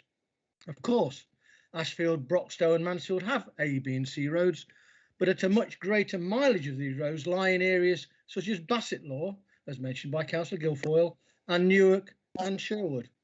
That's why the current funding formula is fair, not just in terms of miles of road, but in terms of relative need. However, nobody will dispute that a lot of work still needs to be done to bring our roads up to an ideal standard in every district. We totally understand the feelings of our residents across Nottinghamshire, and that is why we've been proactive in addressing this issue. I will repeat that the Conservative and Mansfield Independent Administration has invested in an extra 24 million so far and plans to invest more in the future. We have inherited the legacy of decades of underinvestment by the previous Labour administrations and will take it a similar amount of time to put that right. We've made a start. We won't rest until the roads in every district of the county are restored to a more desirable state. In closing, I would reiterate that this budget not only continues our additional investment in road, but does so in difficult financial times and in a sensible, fair, balanced and prudent Conservative way. I can't support the amendment, Chairman, but I support the budget. Thank you. Thank you. Can we just take a break now, and I'll give you just 10 minutes and we'll start again at 5:30. Thank you.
This winter, more than ever, with COVID-19 still circulating, we need help to reduce all avoidable risks. You can help protect the NHS, social care and loved ones by getting the flu vaccine. You may be eligible for the free vaccine at your GP or local pharmacy if you are over 65, pregnant or have a long-term condition. Find out if you are eligible at nhs.uk/stay well. Children up to year 7 can get the free nasal spray at school or through their GP if they are below school age. If you are not eligible for the free vaccine, you can pay for it at your local pharmacy. The flu vaccination does not give you flu. It reduces the risk of catching flu, as well as spreading it to others. If you had the vaccination in the past, that will not protect you as the flu strain changes every year, so you need to have a new one this year. It is also important to wash your hands often with warm water and soap. Use tissues when you cough or sneeze, and bin used tissue. I'm always concise, Chair. Thanks. Thank you very much for ringing me in. What I'm thinking, if this budget is the panacea for the future of this authority, I would have hoped and expected that the people presenting the budget would have done so with more vigour and passion. This budget should be a blueprint for the plan for our future. Instead, all we get is a history lesson that presents a biased and untrue view of past administrations. Let's have some fairness in reporting what other administrations have done. I'm not sure when the Conservative and Mansfield Independent administration will change the record on that. It seems to be a long player. In fact, I feel that the main problem is, and this is a problem that's been highlighted by the Local Government Association, that local government finance needs a major overhaul. The way in which we fund local authorities needs to be looked at, and to be fair, all governments have shied away from looking at it to make changes. Further to that, the way in which we finance adult social care is not meeting the way or meeting the needs of our adult social services people who require the social services and attention that of the services that we provide. It really can't be fair to address the well-known problem, and the problem affecting social care has been highlighted for many, many years. And again, governments have moved away and shied away from addressing the problem and making sure that the £600 million deficit that was reported needs to be addressed and looked at. It's not really fair, and the LGA also agrees with this, that it's the way forward by putting the burden onto local taxpayers. In itself, that is very, very unfair, because obviously you've got some authorities that can raise more money, particularly authorities in the southwest, and authorities like Nottinghamshire, we'd struggle. So there is an inbuilt unfairness in raising money in that way to fund adult social services. I think we've got to address this problem, and these problems have been highlighted, particularly with the COVID pandemic, because where has all the problems arisen? They've arisen in the way in which social care was delivered, the way in social homes were run. These sort of problems that needed to be addressed have all been... Councillor Henshaw, while I in actual fact sympathise and would agree with your statements, it's not in relation basically to the actual budget that you're in front of. Well, it is, so Chair, could I ask you to deal with the issue regarding what should happen in another year, 10 years, etc.? Well, I'm dealing with the issue on the way in which we're raising, table 4, paragraph 25 on page 8, the way in which we are implementing 1% adult social care precept. And at the end of the day, by just implementing 1%, we're pushing the problem further down the road. Now, whether or not that is a point could be discussed today, I think it is, but I take your point. In relation to the amendment regarding the road transference of the £1 million, I mean, I can't support that at this stage. I think a far better way in funding it would have been the way that was highlighted in my colleague's contribution this morning, Councillor Meals' contribution, about the way in which she thought it should be funded rather than going into contingency funds. I mean, we've all got problems, has been said, in relation to the roads. In fact, this morning I've reported 2 problems to VIA, and I always find the officers to be fair, and I always find the officers to be on the ball when it comes to giving us advice in relation to road problems. And as somebody that uses 2 wheels as well as 4 going out on the roads, I can honestly say that there are problems which need to be addressed. But sometimes you have to be patient and you have to report the issue and wait until the department gets around to fixing the problem. And at the end of the day, patience is something that we all need and we all lack. But in relation to the budget, I hope that some of my ex-colleagues on the Mansfield Independents will vote with the Labour group and reject the budget. Thank you, Chair. Thank you, Councillor. Councillor Bradley. Can you hear me okay? Yes. Great, thank you. I'm hoping if we get close to 8 p.m, Mr. Chairman, we'll be able to have a big fallout about who knows what about standing orders and whose authority it is. Everybody who's watching will now expect from local council meetings, I'm sure. I'm pleased to welcome the budget and to support it. It's another positive step for Nottinghamshire residents and a mark of the solidity of the council's finances compared to many others around the country. Richard and the officers and all involved have done a great job putting it together. Councillor Jackson explained the huge additional cost of COVID and the support we've had from government. I think it's important to just dwell for a second on some of the achievement, whether it's a community fund that's distributed £1 million to support almost, Community Hub recruited hundreds of volunteers, 500 emergency payments to care homes, the economic recovery plan that will provide £11 million of support, backed up, of course, by £82 million of government funding, which, as Councillor Jackson has said, will cover the council's COVID losses. All in all, it's been a positive performance in a very difficult circumstance. I think everybody involved, staff, officers, councillors, volunteers, deserve our sincere thanks for what they've done.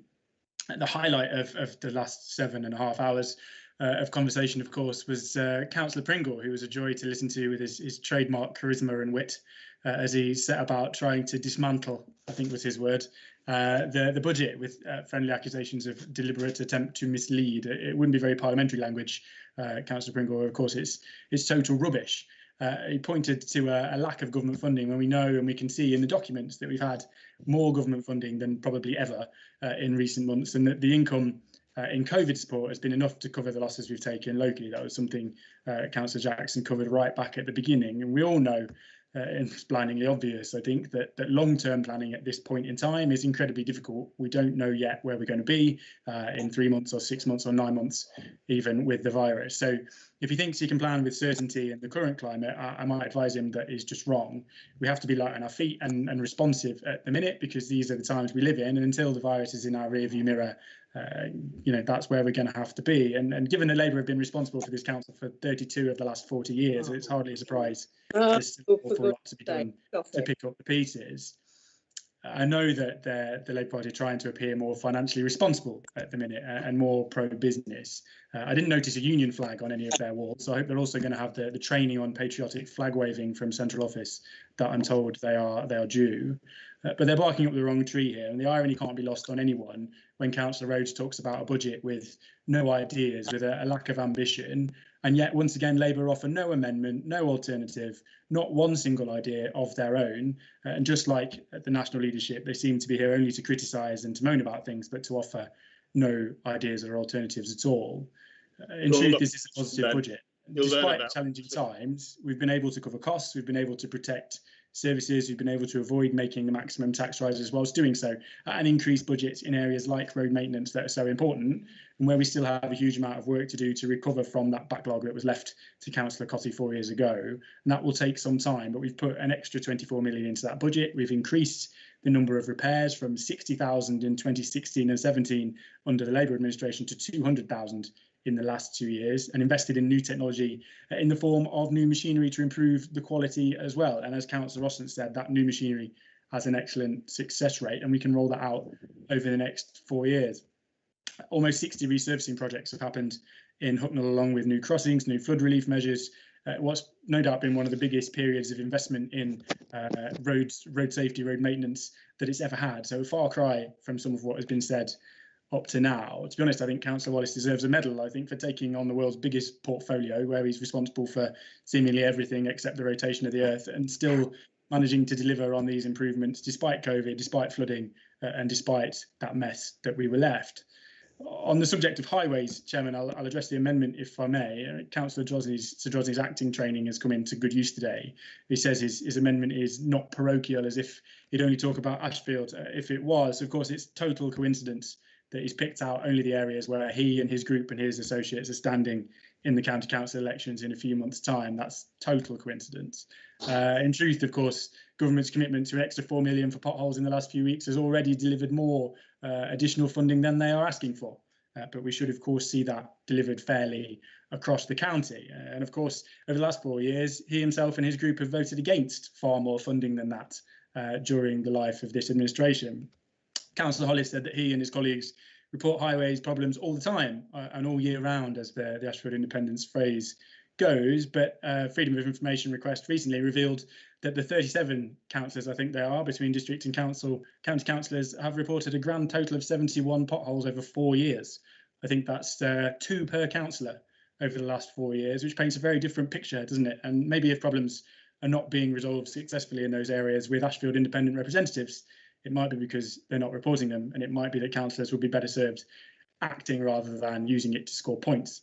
But Councillor Drosney also talks about looking at new ways of working, less waste, less buildings, etc. And I'm always intrigued about this discussion because, of course, he's right, and because, of course, we agree. And that's what the Conservative group has spent the last few years pushing through the medium of local government reform, which he has rejected, in order to protect the jobs for him and his mates at Ashfield District Council and the 50 grand a year worth of jobs he's created for his mates, so he can pay more people to continue to deliver leaflets during the lockdown.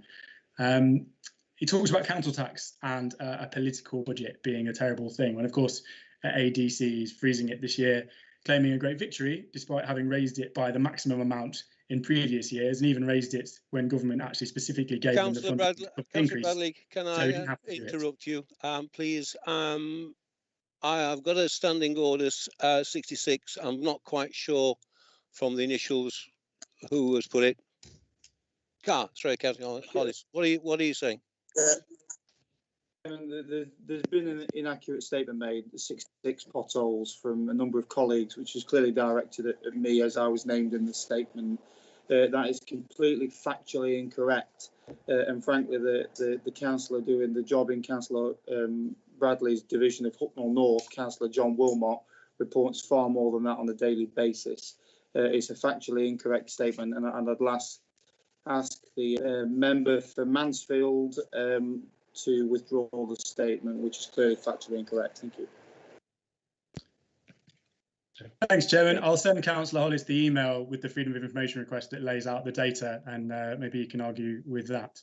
As usual, the Ashfield Independent hypocrisy knows no boundary. But I'll move on, and I think I've said enough about that. So Councillor Jackson pointed to an extra 1.9 million for the Troubled Families programme. I think this is hugely important, and particularly in the current climate when more families will be having these challenges due to COVID. I think the scale and the security of these kind of schemes needs to be protected, and so the funding is really welcome. And it's particularly important to me, as those who follow what I do in the other place, so to speak, in Parliament, will know that children and young people form the basis of most of the work that I do. And as Councillor Saddington said, the balance between supporting children and families at home and that risk, mitigating risk of them being there in some cases, is a hugely difficult one. But both morally and financially, it has to be best to try and get in there early and holistically to deal with those challenges. So more money for troubled families is certainly good news. And new schools across the county also something to celebrate. We've had the Flying High Academy in Hucknall and the Flying High Trust have a great record at several other schools across the county. I know that will be a great addition, along with new special schools in Newark, further one planned in Mansfield, and that's great news too, because all of the councillors will no doubt be aware the challenges of finding sufficient places and dealing with the needs of some of the county's most vulnerable young residents. I had the privilege of working on the Education Select Committee report into special educational needs and seeing that challenge close up, and it's hugely important. Councillor Fold talked about money, but it is much more than that. It's such a combative system, and there's a lot of work that needs to be done there nationally, frankly, to deal with that. And locally, actually, the change in performance and reputation of our children's services at County Hall over the last 4 years is remarkable and worthy of some recognition. Councillor Jackson also pointed out that we've got the best served residents in the region in terms of super fast broadband coverage, and the county continues to expand these kind of services that are more and more important to residents and businesses, and also offer us a big opportunity for the future, because it's become clear throughout COVID that you don't need to be located in a city centre to live or to work, to employ people, and that connectivity that we have across our county will help us in the future to attract people to come and do those things in Nottinghamshire. We've protected our libraries, boosted the tourism economy, work that I hope will continue to grow and support the north of the county in particular, and funded hundreds of capital projects. An awful lot has been achieved over the last few years, despite the challenges of the pandemic. Looking forward, whether we like it or not, we're of course in an election year, and residents are going to judge the performance of this council and their local representatives in the coming weeks. And looking ahead to that election, those residents can see the realities of what happens under a Labour authority, the contrast between almost 40 million lost by the city on Robin Hood Energy, not to mention tens of millions more on property investments that have bombed, figures yet to be revealed to the unwitting taxpayer, and those taxpayers picking up the pieces versus the county council's very impressive performance of staff and officers that have given us a solid platform to cope with COVID, that have allowed us to limit those tax rises this year despite the pandemic. It's a pretty stark choice, but that's inevitably how this budget will be judged, in the context of that choice that residents are faced with, and in the full knowledge that for all the complaints we've heard today, Labour have actually yet again put forward no credible alternative at all. We should welcome the fact that across the board, across political party divides, that we are better prepared and better able to protect services for residents, to invest in key priorities and plan for the future as a result of the good management of the last 4 years. So I welcome these budget proposals that will allow that to continue for the next 4. Thank you, Councillor.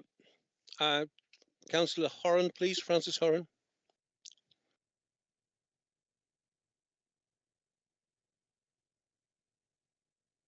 Thank you, Mr. Chairman. And following your request, I shall try and keep my prepared notes brief. Mr. Chairman, I'll be speaking in support of Councillor Jackson's budget proposal, and I won't be supporting the amendment. And I'm going to concentrate in particular on aspects of the budget for adult social care, following the excellent contributions from my 2 colleagues, Councillor Harper and Councillor Elliott. Just before I do, though, I want to thank my colleagues, Councillor Cutts, Councillor Jackson and Councillor Philip Owen for their stewardship, in particular, of the county's finances, because if they'd have behaved like another authority close to us, the residents of Bingham would not be looking forward to a new primary school. And this particular budget intends to invest 7.2 million in Bingham to ensure that we continue to provide services to a growing town and new parents.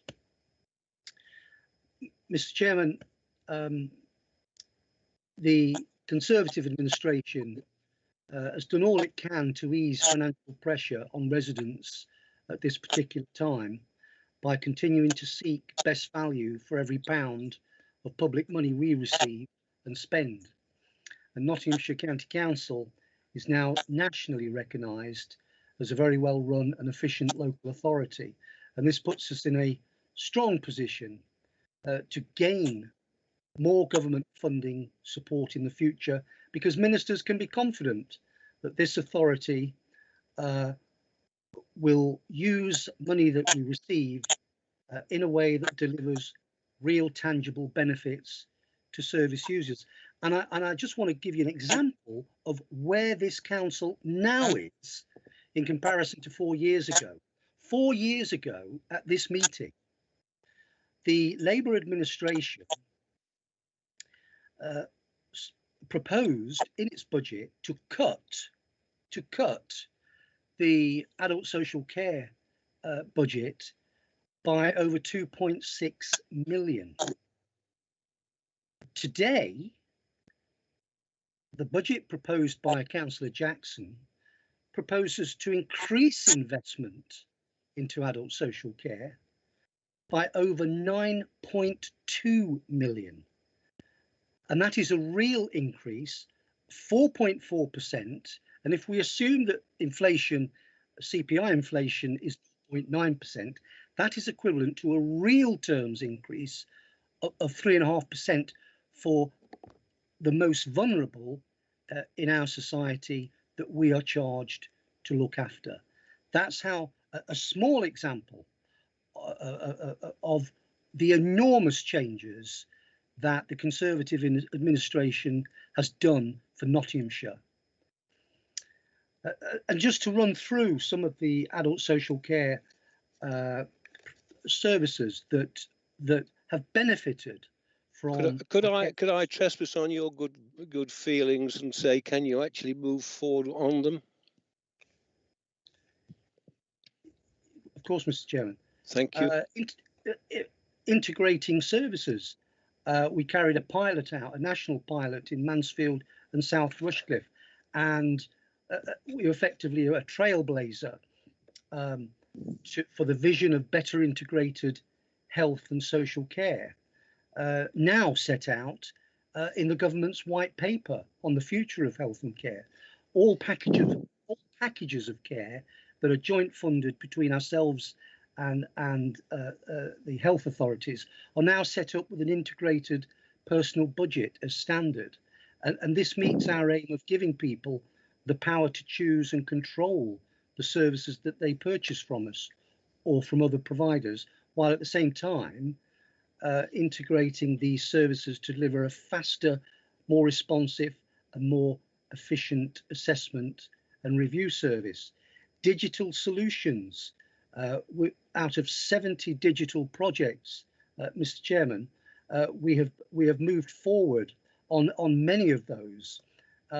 Moving on, maximising independent service.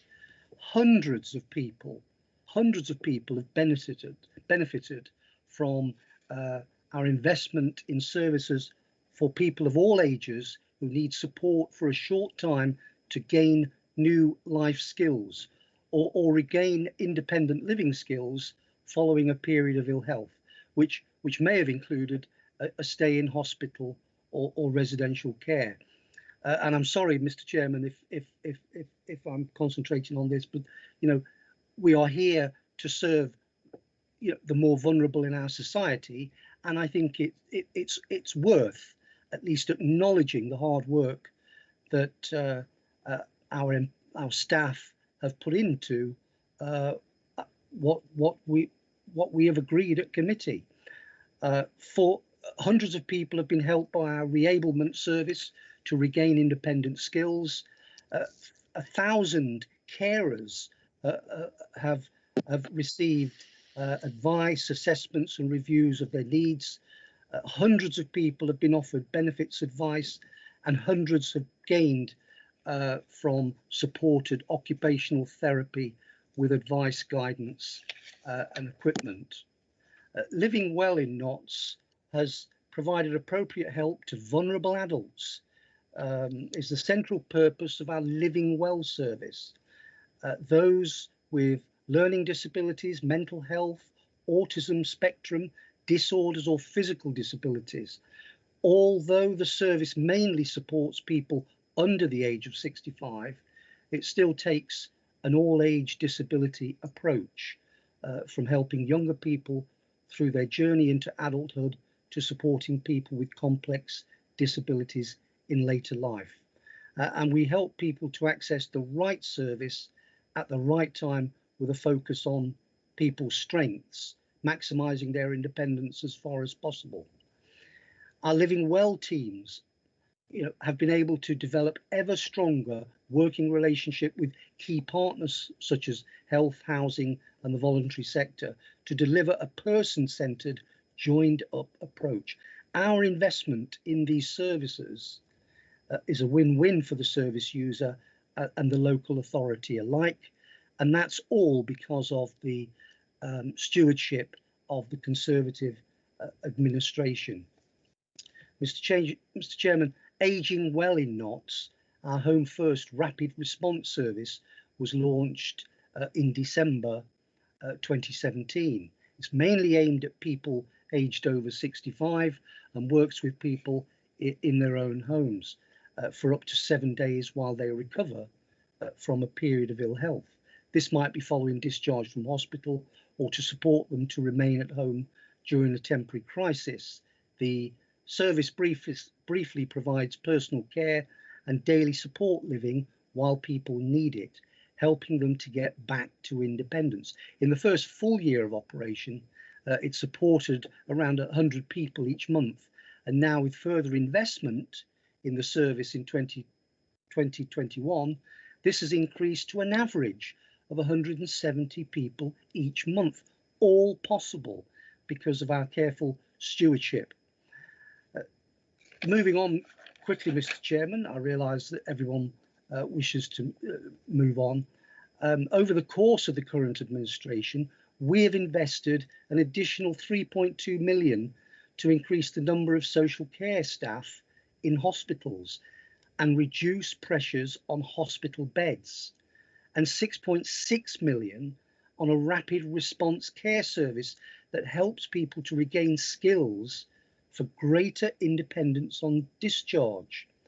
A further 1.2 million has been spent on improving computer systems to help make it easier for health staff and social care staff working in local accident and emergency departments to support patient care records.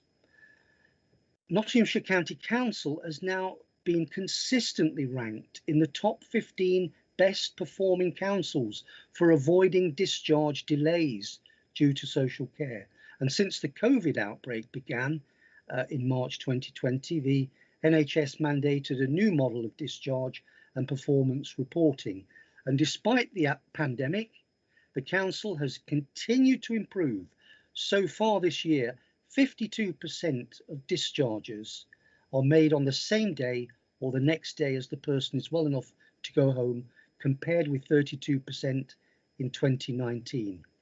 I just quickly want to mention our supported employment services, which in budget terms have moved over to the Place Department, but still have a strong relevance to adult social care. Our iWork service helps people with physical or mental disabilities to live active and fulfilling lives by finding them appropriate work opportunities, including within our own services such as County Horticulture, County Enterprise Foods and Solutions for Data. These services play a valuable role in helping people with a learning disability to gain work training in a commercial environment, preparing them for employment more widely in the county.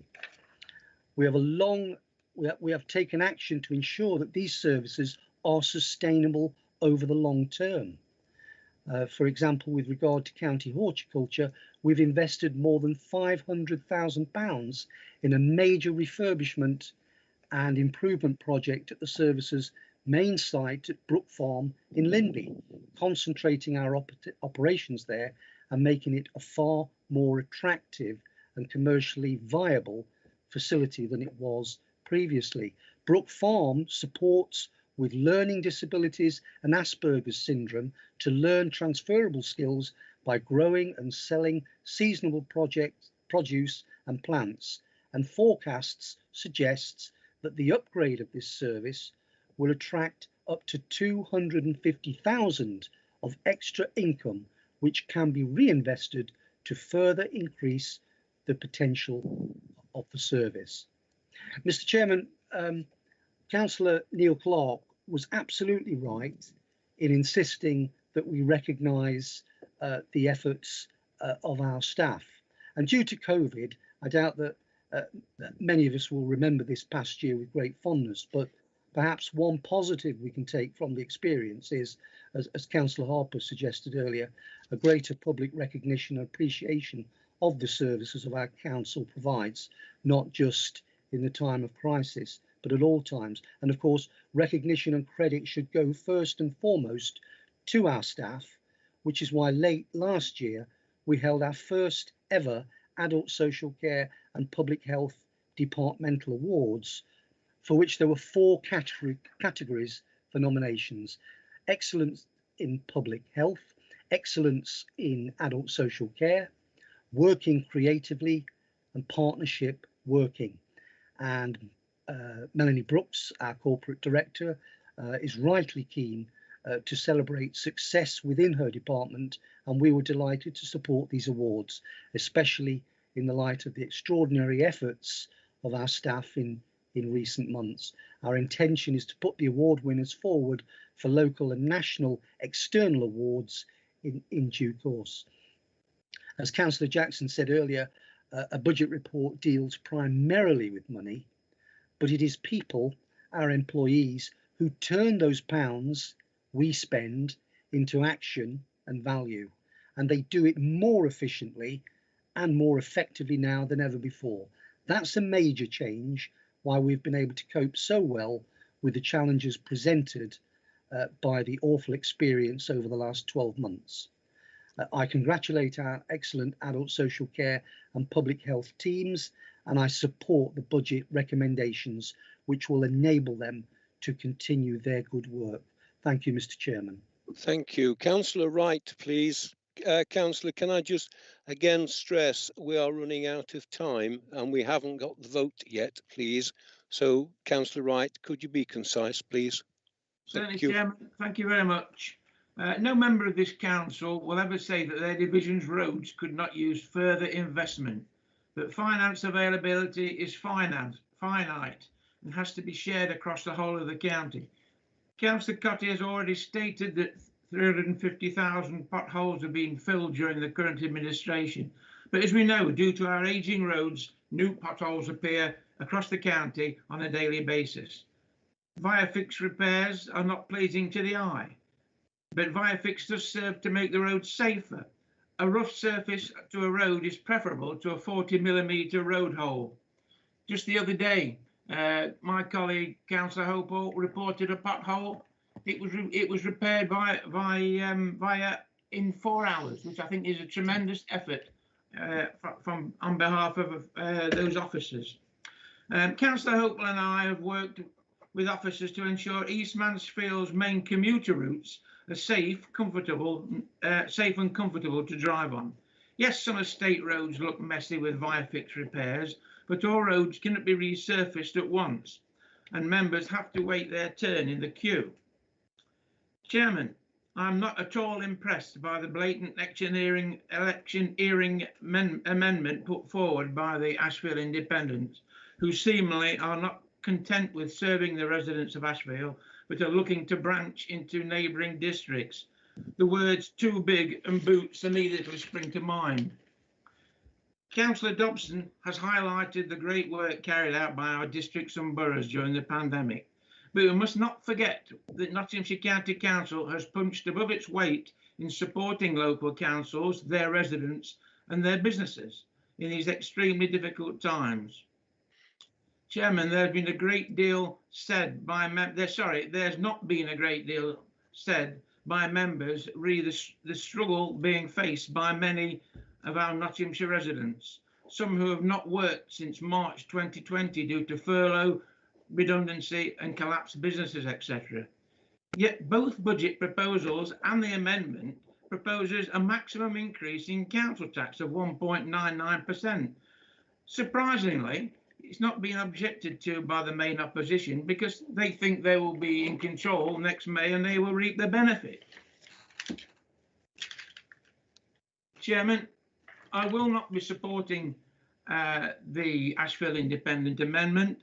I will not be supporting the Conservative budget proposals, in which I have had no input whatsoever and not being consulted at any time.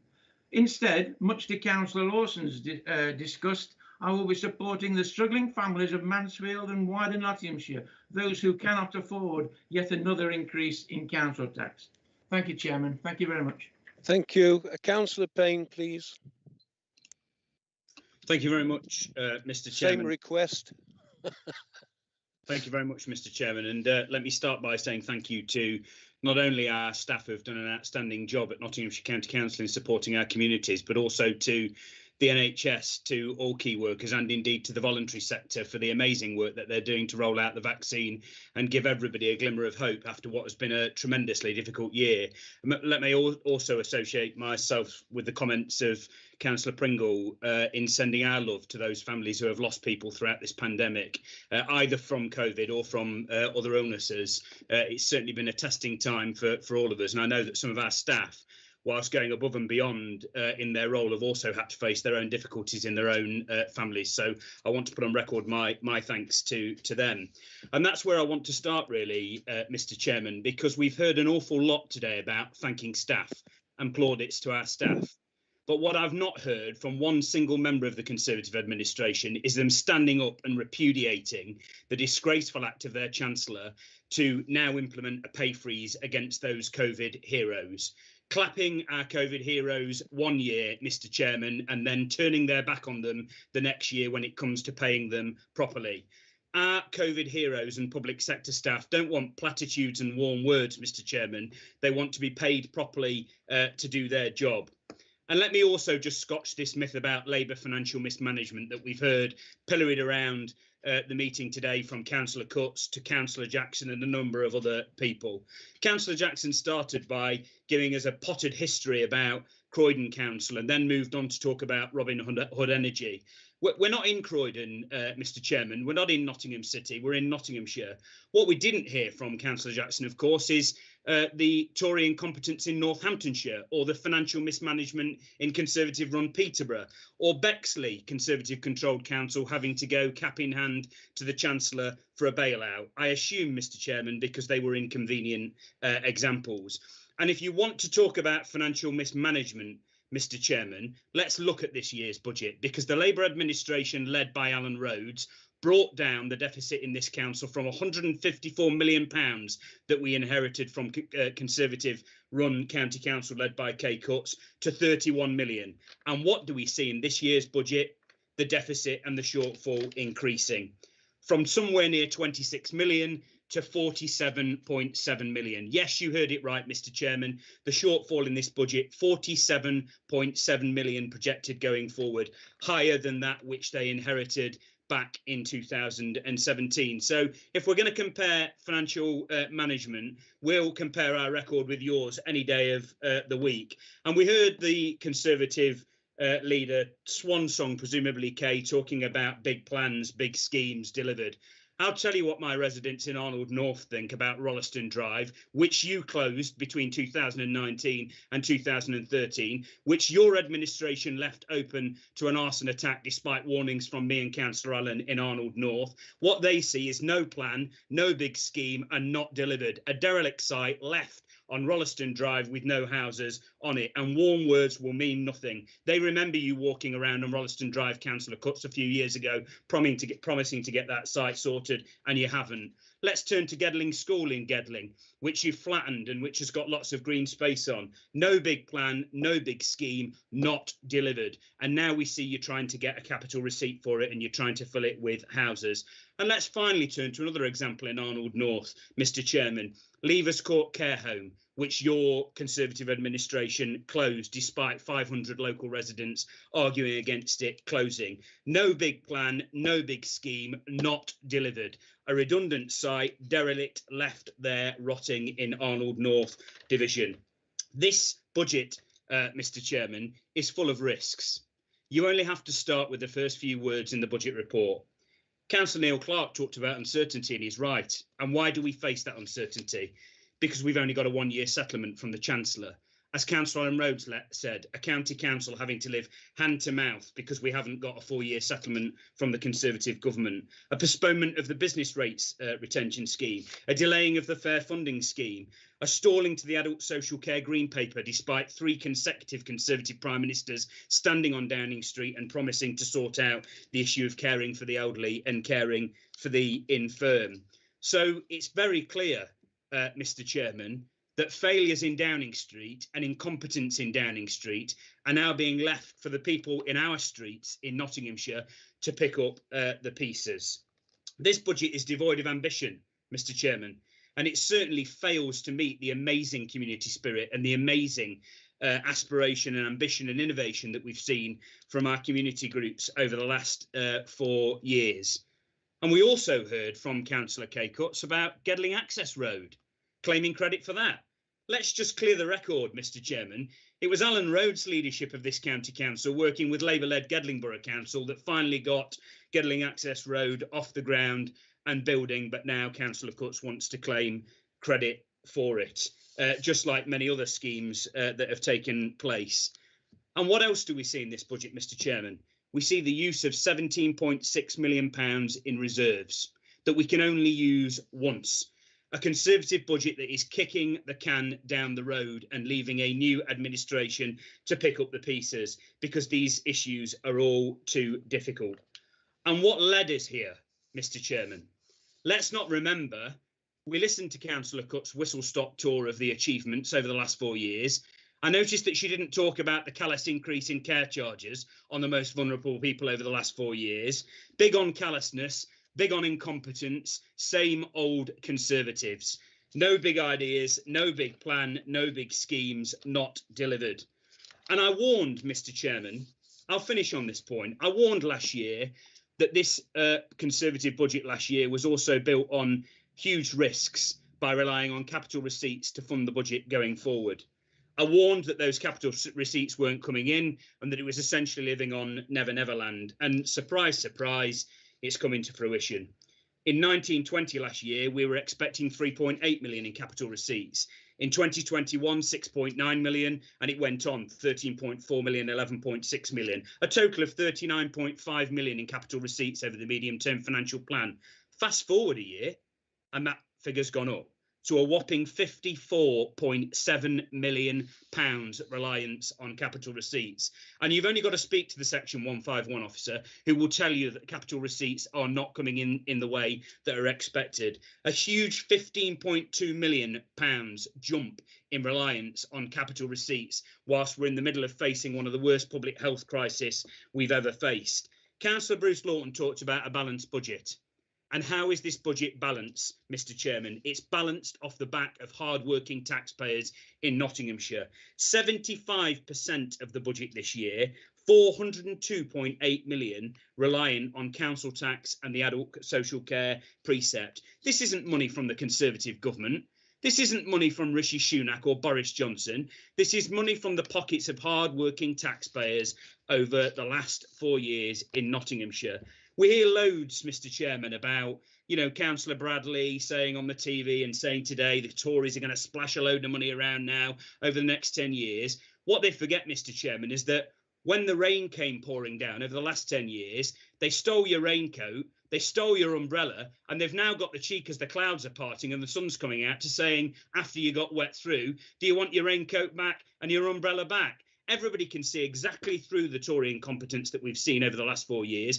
And the choice that residents face on the 6th of May this year is £28 million being spent on plush officers by this Conservative administration, £100 million down the drain on inadequate pothole repairs, and a 3% council tax increase off the back of hard-working people. Tory incompetence, Tory failure, Tory kicking the can down the road, Tory saying it's always somebody else's fault. You've had 10 years in government. You've had 4 years in control of the Conservative Council. You've been in control 8 out of 12 of them. And you've got every single Conservative MP in Nottinghamshire. Own your record, own your incompetence. And when it comes to the choice of the ballot box on the 6th of May, people will repudiate your incompetence and they'll reinstall a Labour administration that will start rebuilding our communities for the better. Thank you, Mr. Chairman. Thank you. Councillor Garner, please.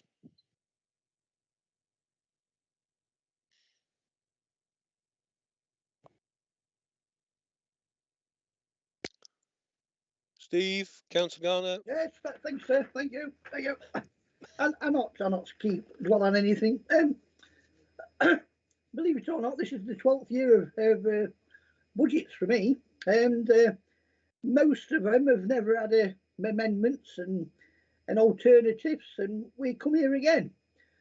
We do have an amendment which I cannot support because I think it's dangerous and divisive to have stacking 3 districts against the other 4 funding wise, because it will set a precedent that in future other councils will squabble over money because they not getting their fair dues in adult social care or children's, etc.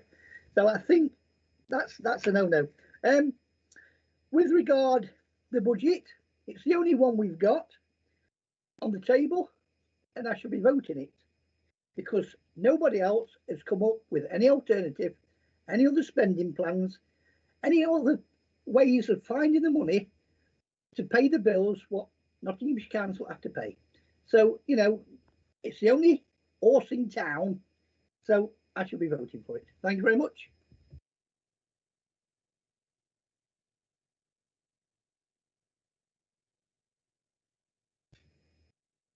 Come on. Thank you. Yes, thank you. Yes. My fingers don't work as quickly as they did. Thank you very much, Councillor. Councillor Carr, please. Thank you. Can I just say what a fantastic speech Councillor Payne made, and I agreed with absolutely every word of it. I have to say that the history lessons that we've had during this meeting have been frankly wearing down, and I don't envy you, Chairman, that because of the length and the irrelevance of some of the earlier speeches, it now means that those of us who waited to listen to what other people said, who were going at the end, have now got to hurry up and get on with it. But I will do, don't worry. I must point out that Councillor Lawton, you said that Councillor Dobson said that there was no magic money tree. Well, she did, but then she went on to say, but the government have found a magic money forest that we don't really know how we're going to pay for in the future. So you weren't absolutely entirely accurate on that, Bruce. All these things that you've been telling us today, you know, at the end of the day, all the residents of Broxtowe see are 5 things. Their buses disappearing, their shore starts under threat, roads and pavements in a terrible state, increased care costs, which Councillor Payne touched on, and their council tax going up again. And the entitlement from the Conservative Party that they, and only they, can run an authority is frankly galling. Of course, they had to mention Croydon, and people have pointed out several other councils that the Labour Party, and some of them in conjunction with my party, have had trouble, but so have Conservative authorities as well. You know, it's just not right to pinpoint one and not the other. Chair, I do have to say that how can I, as a Broxtowe County Councillor, stand in front of my residents and explain to them that whilst they pay the same amount of council tax as residents in Rushcliffe pay, we in fact in Broxtowe get £1.3 million less spent on our roads and our pavements. It's a difficult one. It is really a difficult one. And no matter how much you try and explain it to them, frankly, they won't see it. They'll just see the difference, and they'll see their roads in rack and ruin. Nottingham City Transport, Chair, have just announced the withdrawal of 2 bus routes in my division, the L10 and the L11. This is a challenge for whoever forms the next authority. Fund these and give some hope to the scores of the elderly and vulnerable who have been contacting me over the last few weeks, who will be without any bus whatsoever in their area. They are distraught. Many people moved to the Bramcote Moor estate precisely because the bus was there. And now all of a sudden NCT are taking it off them. And it's up to this council to step in where NCT are failing. Of course, you have to look at the budget as a whole. And I don't think we can justify spending millions on buildings and the borrowing costs that that will actually produce when dangerous roads and pavements are at best patched up. I will wait until the end before I decide how I vote, and you'll know then. Thank you. Bye. Thank you, Councillor. Right, I have two more speakers, and following these two speakers, we will move then directly to summing up and then the vote. Can I ask both our can I ask our final speakers to be as concise as possible in the interests of time? Councillor Peck. Thank you, Chairman. Reading the budget papers the other day, I reflected upon when I first joined the County Council after winning a by-election in September 2012. Like now, this was at the time of the final year of your previous administration, and the County Council was in a dire situation financially. And as a newcomer, I could see that your administration was in its shambolic last legs. And despite the financial situation, you were prone to bizarre misjudgments, such as, and I have to mention this, gifting £900,000 to the cricket club for a scoreboard. Nobody else has mentioned it today, so I thought I might. You were proposing to switch off thousands of streetlights and plunge many streets into darkness. And you left us with something like, I think Councillor Payne quoted the figure, £154 million budgetary shortfall. So quite frankly, we inherited a mess. But during our administration, we went some considerable way towards tackling the financial situation and also fulfilled all of our manifesto pledges and more at the same time. Well, fast forward to today, and what do I find as I speak in my final budget meeting and my final budget speech? Well, it's deja vu, isn't it? I find a Tory administration, again in its final year, on its shambolic last legs, and just as before, prone to making bizarre misjudgments. Why on earth, given what's happened during the last year, are you still wedded to blowing millions on new offices?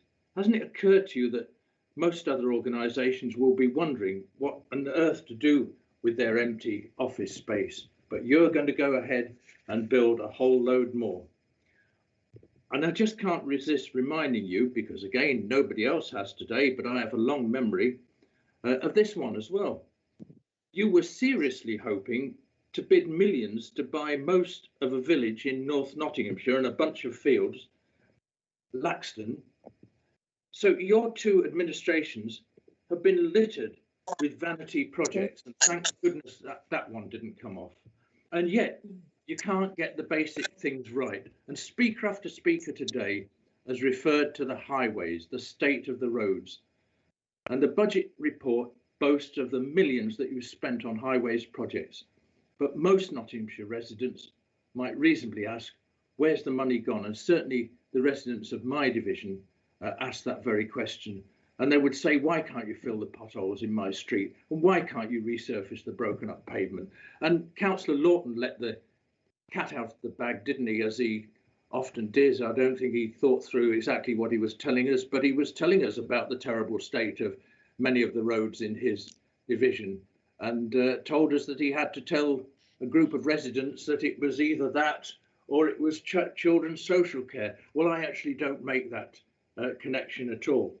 The fact is that Nottinghamshire has the worst roads in the country, as Councillor Greaves pointed out. That's a fact. And they are by far and away in the worst state that I can remember, ever. They're like some of the roads in Eastern Europe that I used to drive through in the 1970s. You've been in power for 8 out of the past 12 years. And your party has been in government now for most of that time. And it's squeezed local government dry, as local government has borne the brunt of 10 years of brutal austerity. And during which time I've heard barely a whimper from any of your Tory frontbenchers or backbenchers. The fact is, you've been complicit, along with your government, in the running down of essential public services. I remember you criticising us when we had to implement comparatively modest council tax rises because of the financial mess that your administration and your government had caused. And Councillor Cutts regularly trotted out her favourite admonishment. You socialists are always good at spending other people's money, she would say. And yet during every year of your administration, you've raised council tax, mostly above inflation, and this year has been no different. And I don't hear Councillor Cutts say, oh, us Conservatives are always good at spending other people's money. This council tax rise is going to hurt many people. And I've always felt that the adult social care precept, whether you levy it at 1%, 2%, 3% or whatever, is nothing but a crude and cheap sleight of hand to get the government off the hook for not addressing the present problems of pressing problems of adult social care funding. And looking through your budget papers, what you appear to be claiming credit for, and we've heard this over and over again from a succession of Conservative speakers today, it makes it look for a pretty thin 4 years. So just to go through the budget papers, on page 2, paragraph 5, I glanced down the bullet points there of examples of your achievements. And so I see a new Bestwood Hawthorne Primary School and Orchard Special School, which keeps coming up time again. Well, as I keep reminding you, as I have done year after year, we commissioned both of those, and you just had the good fortune to inherit the projects. And I always think that you really must be desperate when, as you've done today, over and again, you have to claim credit for other people's achievements. You've claimed credit time and again today for what are many of our achievements. You mentioned full library provision maintained. Well, yes, we created Inspire, didn't we? And part of our commitment, as part of our commitment to improving library provision, again, you claim credit for that. On page 14, paragraph 43, you referred to better broadband. Well, I think we can share a fair bit of credit for that one, as I'm sure Councillor Meal would want to do. Then on page 15, paragraph 46, well, you mentioned Orchard Special School again. Well, if you're going to boast about something, why not do it twice? But that paragraph also refers, and I quote, to continuing to find a suitable site for another special school. Well, I pushed that one through as chair of CYP and chair of the Special Needs Review Board. I pushed it through 5 years ago, and you're still talking about it. I don't know how you dare mention it in this report.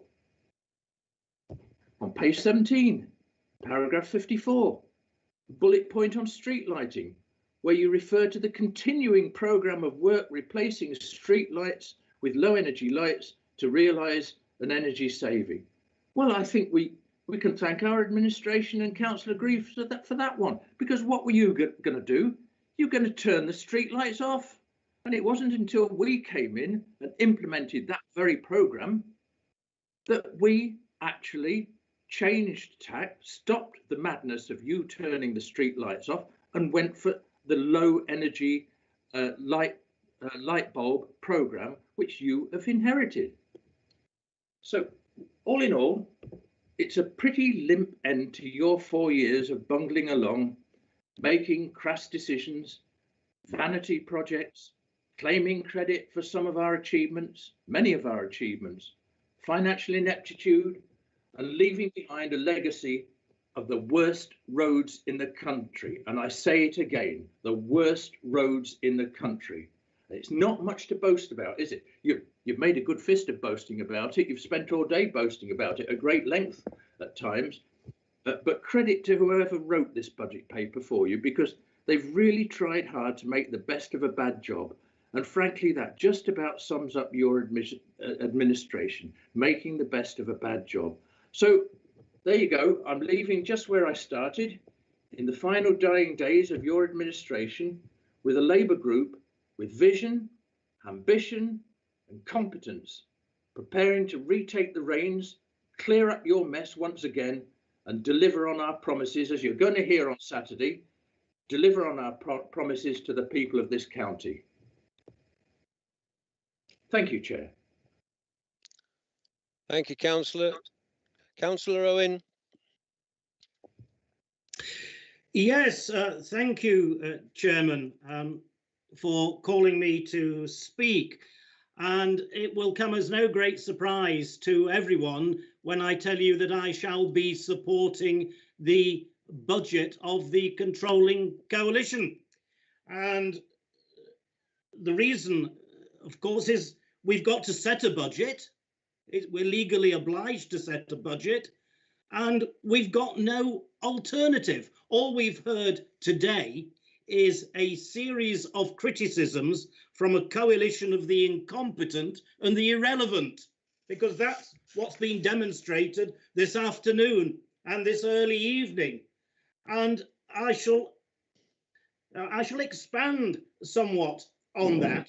But Councillor Rhodes tells us that he doesn't believe in giving an alternative budget, but he's going to have a virtual launch of what Labour are going to propose. I assume he's going to use that launch with virtual money, because he's not demonstrated today, when he's got the ample opportunity, how he's going to fund his projects and his vision. We heard from Councillor Pringle this morning a whole string of words which of course will fit beautifully into a newspaper headline: patronising and defensive, expose dangerous and disingenuous, major financial challenges, and we were offering a rosy picture. But of course, Councillor Rhodes, what you have done is to cop out. You've copped out because you can't come up with anything better. When you're in opposition next year, you'll see what we come up with. Thank you, Councillor Rhodes, as I always say to you, I don't interrupt you, and I've listened very patiently. I really don't expect you to interrupt me. I was hoping we were going to see some vision this afternoon, because you accused us of having no vision. In fact, you said we were going out with a whimper. Yes. Where are the big schemes? Yes. And Councillor Pringle said the capital programme, there was a lack of vision. The only groups that have shown a lack of vision today is your group and the Ashfield Independents. At least the Ashfield Independents came up with something. It really wasn't worth the paper it's printed on. Had they come forward and said that extra £1 million for Broxtowe that they're proposing was going to be spent in Nuttall and Kimberley, I might even have been tempted to vote for it. But I mean, that sums it up, doesn't it? That really sums up their level of debate and vision, because all they're about, as has been said, is a bit of electioneering, and it's quite meaningless. But let me tell Councillor Pringle, let me tell Councillor Rhodes, and also Councillor Peck. I'm sorry, Councillor Peck, that this is going to be your last performance. I've always enjoyed sparring with you. You've always come off worse, but you've never held it against me, and I admire you for that. But let me tell you, he goes on that the orchard school that we claim credit for, was his great vision. Well, as I recall, when we took control, and I shall be corrected if I'm wrong, all we had were old buildings in Newark that were not fit for purpose. We hadn't got a full budget allocated, and it took this Conservative administration to actually get the Orchard School built. Now, it's not much good having an idea if you can't deliver it. And that, of course, will be what will happen at their great big launch on Saturday or whenever it is. They'll have a vision and no money to back it up. We delivered the Orchard School. And I think, Chairman, I know you've got to be impartial as Chairman, but I think you'll agree that we have done a good job for Newark in delivering that. And it really is a fine example of what we can deliver. And then Councillor Peck managed the Hawthorn School. That was his big idea, to have a new school at Bestwood. Well, I seem to remember that when we took over, I drove out there to the site of the Hawthorn School, and what did I find there? But a green field, and it was us taking control that pushed that new building forward and opened that new school. Just as we've opened the Flying High Academy in Hucknall. And yet we're told this morning that we've got a lack of vision. We're going out with a whimper. Where are the big schemes?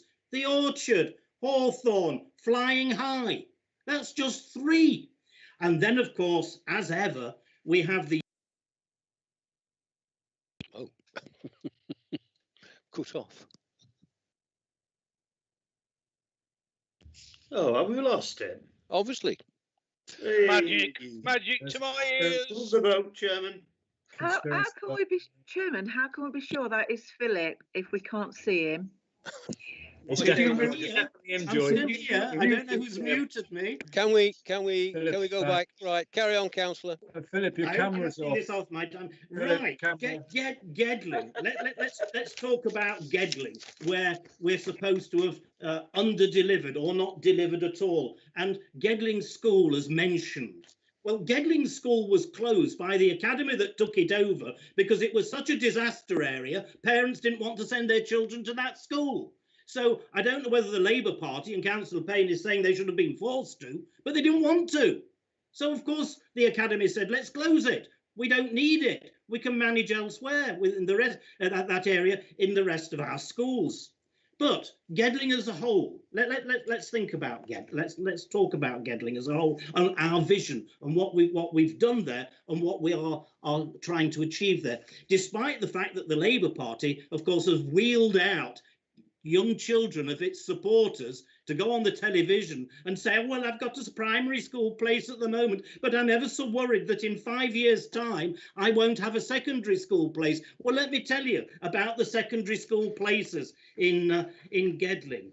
What we've got there coming up, and we've already delivered in part, we've delivered 300 extra places at Carlton Academy, which I think is pretty good going. We've got another 450 places planned for Carlton-le Willows. 450 places at Carlton-le Willows, and that's not a big project. That's not a big scheme. Well, I think it's a pretty big scheme. The only thing that's holding it up at the moment are Sports England. Yeah, Sports England are holding it up. But I'm sure we shall get round that. And I've got a message here from Councillor Payne attacking children. I'm not attacking children. I'm attacking the parents and the Labour Party that misuse those children to try and make a political point that didn't exist. And you've carried on doing it, and you're still wrong, because over 90% of parents and children in Gedling get their first choice of school place. So it's no good shaking your head. Listen to what's happening. You don't even know what's happening in your own patch because you're so politically... Calm down, Philip. Calm down. So Carlton-le Willows, an extra 450 places. A new school at Chase Farm is in the planning stage. A new school at Teal Close. Oh, it's got some fancy name now. Rivendell, is it? A fancy name. That's also now gone through the free school presumption and is going to be run by the Flying High Academy. Big schemes, big plans for the Gedling area alone, let alone anywhere else. And then I come back to Councillor Peck saying we're claiming or trying to claim credit. He says that he got a site for a new special school. Well, I wish you'd have shared that vision with me, because we've been looking for that site and we think we've found one in Ollerton, but there's still some more work to be done on it. So it's totally inaccurate to say that we haven't got the vision, that we haven't got the plans going forward, that we're not delivering on the big projects. This is the biggest school building programme in the history of the County Council. So I shall look forward on Saturday to Councillor Rhodes' vision of where he's going to build even more schools and make it an even bigger programme of school building, and more so where he's going to get the money from. And don't forget also that we're in the early planning stages of providing a new secondary school for West Bridgeford, as well as a replacement for Lady Bay Primary School. You don't get much bigger than this. You don't have a bigger vision of education in Nottinghamshire than we have been displaying. Now, that's the school building programme. You've been talking about office buildings. Well, of course, quite a lot of the one of the proposed new buildings is to house the MASH. Very important to us, so that it can work efficiently and effectively. But I'll just deal with one or two points, because other points, Mr. Chairman, because I'm mindful of what you said. Councillor Fole, early on today, lamented the fact the high needs budget as not as well funded as we would like. Well, let me remind Councillor Fole and all the other members of this council who perhaps don't know, we have had an uplift of over £10.5 million in the high needs block, and that was as a direct result of my going down to London to meet the relevant minister at the time, along with Marion Clay, my service director, a meeting facilitated by Councillor Ben Bradley MP, and we lobbied and we argued and we got that extra £10.5 million. Of course there's more to be done, and had there not been the COVID pandemic, I would have been asking Councillor Bradley to have got me another interview with another minister to see if we could get some more. But what did Labour do when they were in charge to cut that deficit? Well, I don't know, but no, I'm surprised Councillor Peck didn't say he'd got that planned as well, that extra £10.5 million. It was a plan that he didn't quite get to fruition. And I'll just, I suppose, finish with the comments about child poverty and the our lack of ambition for children. Well, I think the School Places programme demonstrates our ambition for children. But at the early age, I want to reconfirm that Nottinghamshire County Council remains in the top 10 councils for parents taking up free childcare. We're getting in at that early age. The children's centre services are going out into the community and getting to the hard to reach in the community, rather than expecting them to come into buildings, which many of them don't want to do. But I know we've been criticised for giving a history lesson today, but let's just, you need to think about what the past performance has been, because past performance, in the case of Labour, is often an indicator of future performance. And what was their past performance over children's centres? I did point it out to Councillor Rhodes in Policy and Resource in Policy Committee the other day.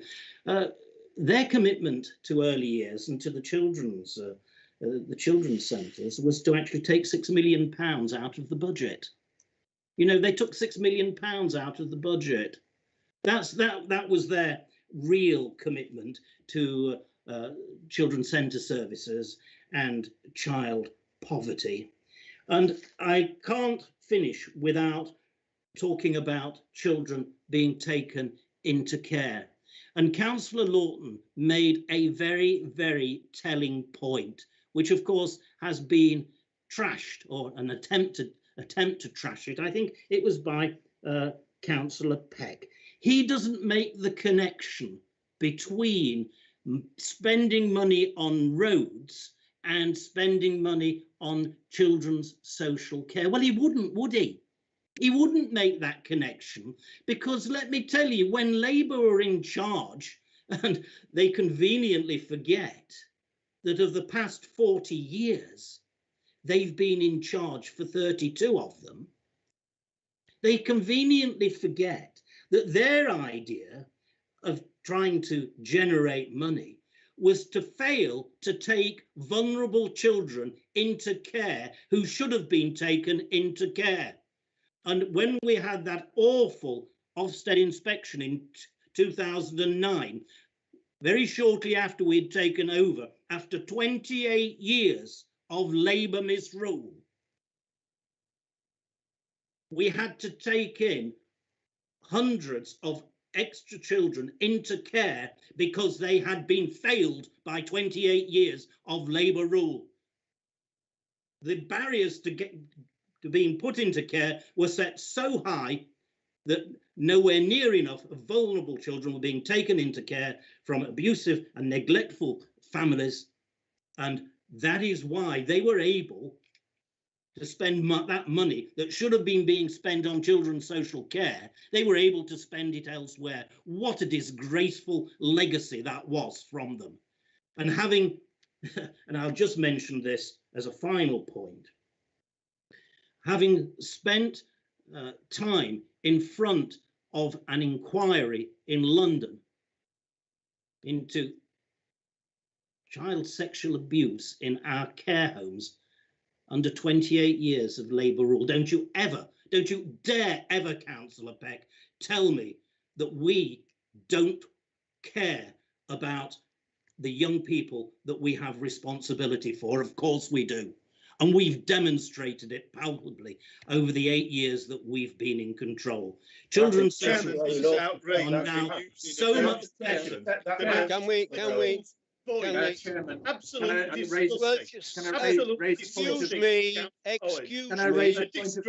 excuse me, there's one person speaking, and that's me. Right.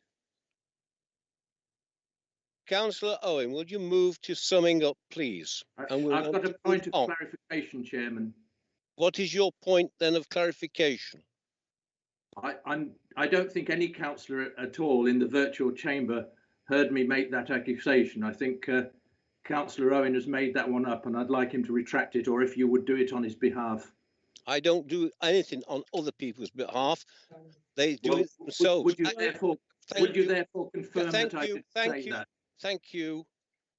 Mr. Chairman. Councillor Owen, can you give clarification to this one, or if you're staying by it, say so. Well, I'm very sorry if Councillor Peck is upset, but I made a note here that he says he doesn't make the connection between spending on roads and children's social care. Now, I noted that down at the time in response to Councillor Lawton's remarks. And so I think I am perfectly valid in making that. We are demonstrating. Therefore, make a sum up. Will you now sum up? Sorry. Councillor Rhodes. Chairman, yes. It is outrageous. There isn't a single councillor on this council that was around when those children were terribly abused at a time when that when we had to have that inquiry, when the inquiry was looking into. It's absolutely appalling that Councillor Owen is using abused children to make his political points and to score his political points. I'd like him to withdraw that and to do the decent thing. It is not the way we do business in this council to try and label a current Labour administration with the ills of the past. Now, please withdraw that. Thank you. Thank you very much, Councillor Philip. Councillor Owen. Mr. Chairman, I didn't label the current Labour members. Yes, you did. That. I did not, and I made it quite clear. Excuse me. Yes, you did. Councillor Payne, Councillor Rhodes, Councillor Owen. There is one person speaking. That's me. Right. Continue what you were saying, Councillor Owen. Thank you. As I said, Mr. Chairman, I did not suggest for one moment that any current member of the County Council was involved or a member of the council at that time. I merely said it happened during 28 years of Labour rule, and that is fact. So let's not try and escape. You're a disgrace. Right. Well, you might think that it was a disgrace. Now, Sorry, thank you. I have a point of clarification, Chairman. You're very I clever. will listen to one more. Excuse I me. have a point of clarification, Chairman. Yes, but only one person is going to be speaking. It's going to be me. Right. Councillor Peck, what is your second? The Conservatives were in power from 1977 to 1981, Chairman. Right. If those dates are right. Councillor Owen. Yes, thank you, Chairman. As I said, Labour were in charge for 28 years, and I will not take any lectures from the current Labour Party members and Labour councillors on our willingness to look after children. Yes, thank you. Will you sum up? Yes, please? Indeed. This is a budget that we need to support because it has a vision for the young people of Nottinghamshire, and that is who I wish to promote. Thank you very much, Chairman, for your patience. Thank you. I've got someone's notifying understanding orders 95. Yes, standing order 95, disorderly conduct. Oh, Councillor Carr, sorry. I distinctly heard Councillor Owen blame the Labour Party for the appalling state of what happened in the Nottinghamshire homes during that period. We have to remember that we've all stood up in the chamber and listened as all parties to the terrible things that happened and what we're going to do about them. Then for the chairman of the Young People's Committee to blame a party for that is, I think in actual fact, if you would, is quite frankly disgraceful. Councillor Carr, and disorderly conduct. Councillor Carr, thank you. Disorderly conduct, Chairman. I hear your point. Yeah, well, if you don't do something, then there'll be about 36 complaints about it. You've not heard the last of it, I can assure you. Well, probably not. Hang on a moment. I will ask Councillor Owen to be careful with his words. But Too late. It is too late because he's now finished his speaking. All right. We need to move on. Right, members, I have to apologise. No, I'm sorry. Councillor Owen could apologise. He could apologise. You know, that's all. I think, out of order, you'd expect me to. I think Councillor Owen could be big enough to apologise. Councillor Owen, one request from me. Do you wish to make any comment? No, thank you, Chairman. I think I've said all I need to say. Right.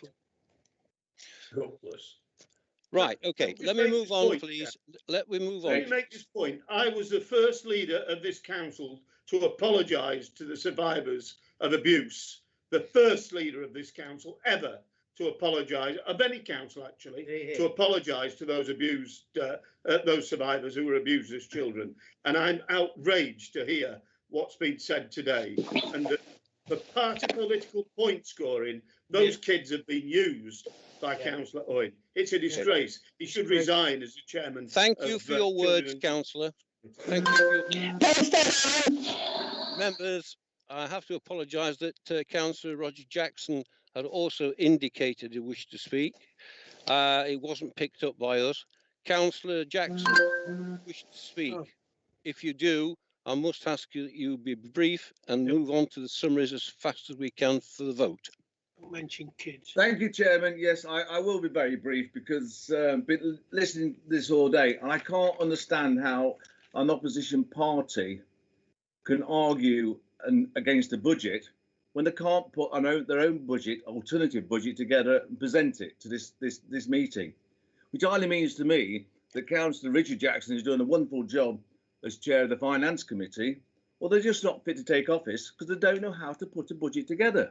All we've heard today is speeches of desperation because they've got no plans to go forward, because no party can go forward without a budget. I'm sorry, it's just not good enough. I mean, the alternative, Ashfield Independence, fag packet alternative budget. all about me, when we have distributed resources very fairly around this county, which is what we are, Chairman, a county council, not just in individual areas. The roads are a state, yes they are, but it's because of 20, 30 years of neglect, not just 4. And cannot be fixed overnight, but we've made a good start on this and good investment. And over the next 4 years in office, we will prove this. I support this budget, Chairman. Thank you, Councillor. Right, I am now going to call on the movers for the amendments to wind up the speeches. So it will be Councillor Zdravsny for Ashfield. Councillor. Thank you, Chairman. I find myself appreciate if you were brief. I would appreciate it. I will, Chair. I'll definitely not take more than my 20 minutes. Good. You won't. Chair, well, Chair, if you keep interrupting me, it'll get closer and closer to 20 minutes, I'm sure. I've just got a few points of summation, and I'd find myself in a bizarre position summating after what has been an unfortunate turn of events at the end of this meeting. And at the end of some 14 years I've been on this county council of budget meetings, I know some people have done a lot more. I've never seen such a nasty and sort of desperate flailing around. And I think it was really unfortunate that such a senior chairman didn't take that opportunity to apologise. And I mean, I would be more jovial about it, that Councillor Owens on my pitch about causing trouble, but it was too much of a serious situation and for so many people for it to be made light of. And I'm really disappointed that at the end of, although a robust debate all day, that was the sort of note that we're ending on. I add some sadness to that, Chairman. Mr. Chairman, there was a number of bits and pieces I wanted to touch on. I think members have already made their minds up about which way they're going to vote on the amendment and on the substantive motion, and therefore I won't offer any pleas. But I do feel that a number of members have deliberately misinterpreted the spirit of the motion. There were some bizarre statements that the Ashfield Independents are standing candidates outside of Ashfield. I can categorically confirm that that's not true. However, when you get bigger feet, you do want bigger shoes, and I'm sure that we will fill out the Ashfield district this time, particularly in light of the terrible decision by the Conservative members for the Ashfield district that they won't be supporting highways funding there. Mr. Chairman, I think members realise exactly what we meant. There were a number of members, particularly Councillor Ogle, I think, who said words to the effect that we were taking away from investment in Bassett Law in his area, although he did allude to the fact that he's had significant investment in his Tuxford division, where I can assure you we haven't had the same. And our motion and amendment didn't seek to take anything away from any other place. It sought to add money to places that had been underinvested by the council's own figures for a very, very long time. And I know, and I appreciate that's put a number of members in a sticky position between their party and their residents. But the facts are the facts, and Ashfield, Mansfield and Broxtowe have been underfunded in highways. And I think members need to take note of how strongly we feel about this, because it's going to be a strong theme for the next 70 days. And in fact, I'd go as far to say that this is an election largely about highways infrastructure for so many of our residents across Nottinghamshire. And I enjoyed being so popular. I had a number of members offer to come and take me on some summer trip around their division and show me. I might take Councillor Dobson up on a hot date. At least that's one I might enjoy. Some of the others, forgive me, I might be washing my hair that day. But I think, of course, we've all got problems in our division. Nobody's trying to play down the problems across the county. I think, you know, we all drive about or see this, and there's clearly been a sustained and substantial problem in roads and highways infrastructure for a long time. And I welcome a number of members. I think Councillor Guildford, Councillor Dobson, a couple of others said perhaps the actual system needs looking at. If it's not working, then at least we need to review the way funding's allocated. Even if we disagree about how it comes, everything should be reviewed. And I welcome that approach from a lot of people. That's certainly something that we will be calling for in the next administration, for at least a review to look at the fairness of how funding is allocated. I do take some exception at Councillor Kerry's comments that, I mean, I'm paraphrasing, that we're either too lazy or too thick to write an opposition budget. I think Councillor Kerry knows better that we are neither, and that's why the Ashfield Independents were returned in great numbers to Ashfield District after running the district council there, whereas his administration at Broxtowe Borough were unceremoniously kicked out on their backsides because they did such a poor job. So you'll forgive me for not taking any lessons from someone who's clearly not got the support of the residents that we have. And I'll turn as well to Hucknall's worst councillor in history, the man who's got more faces than a Rubik's clock, Councillor Bradley, who flips and flops around depending what state of the day it is and who he thinks he's impressing at the time. I mean, the man's gone from a left-wing carrot-crunching Liberal to a right-wing Farage cutout that I think is bizarre. And for him to deliberately, I mean, he used the words, he didn't want to say lies and things like this in this chamber because it wasn't parliamentary. I'm sure it's similarly that he won't be parliamentary soon. But he deliberately misled this chamber, as no doubt he alluded to in his research for his leaflets. I'm sure he had to do similar research to see what was happening in Hucknall North, because I don't think he's visited the ward for some 4 years. But he alluded to the fact that the Ashfield Independents have not reported enough potholes.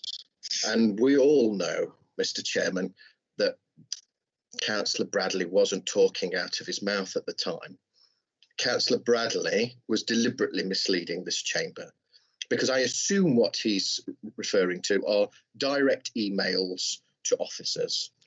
I've reported over 100 potholes this year alone, but the app doesn't catch that. It doesn't catch phone calls that we make to officers or walks around your ward, or the fact that we have been berated by members of both sides of this chamber for raising roads and pavement issues in every single meeting of this county council for the last 4 years. It doesn't take into account that we raise 60 roads as a group every year to go on the priorities list, and all the committee work we do. So the twisting and turning that Councillor Bradley tried to do was blatantly untrue, trying to cover his tracks, that he's let Hucknall down, just as he's now letting Mansfield down.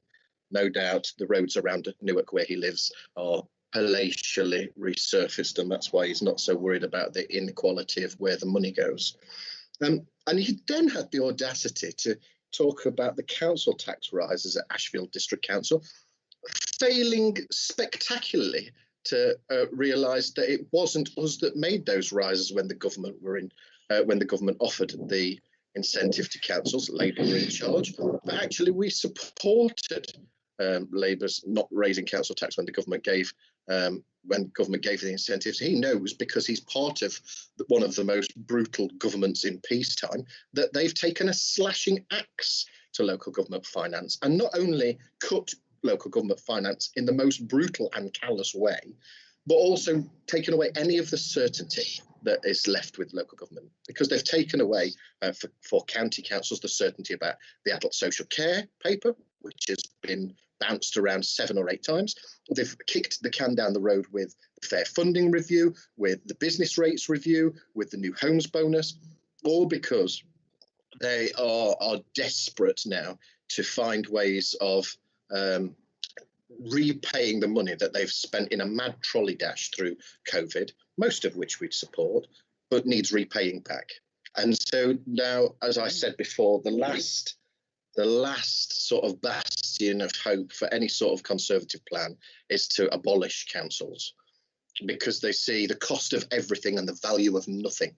That's the problem with the Conservative administration, and that's why over the last 4 or 5 terms where I've been re-elected to the County Council, I pretty accurately predicted the outcome of the County Council elections, and I can pretty confidently say the residents of Nottinghamshire are waiting with bated breath for May the 6th to make sure that the Conservatives are not in power anymore, because you've let them down. You've let them down for 4 years, and you've let them down in a spectacular and disgusting way. We've heard a lot today, but all I've heard about is broken promises and broken roads. And we've heard Councillor Cutz's new big schemes and big plans. One assumes she's talking about for her retirement, because the only big schemes and big plans that the Conservative administration need is what they'll be doing when they sat on the back benches, because they've had no big schemes. The only big things that Ashfield have seen are the potholes. We don't have potholes anymore. We could go fishing in some of the craters that are on the streets here. It's an outrage, an outrage. You've already wasted hundreds of thousands of pounds on taxpayers' money on pet projects up and down the county, particularly on this failed unitary bid, the failed unitary bid that spectacularly led to you ousting your own leader in a Julius Caesar type moment, et tu, Brute. You lot did that to each other, not me, because you all knew how terrible it was for the residents of Nottinghamshire. You've stabbed yourselves in the back, and people don't like this infighting. They know that the infighting's come at the cost of you fighting for them. So, Mr. Chairman, I'm happy to move my amendment because it was the only positive thing that was discussed today. Councillor Jackson needs a real lesson in what the public think. The only thing he needed congratulating on today was his presentation, because I've never heard a budget speech sound so unlifelike, so devoid of interest. I think he realises himself that it's a sham that he's putting forward, and that just like at Broxtowe, he won't be in that position in a few weeks' time. But what you've done by this backslapping 8 or 9 hours of your speeches today, while the members of the public march you out of office, was little short of a disgrace. You had the opportunity to gild an awful, awful budget with a little bit of compassion for the residents that you've let down the most, and you failed to do so. So, Mr. Chairman, I'll commend my amendment to the budget. However, I do it with a heavy heart, because I think the ruling group has let the residents of Nottinghamshire down in the most terrible and spectacular way. Thank you. Right. Councillor Richard Jackson, please, would you sum up for the motion itself? Yes, thank you very much indeed, Mr. Chairman, and follow that unpleasant little tirade. I won't comment on what Councillor Zadrozny had to say about me. I did check up on the election result from Mansfield in 2019, when my colleague and friend Ben Bradley got 63.9% of the vote. On the very same day, Councillor Zadrozny might recognise 63.9, because it's almost exactly the opposite to the percentage of the vote that he got on the same day at the same time in Ashfield, where he polled 27% of the vote. So, Ben, keep up the good work. Let me start, Mr. Chairman, by talking about the Ashfield amendment. I'm reading my notes and I put amendment in inverted commas. It was a lazy amendment. It was an irresponsible amendment, and it was deeply cynical. I said earlier on when I indicated that we wouldn't be supporting the amendment that it was deeply cynical. Cynical because I suspect this is going to be the 4th consecutive year on which the Ashfield Independents, along with Labour and the Liberal Democrat, are going to vote against the Conservative budget, vote against the £24 million of extra funding that we put into repairing potholes around the county. I hope that they'll be telling people this when they tell them that we didn't support and couldn't support their £3 million for potholes in a smaller part of the county when they're out electioneering over the next few weeks. I very much doubt that they're going to be perfectly honest. Muriel's asking a question on the chat. I don't know how you're voting, Muriel, and perhaps Alan can advise you or one of your whips. The funding for highways repairs, it's been well rehearsed. It does come up at every single council meeting, and it's always answered very ably by Councillor Cotty, who spells out that we follow the government guidelines and that we allocate funding right across the county based on the mileage of roads in each area, not just the mileage of roads, but of particular classifications, A, B and C roads, and on the condition of roads. And the fact, actually, that the condition of roads is fairly uniform right across Nottinghamshire shows that that funding split, that allocation to each area, is pretty much about right. Now, if an administration in the future wants to look at it and consider whether they want to change it, that's up to them. But I am reliably informed by a senior highways officer that we could well be wide open to a judicial review, possibly by the Department for Transport, if we simply gerrymandered on the basis of a political argument a few weeks before a council election in a budget amendment to put extra cash into some districts but not into others. So we're not going to accept that, nor can we accept where the cash would come from, and it would come from revenue from capital budget contingencies. We've got an incredibly ambitious capital programme right across. It's been talked about already this afternoon. The largest school building and refurbishment programme in the council's history. The biggest. Councillor Jackson, can I sort of interject with you, please? I have a hand up from Councillor Wise. Councillor Wise, are you wishing to make some form of point? Not a point, but I didn't hear what Richard said in answer to my question. I think you were asking somebody whether you were abstaining in this vote, Muriel. You're quite ahead in the hands at the moment and possibly wants to answer you privately. Perhaps take the conversation offline. My question to you was, do you have an example of how the budget is addressing one example of... Hang on, the debate is completed on that, Councillor Wise. If you're raising a point of order, point of clarification from your part that you felt was said wrongly, then I'm prepared to consider it. But you're asking a question, seeking for further information. No, it's just... Councillor Jackson, would you continue now, please? Thank you, Chairman. So I'm summing up on the whole of the debate that we've had today, 7 and a bit hours worth. I'm just at the minute talking to the Ashfield Independence Amendment, and I will come on to the rest of the debate, and I'll happily answer the question that Muriel raised earlier on. I think it was this morning. So we're not prepared to accept the source of the funding, this £3 million, because we need a contingency within this large capital budget that we've got. It's an ambitious capital programme. We don't want any of it to slip, and particularly at this time, in the middle of a pandemic, there is a chance of capital receipts taking longer to come in than expected. I don't want to hold up any of the capital programme waiting for receipts to come in. We need a capital contingency to smooth over any delays in funding coming through. So it would be irresponsible to follow the amendment that was put down, and we're not going to do it. If I move on to Labour... Councillor Jackson, can I just interrupt you? Councillor Martin, you wish to bring a point of order. Which point of order are you bringing? Yes, point of order, Mr. Chairman. Which number? Independent asks for a review of how which number you're asking? 3 years ago, 2 years ago, and 6 months ago. So I'd like Councillor Jackson to withdraw that. Councillor Martin, you're not listening to me. I'm asking which point of order are you bringing in? It's in the chat. 6.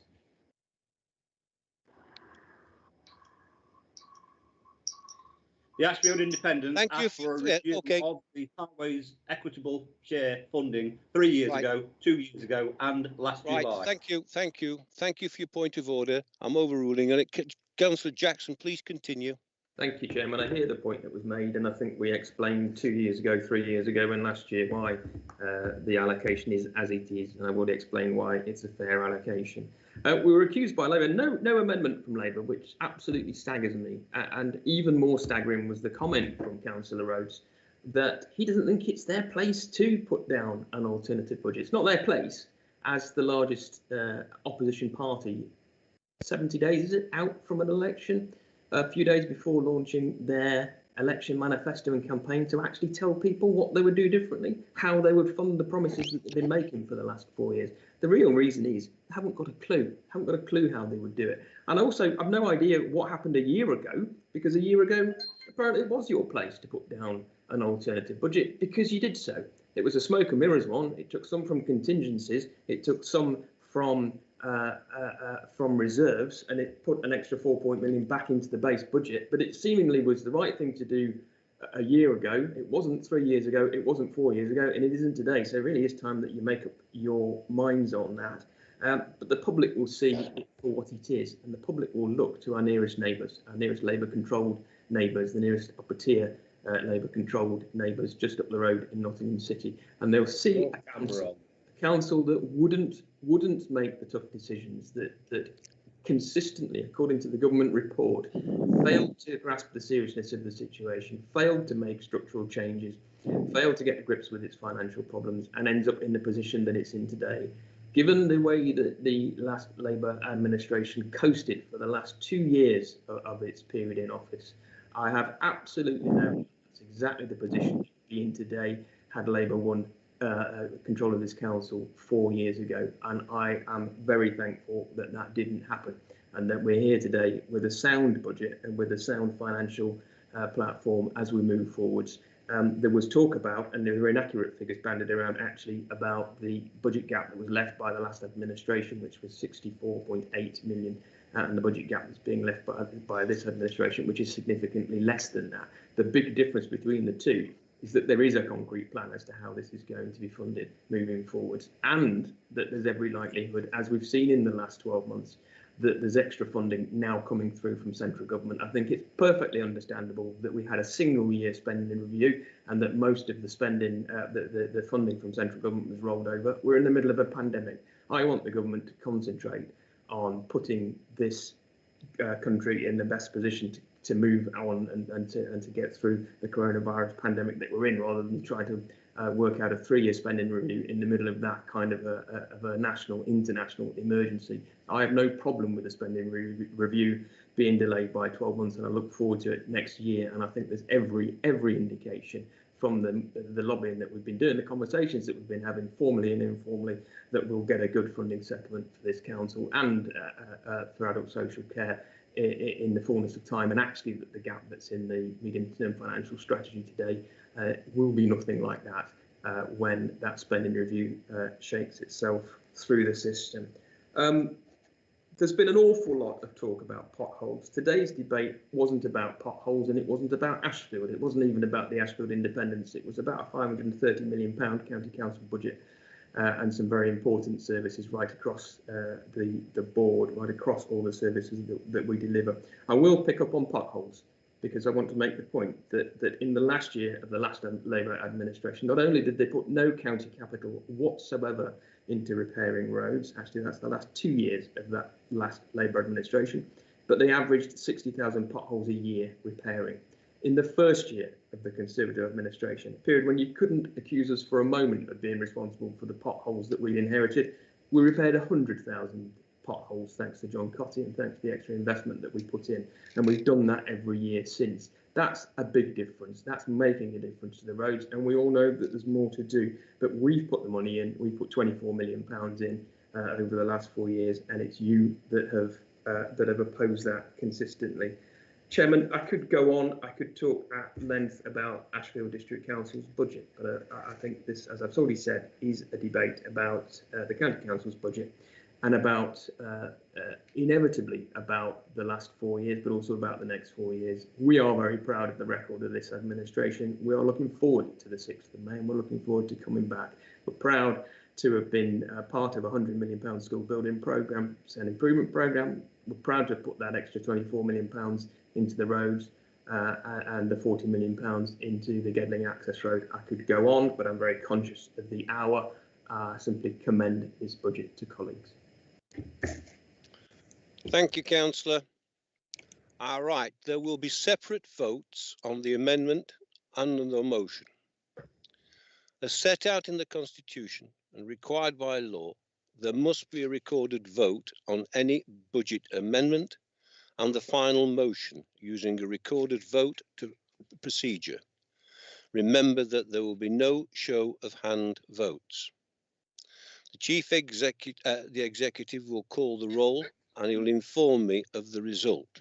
I will then announce the result and we will move on to the next vote until all the vote are completed. Please remember to switch on your camera and microphone when you are giving your vote. Chief Executive.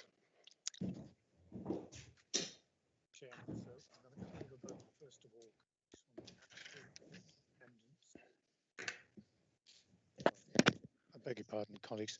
I'm going to call the vote in the first instance on the Ashfield Independence Amendment, starting please with Councillor Adair. Against. Councillor Allen. Abstain. Councillor Barnfather. Against. Councillor Bosniak. Abstain. Councillor Bradley. Against. Councillor Brooks. Abstain. Councillor Brown. Against. Councillor Butler. Against. Councillor Carr. For. Councillor John Clark. Abstain. Councillor Neil Clark. Against. Councillor Cotty. Against. Councillor Creamer. Abstain. Councillor Cutts. Against. Councillor Deakin. For. Councillor Dobson. Against. Councillor Doddy.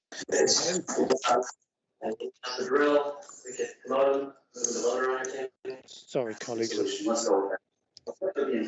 Somebody may need to go on mute. Councillor Henry. I don't want anyone to die today. Has someone got a radio on? Councillor Handley, please. Councillor Handley. Third word. Okay, I'm coming back then, please. Against. Councillor Doddy, please. Against. Councillor Elliott. Against. Councillor Fielding. Councillor Sybil Fielding. Abstain. Thank you. Councillor Fole. Abstain. Councillor Garner.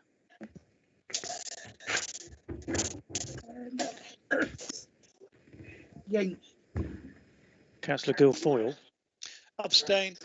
Councillor Girling. Against. Councillor Greaves. Abstain. Councillor Handley. Against. Councillor Harper. Against. Councillor Henry. Abstain. Councillor Henshaw. Abstain. Councillor Hollis. For. Councillor Hopewell. Against. Councillor Richard Jackson. Against. Councillor Roger Jackson. Against. Councillor Kerry. Against. Councillor Knight. Against. Councillor Lawton. Against. Councillor Longdon. Against. Councillor Madden. Councillor Martin. For. Councillor Neal. Abstain. Councillor Ogle. Against. Councillor Owen. Against. Councillor Payne. Abstain. Councillor Peck. Abstain. Councillor Place. Abstain. Councillor Plant. Abstain. Councillor Pringle. Abstain. Councillor Purdue Horan. Against. Councillor Quigley. Against. Councillor Rhodes. Abstain. Councillor Kevin Rostance. Against. Councillor Phil Rostance. Against. Councillor Saddington. Against. Councillor Sissons. Against. Councillor Smith. For. Councillor Taylor. Against. Councillor Simbaridis. Abstain. Councillor Vickers. Against. Councillor Walker. Against. Councillor Wallace. Against. Councillor Vice. Abstain. Councillor Wetton. Abstain. Councillor Gordon Wheeler. Against. Councillor Jonathan Wheeler. Against. Councillor Woodhead. Abstain. Councillor Wright. Against. And Councillor Zadrozny. For. Thank you, Jason. Just give us a minute, please, colleagues.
Right, the results of the vote: 4, 7, against 37, abstentions 22.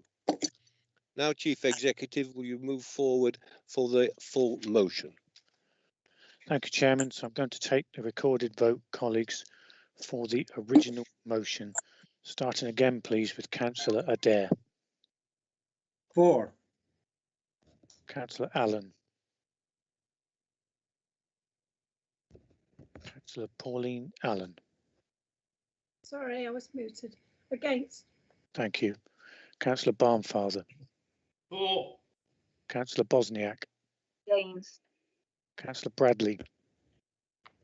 4. Councillor Brooks. Against. Councillor Brown. 4. Councillor Butler. 4. Councillor Carr. Against. Councillor John Clark. Against. Councillor Neil Clark. 4. Councillor Cotty. 4. Councillor Creamer. Against. Councillor Cutts. 4. Councillor Deakin.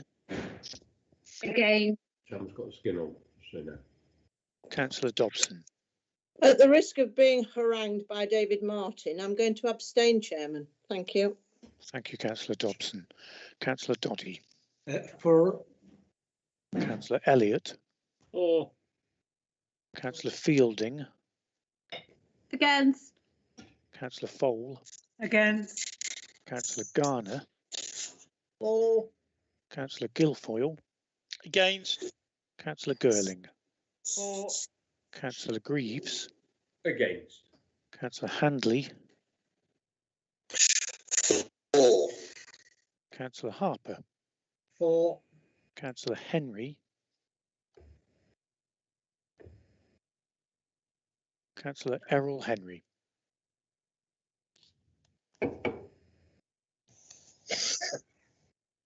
Councillor Henry.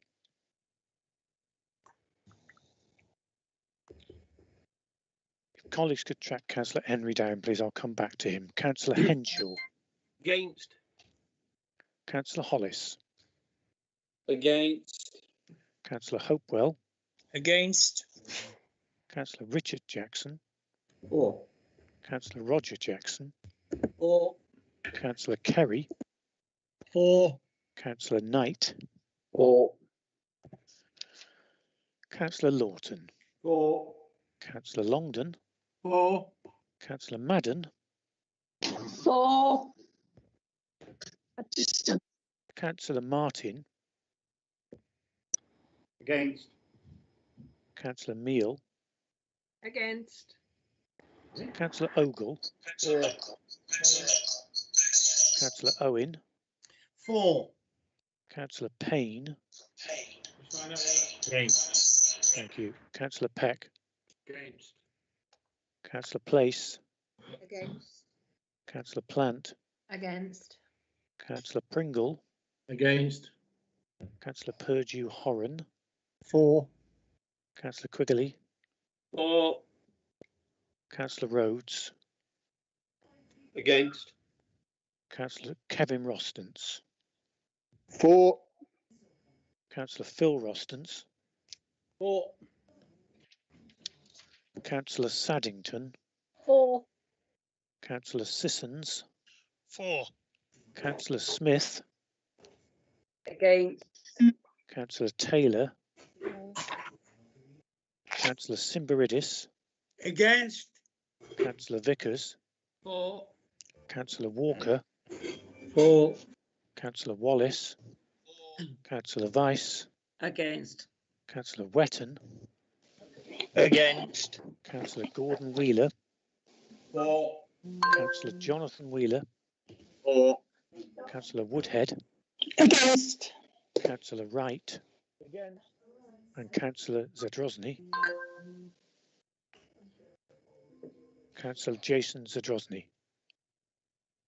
Against. Thank you, Jason. I'm going to come back then, please, if I may, to Councillor Errol Henry. Hello? Unknown participant is now joining. Yes. How do you vote? I vote against. Thank you, Errol. Thank you very much. Thank you very much. Just, I beg your pardon, there's something in the chat. Just one moment. Can I come back, please, to Rachel Madden? Councillor Rachel Madden, how do you vote? Against. My apologies, I was tripping over something. Don't worry, Rachel. Thank you. Give us a moment then, please, to add those up, colleagues.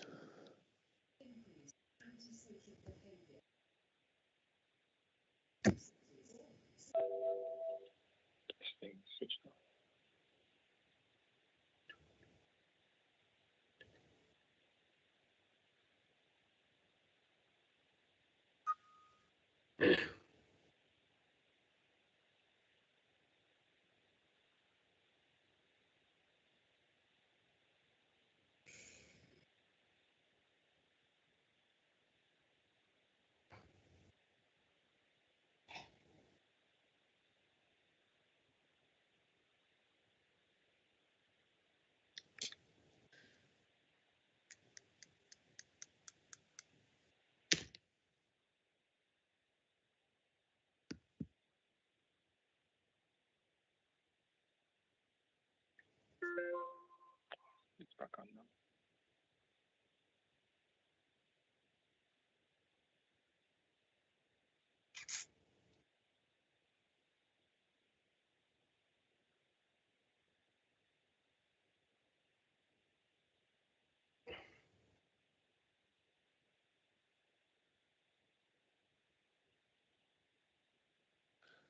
Right, ladies and gentlemen, the result of that vote is 34, against 31, abstentions 1. The motion is carried. Thank you very much. It has been a long day. Thank you very much for being here, and we didn't have to have too much problems with anyone. So thank you. Look forward to seeing you at the next meeting, which will be the final meeting for this authority. Please be safe, drive carefully, be safe. I'll look forward to seeing you in March. Thank you. Okay, thank you. Good night, everyone.